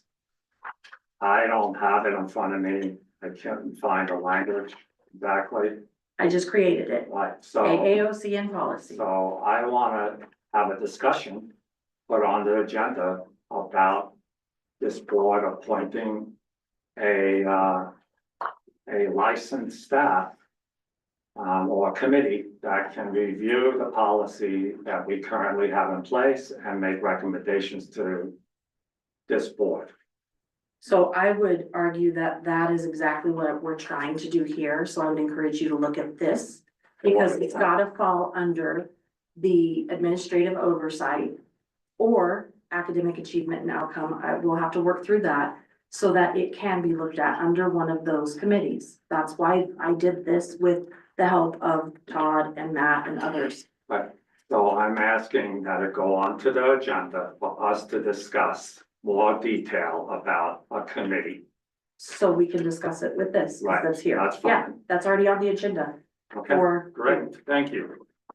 now, how that all flushes out, we can put the policy in place and we can appoint the committees.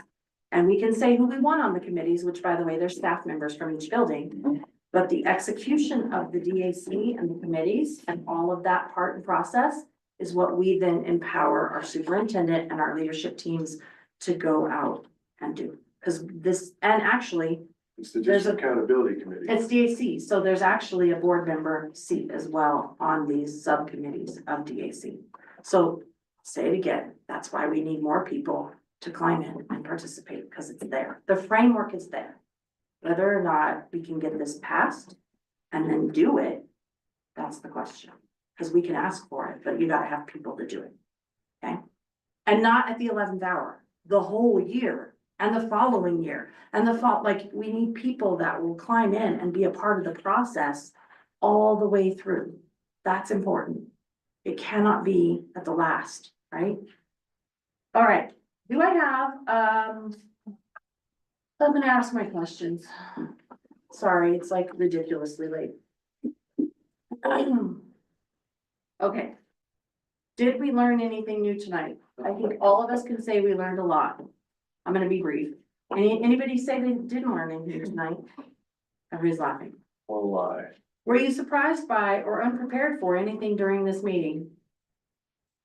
Are we all gonna say yes again? Because I was a bit surprised, but not unprepared. I come to the meeting prepared. We're prepared for the length. Yeah, the length of the Should have meeting. taken a nap this afternoon. Anything to offer? Nope. Were you able to communicate and be understood on all topics? Yeah. Yes, yes, yes. Did the board cross into operations during this meeting? If so, when and how? I will say yes, but not collectively as a board, but I think that we have some crossover into operations as a board at times, all of us, that we need training about. We are crossing lines. It is not our place. That is my purview from this evening. That was was lifted up. Anybody else? I agree about the lanes. I don't know that we actually crossed into, because we didn't do anything that would During the meeting. that would actually affect operations. But yes, we definitely have to be aware of our roles and responsibilities. Were there any decisions made tonight at the meeting that need to be communicated to the public specifically outside of the meeting? I have one question, and that is the Stephanie Slough Day. Are we communicating that to Bailey or the Journal? No, I will. And can we do that? Yeah. And then also, can we put that into the Make Us Matters newsletter if you hadn't already? I think that's something really important to communicate. Anything else that you guys, 4C was amazing, and I know that'll go on the website. Hopefully we can lift that up. And the wellness was amazing too. Any follow-up needed by any individual board member or thank you notes? Do we want thank you notes to Molly and Audion and, well, there were a lot, Tira? Anybody? Janet. Janet. Kirsty. I just buy flowers They all, anymore. they've all put a lot of time in this, what went on in this meeting tonight. Janet, Chrissy, Molly, Audion. Seth did really good work on that presentation. He worked really hard on it. Tira. So did Tira. Yeah. And Kate, did Kate help with that? No, Okay, she Oh. just came. Nicole did, yeah. Oh, yeah, Nicole. Any others? I've lost track. 2, 3, 4, 5, 6, 7, that's it. Okay, I learned by my review of my responsibilities as board president that we need a motion to adjourn the meeting, and we normally don't do that, so I'm gonna ask for a motion. We adjourned. Do we have a second? I'll second. Do we have a call to question? Aye. Tim Hunter. Aye. Emily Hagerson. Aye. Rachel McCoy. Aye. Motion carries. It is 10:42. Meeting adjourned.